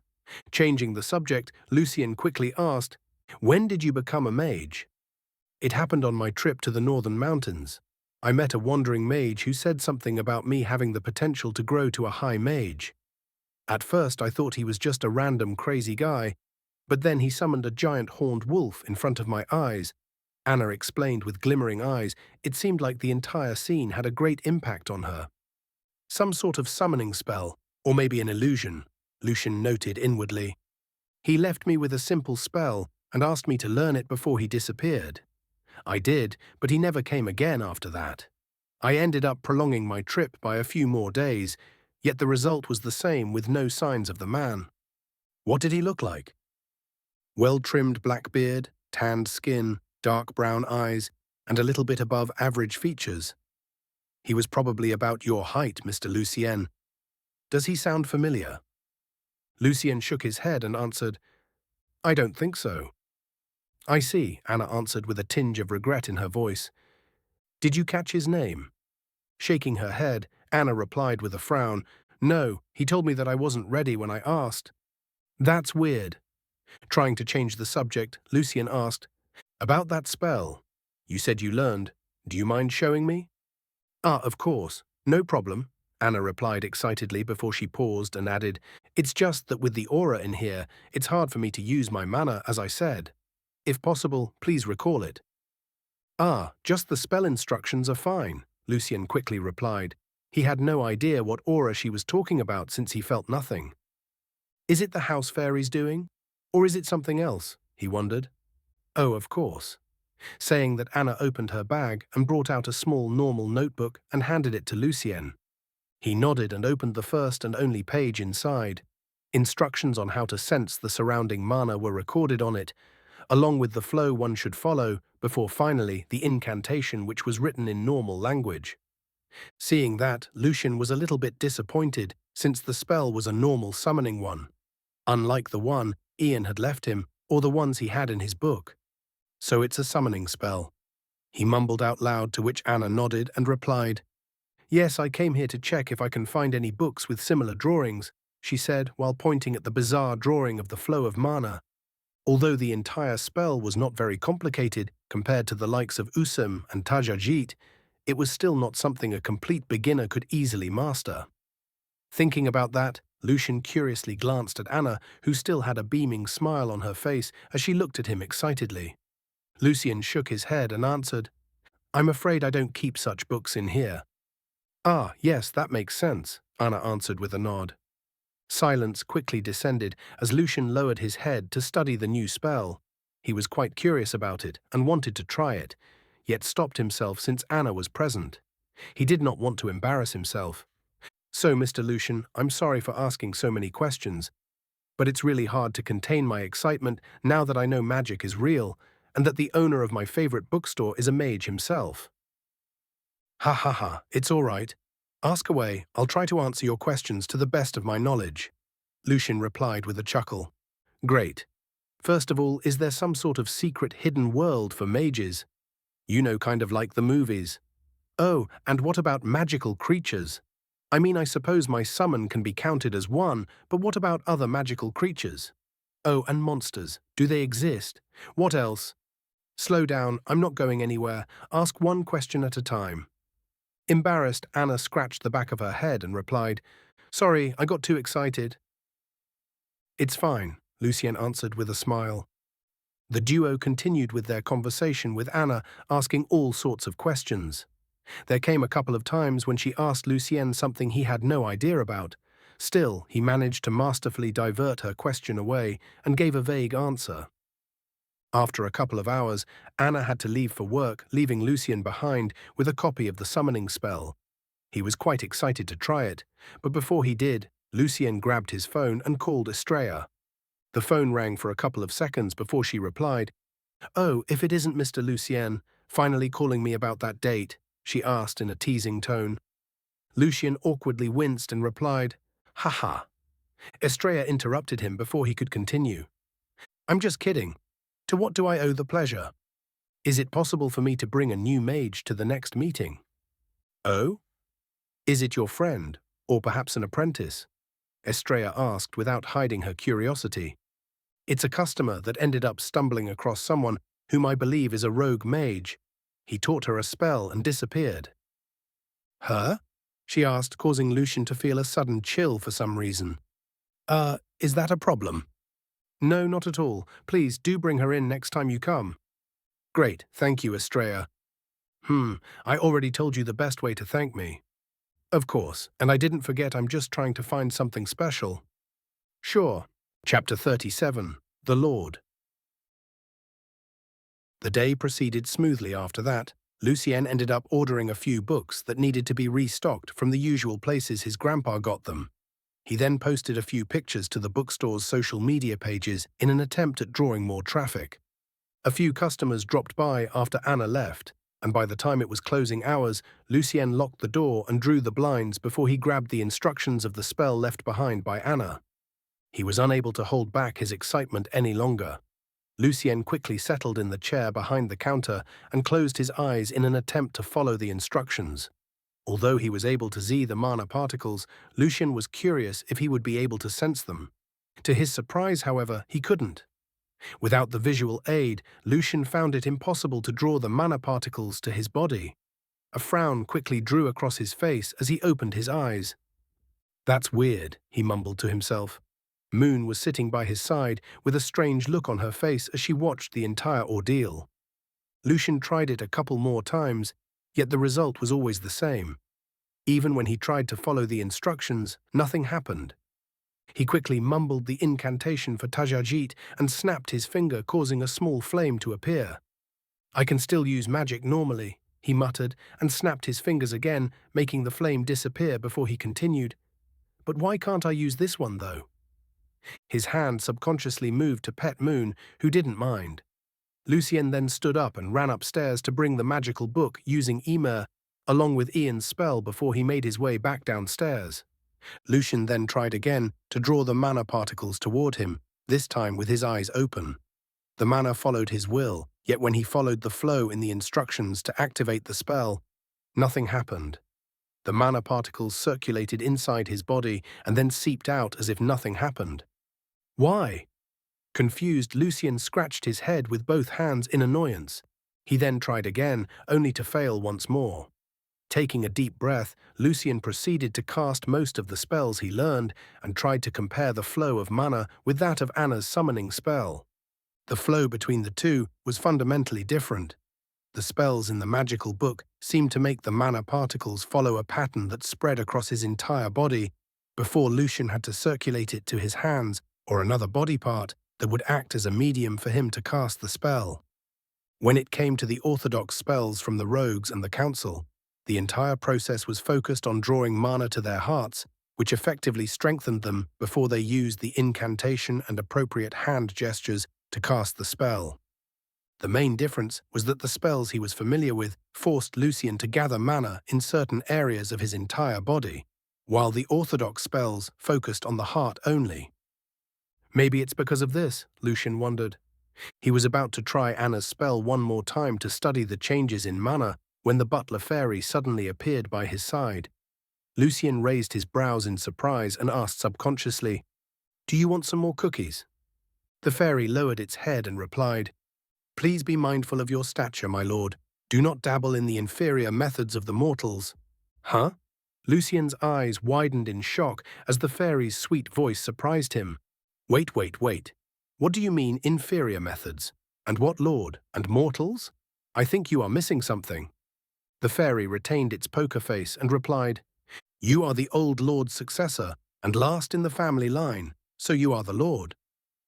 "Grandpa?" Lucien asked. He already knew that his old pop was not a normal mage, but he never quite understood just how much. The fairy simply nodded and took a step back. "Wait, what do you know about Grandpa? And what did mean when you said mortals? The implications of that is—" The butler fairy lowered its head and replied, "It is exactly as I said, my lord. You should not lower his stature and use the inferior methods of the lower races." Confused, Lucien answered hesitantly, "But I am human as well." The butler fairy slowly raised its head and glanced at Lucien with its sharp grey eyes before it spoke in a slow, sweet tone. "Please do not lump yourself in the same category as the mortals, my lord." Lucien fell silent at the butler fairy's reply. He wavered for a few seconds before he asked again, "Then what am I?" The butler fairy raised its head, its eyes locked with Lucien's, and for a second it looked as if the fairy saw something it shouldn't.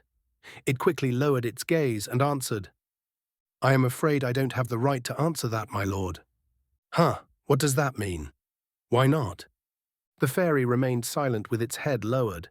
Lucien frowned, his mind still in turmoil, as he ordered, "You said I'm your lord.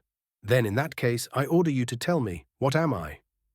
The butler fairy gave him a deep bow and answered, "I apologize, but I cannot go against the old lord's order. My grandpa again. He didn't want you to tell me. But why?" Lucien lowered his gaze and mumbled. By the time he raised his head, the fairy was already gone. Lucien slumped back on the chair behind the counter, with countless thoughts swirling through his mind. It was not an everyday occurrence where a magical butler fairy shakes your whole world view and tells you that you are not a human being. Moon jumped over to his lap and meowed, causing him to start scratching her back deep in thought. "But I feel human. It can't be, right?" Confused, Lucien raised one hand close to his face and studied it. The small knife scar on his palm from when he tried to help his grandpa in the kitchen was still there. Lucien rubbed it with his thumb deep in thought as he tried to recall scenes from his past. He couldn't remember a single incident that could prove that he was not human, except for when he used that first spell and saw that terrifying creature in the abyss. A shiver ran down his spine as Lucien quickly shook his head and tried not to think about it. "Just why did you not tell me anything, Grandpa?" Chapter 38. Uninvited Guest. The night darkened as the hours passed. Heavy rain spattered on the window outside the bookstore. The water on the road almost reached the door. The lights inside the bookstore were still on and emitted a warm light in the darkness. Mixed with the wooden shelves and books, it gave off a cozy atmosphere. Lucien, who was seated behind the counter, glanced at the cup of coffee placed in front of him. A pleasant aroma exuded from it. A sigh escaped his lips as he grabbed the cup and pulled a small chair, using Immer next to the window before he sat down. His gaze was distant as he watched the night outside. The glass reflected his thin figure and messy dark hair. As the heat from the coffee subsided, he took a sip. The taste was as great as always. The fairy sure knew how to make coffee. The aroma lingered in his nose as he lowered the cup. Another sigh escaped his mouth. It was already past the time he usually went to bed, but Lucien was not in the mood to sleep yet. The fairy refused to show itself no matter how many times he called or ordered it. It only briefly appeared before him to place the cup of coffee on the counter and disappeared as fast as it came. Lucien's mind was still in turmoil as he took another sip. He didn't know how to feel, or what to feel for that matter. He didn't know if there was any truth to what the butler fairy told him either. Not a human. Shaking his head, Lucien leaned back on the shelf behind him and glanced at the ceiling. The sound of crystal raindrops falling was very soothing. He always loved the rain. Some people found such weather to be depressing, but he preferred it over bright sunny days. It was cozy. Closing his eyes, Lucien tightened his grip on the cup of coffee, the heat warming his cold hands. He stayed like that for a few seconds, unmoving, when a sudden flash of lightning illuminated the bookstore. He opened his eyes just in time as the thunder rumbled in the sky. The rain intensified outside with no people in sight. Using Immer, Lucien turned off the light, plunging the bookstore into darkness. Another flash of lightning brightened the world, followed by the boom of thunder. Lucien, however, remained unmoving. A part of him felt betrayed. It was like he never knew his grandfather, never knew the real him. With all the secrets he kept from him, just what was real and what was fake. What about his parents? Were they really dead? Then there was the question of why he never told him anything. Why did he wait until he died to leave that book behind? What's the point? "What do you want me to do, Grandpa?" Lucien mumbled in uncertainty. He took another sip of the warm coffee and rubbed his eyes. The feeling of drowsiness started to catch up with him. Shaking his head, Lucien lazily stood up and lowered the blinds before he made his way upstairs. Moon was already sleeping on the floor next to the bed. Lucien then quickly changed to his pajamas and brushed his teeth before he made his way to the bed. It did not take long after that for him to slip into the land of dreams. The pale butler fairy silently appeared by the side of the bed. It grabbed the empty cup of coffee Lucien placed by his nightstand and gave him a deep bow. "Sweet dreams, my lord." It then silently disappeared. On another side of the city, inside an old abandoned house, a strange pale creature was facing two headless monsters. The creature's long, thin fingers caressed its bald head and gently scratched its two large goat horns before it adjusted the old Victorian suit it wore. "I believe I told you to just scout the area," it said in a grave tone. Although the creature had no eyes, the headless monsters dared not look at it directly. They lowered themselves, and the first one replied, "We couldn't help ourselves." The second monster continued after him. "The Lord's aura was calling us." The horned monster took a deep breath and asked, "And yet you say you didn't even see the Lord?" Both of the headless monsters answered at the same time, "No." "This small guard, you say, how strong is it exactly?" the creature asked again, as it moved closer to the monsters. Its long fingers caressed their regrown limbs with its sharp nails drawing blood. The monsters did not react and instead remained steady. The creature then licked the blood clean off its nails. "We were unable to move, unable to resist. Strong, very strong." The monsters responded one after the other, causing the creature to nod. "I see. It looks like I'll have to head over there and check by myself, especially if the Lord is there." The creature mumbled the last part under its breath as it struggled to contain its aura. The next day, Lucien woke up a little bit earlier. His mood was still not the best, so he decided to take a warm shower to clear his mind. After that, he made his way to the kitchen, only to find a lavish breakfast waiting for him. Moon seemed satisfied as it gnawed on a piece of meat by the table. Lucien subconsciously thanked the fairy and ate. After he finished, he changed his clothes into a jogging outfit and threw on a jacket before he left. As soon as he did, the butler fairy appeared by the door. It glanced out of the window at Lucien's departing figure before a sigh escaped its mouth. "I hope you were right about this, my lord." Saying that, the fairy turned around and glanced at Moon, who was sitting on top of the counter. "We will be having some uninvited guests soon. Go and keep an eye on the Lord." Moon meowed and licked its paw with no intention of going. The fairy shook its head and continued, "You know I'm the one making your food, right?" Hearing the word food, Moon's eyes lit up as it quickly hopped off the counter and ran out. The fairy snapped its finger, causing the door to open, sending Moon off. It then snapped its fingers again, closing it. Now let's see who dares to disrespect the Lord's orders. Chapter 39. The Call. Walking through the streets of Holden, Lucien's mind was full of various thoughts. He barely registered where his feet were taking him. He wasn't a big fan of walking or running in the mornings, but he had to do something to clear his mind. Few people walked the streets this early in the morning, only the occasional car passing by. Lucien began to subconsciously hum a happy tune. The floating mana danced about around him in a captivating display of soft lights. Lucien continued until he reached a corner coffee shop.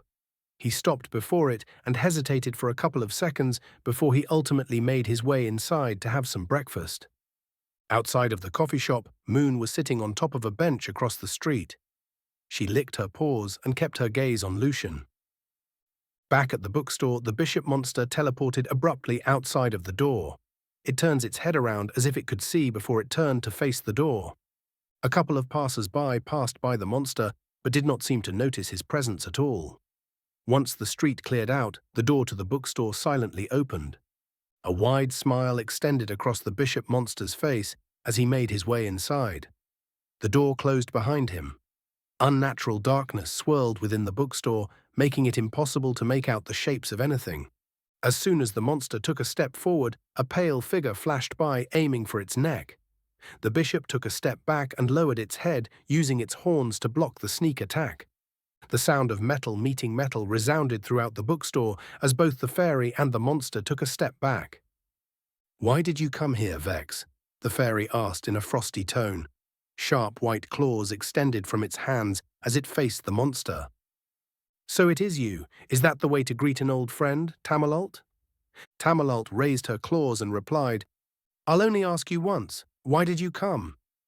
"To see the Lord, of course." Vex opened his hands, his mouth curved upwards into a wide smile as his terrifying aura surged.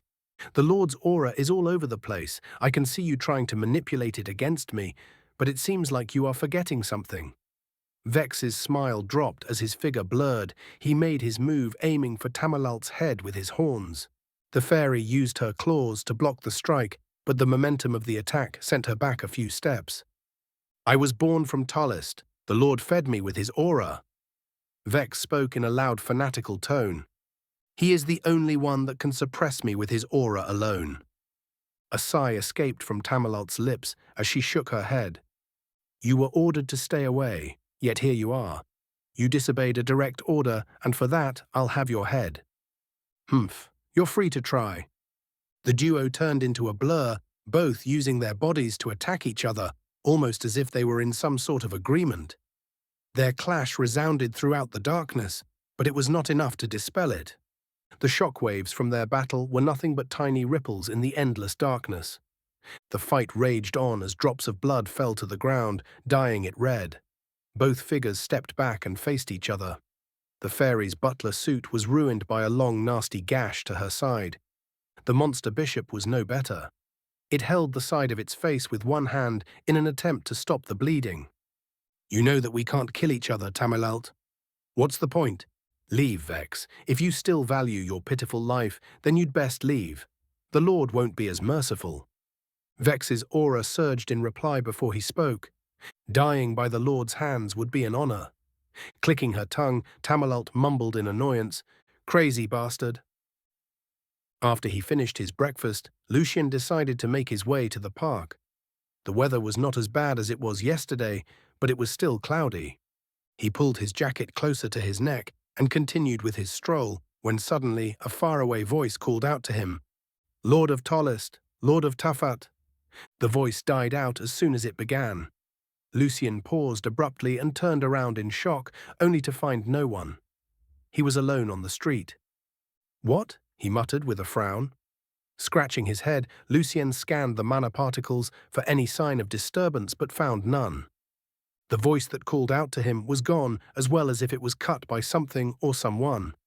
What the hell was that? Lucien mumbled again, his frown deepened. Am I going crazy? Lucien hesitantly resumed his walk, with his eyes constantly scanning his surroundings. A part of him treated the voice as some sort of hallucination. He had a lot on his mind after all. Another part, however, knew what he heard. It sounded like someone trying to reach out to him, specifically. Lucien didn't know how he knew that. His eyes continued to dart about as he turned his direction to the bookstore. Lord of Talist, the voice called out again. This time it was cut off as soon as it began. It was enough, however, to confirm Lucien's suspicions. Someone was calling out to him. His heart hammered against his chest as he continued to glance behind him. He quickly picked up his pace and soon enough was running through the streets. What the hell is going on? Lord of Talist, Lord of Tafat, Lord of the Ancients. The chant continued before it was cut again. Lucien, however, did not stop. He was sprinting through the streets. Lord of Talist, Lord of Tafat, Lord of the Ancients. The call continued to echo in his mind, this time sounding as if multiple people were speaking at the same time. It hammered on Lucien's mind, making him stop and clench his head in pain. His knees buckled as he fell to the ground with a thud. Stop it, please. Lord of Talist, Lord of Tafat, Lord of the Ancients. Stop. I said shut up, damn it. He roared out, causing the voices to disappear. A few passers-by glanced at Lucien with a weird look on their faces and avoided him. With his hands still clutching his head in pain, Lucien struggled to continue to the bookstore. Chapter 40. The Confrontation.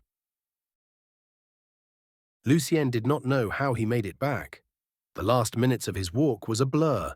It was as if someone else took the reins over his body, and he could do nothing but watch.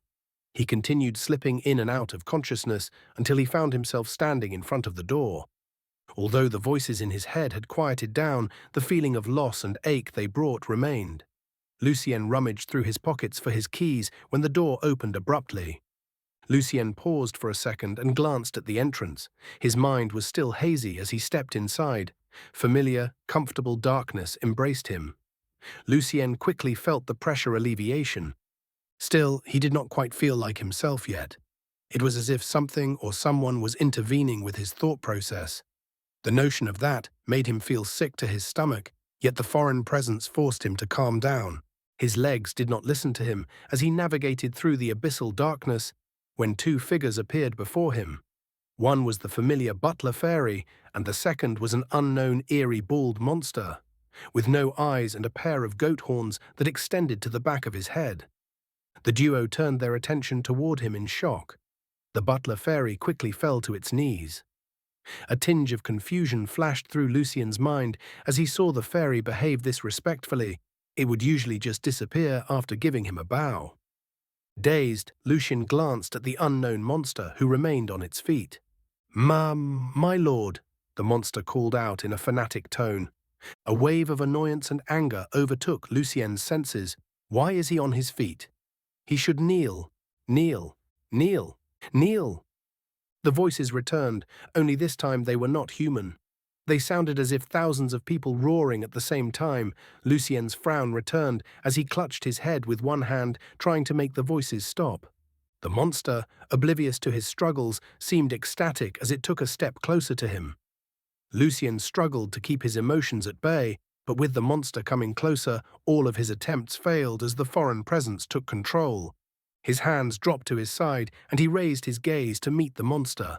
A dangerous red hue surrounded his eyes as Lucien's aura surged.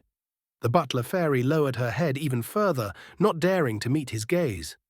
The horned monster finally seemed to sense that something was wrong, but by then it was already too late. "Kneel!" Lucien's voice came off as a deep, inhuman growl. The bishop monster's body froze as a massive pressure downed it to the ground. Its face was planted on the ground with a bang as a whimper escaped his mouth. Lucien, still out of it, walked closer. Each step he took was akin to a massive mountain hammering against the monster's heart. My lord." Lucien did not let it continue. He used his right foot to stomp its head further into the ground, forming a dent in the darkness. "Did I give you permission to speak?" The monster whimpered in pain as a shadowy aura seeped out of Lucien's and surrounded it. A faint dark grey mist escaped the monster's body, turning his pale skin dry. "You still dare struggle," Lucien growled, his face twisted into a terrifying scowl. The abyssal darkness that surrounded the entire space began to crack under his immense pressure. This caused the fairy to finally raise her gaze, a horrified expression plastered on her face. "My lord, please calm your anger," she spoke in her usual calm and soothing tone. The shocked look, however, betrayed her calm demeanor.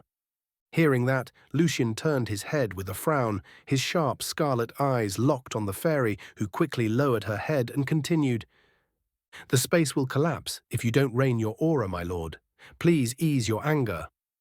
Her voice seemed to work somewhat as the frown on Lucien's face relaxed by a little before he asked, "Tamalalt, did I give you permission to speak?" The fairy lowered her head even further and spoke, "You did not? Please punish me as you see fit, my lord, but kindly reconsider the space can hold on no longer." Turning his gaze away from Tamalalt, Lucien glanced at the mummified monster by his feet and asked, "What gave you the audacity to come here?" The monster whimpered, unable to give off a proper reply. Clicking his tongue, Lucien used Immer to raise him to his eye level. His hand shot out and clasped his neck as he asked again, "Speak, you vermin." The dark aura once again launched itself on the monster, making him throw his head back in pain. "Ah! Mercy! Mercy, my lord! Mercy! You expect mercy when you come here and disrespect me. Your men need you.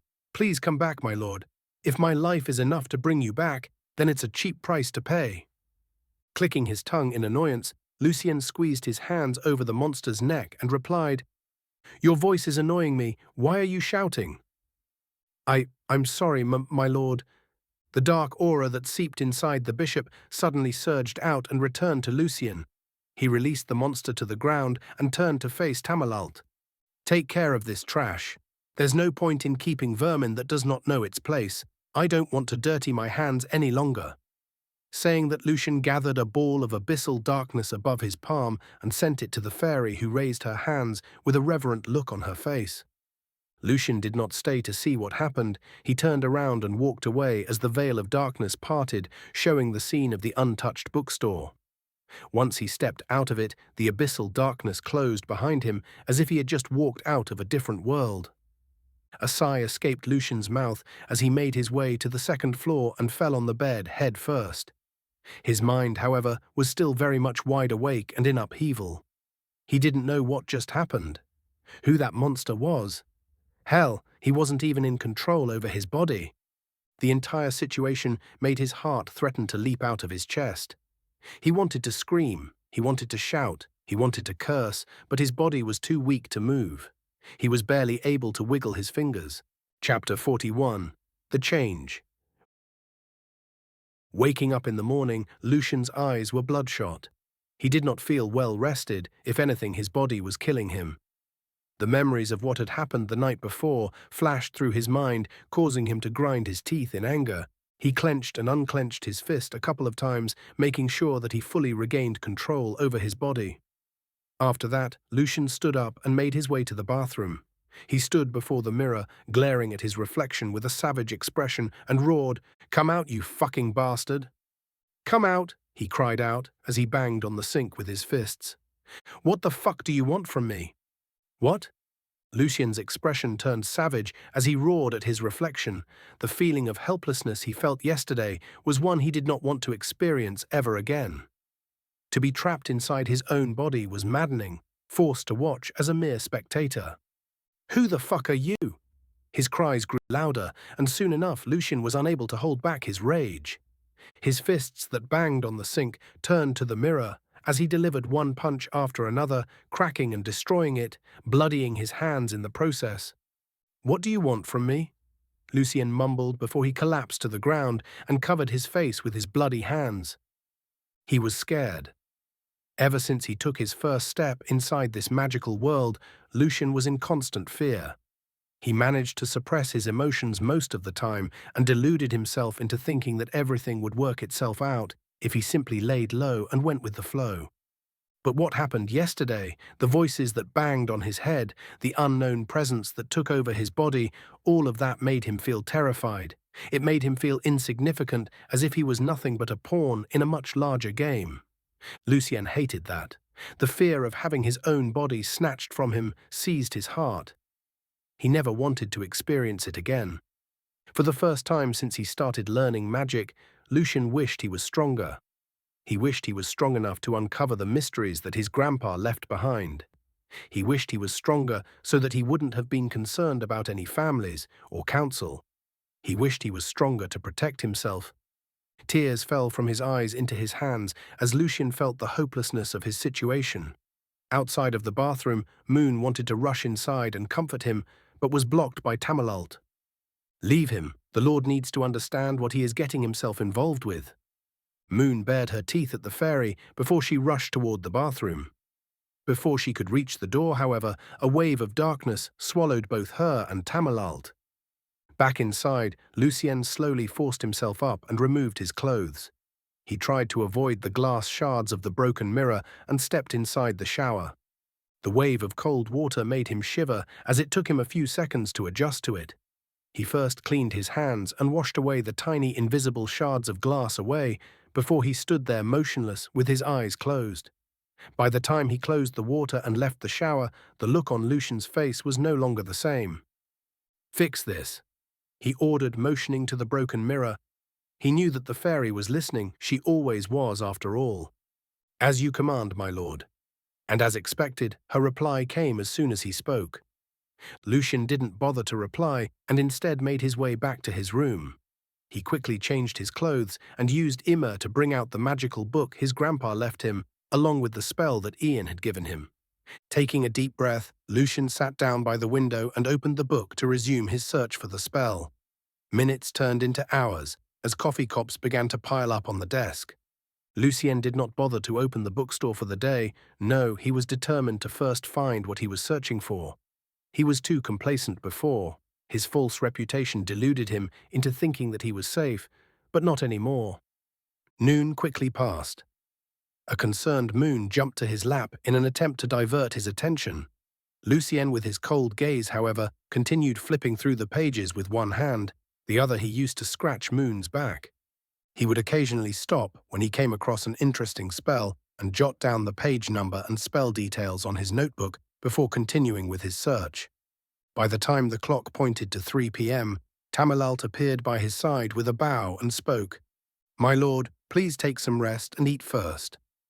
Lucien waved her off and replied, "Just make me something, please." "Understood," saying that the fairy disappeared along with the empty cups of coffee on the desk, leaving a frustrated Lucien behind. The book was too big, not to mention the unknown language used in it. He was still not proficient in deciphering the contents just yet. This slowed down his search significantly. His quest, however, was not in vain. The number of useful spells he came across was nothing to scoff at. It was safe to say that his harvest was fruitful. Still, Lucien was curious about Ian's spell the most. Something about it seemed to call out to him. A sigh escaped his mouth as he pushed the magical book and his notebook away. He lazily stretched his limbs and was about to stand up when the loud growl of his stomach made him pause. He had been too absorbed in his research that he forgot to eat anything. It was then that Tamalalt appeared next to him with a tray of homemade meals. The fairy gently placed it on the desk before him and bowed. "Enjoy, my lord," saying that the fairy stepped back and disappeared into the darkness. Not wanting to waste any time, Lucien used Imer to make the magical book and his notebook float before him, as he wolfed down the food all the while, keeping up with his search at the same time. Moon, who had jumped down from his lap, made her way to his bed and glanced at him with a disappointed expression on her face before she turned to glare at Tamalalt, who was standing in the corner of the room. "It's necessary. Don't look at me like that." Chapter 42. New Spell and New Place. "It's not here," a bloodshot Lucien mumbled to himself as he closed the old magical book. He leaned back in his chair and covered his face with his hands. A long sigh escaped his lips. After taking a deep breath, Lucien grabbed his phone from the counter and glanced at the time. 3 a.m. It's already this late. He released another exhausted sigh. His entire day was spent scouring through the ancient spellbook in an attempt at locating Ian's spell. All of his work, however, turned out to be for naught. Lucien managed to find several interesting spells, some of which even looked similar to the one Ian showed him, but in the end they were not the same. This confused him since he was sure the language was the same, and even the patterns were the same. Perhaps the spell itself was ripped from the book. That was the first thought that crossed his mind. One look at the ancient yellow paper, however, was enough to rebuke such thoughts. The pages of the old book were not of the same material, and although the language was the same, the writing had some slight differences. Lucien did not notice the difference at first, but the longer he read the book, the more familiar he grew with it. This made him think of another explanation. Perhaps his book was not the only one that contained such miraculous spells. That made more sense, after all, an ancient powerful language. How could he be the only one to monopolize it? A yawn escaped from Lucien's mouth as he contemplated his findings. Tamalalt silently appeared by his side and gave him a deep bow before she spoke. "My lord, perhaps it is time for you to get some rest." Lucien glanced at the butler fairy and shook his head. "Just bring me another cup of coffee, please." "As you wish, my lord." The fairy did not argue as silently disappeared.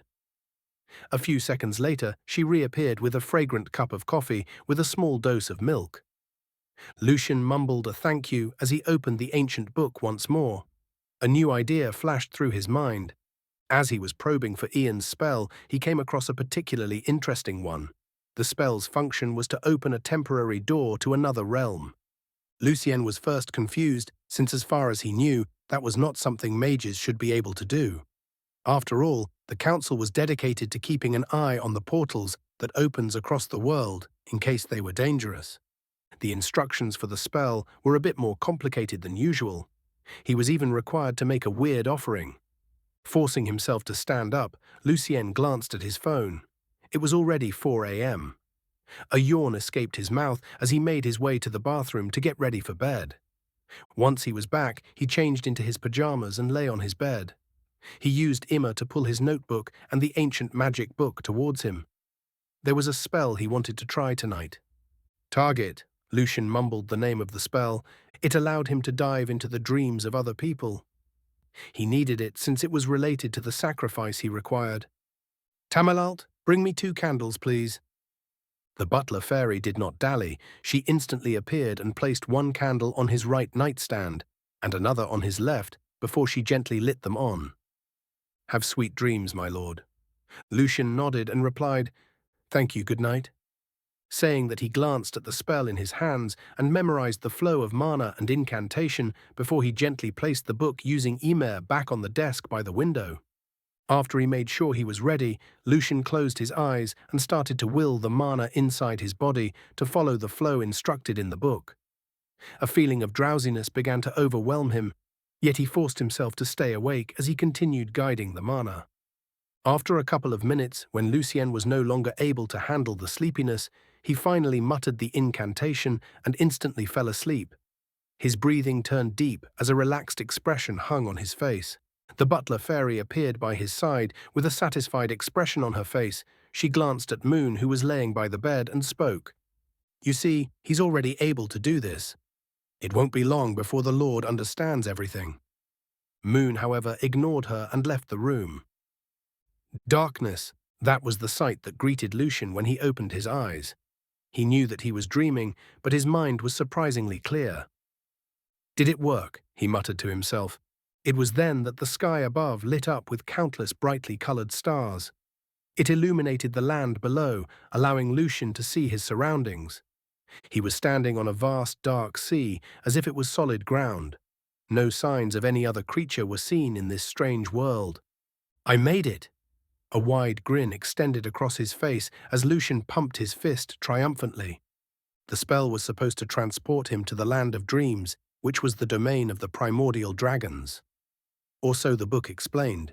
According to what he understood, the land of dreams was connected to the land of the living and the land of the dead.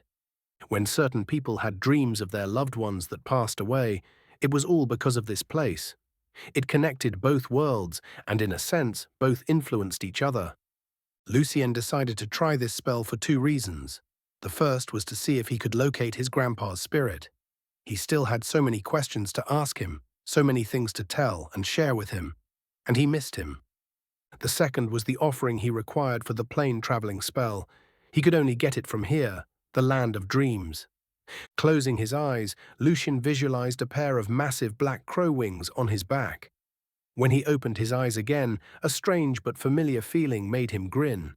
He glanced at his back to see the pair of dark wings.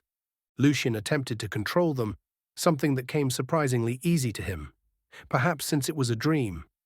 After a few attempts, Lucien was up in the air and flying through the dream world. The sensation of the wind howling in his ears and the freedom he got from the experience were hard to explain. And although it was not the real world, for Lucien the experience was as real as it could get.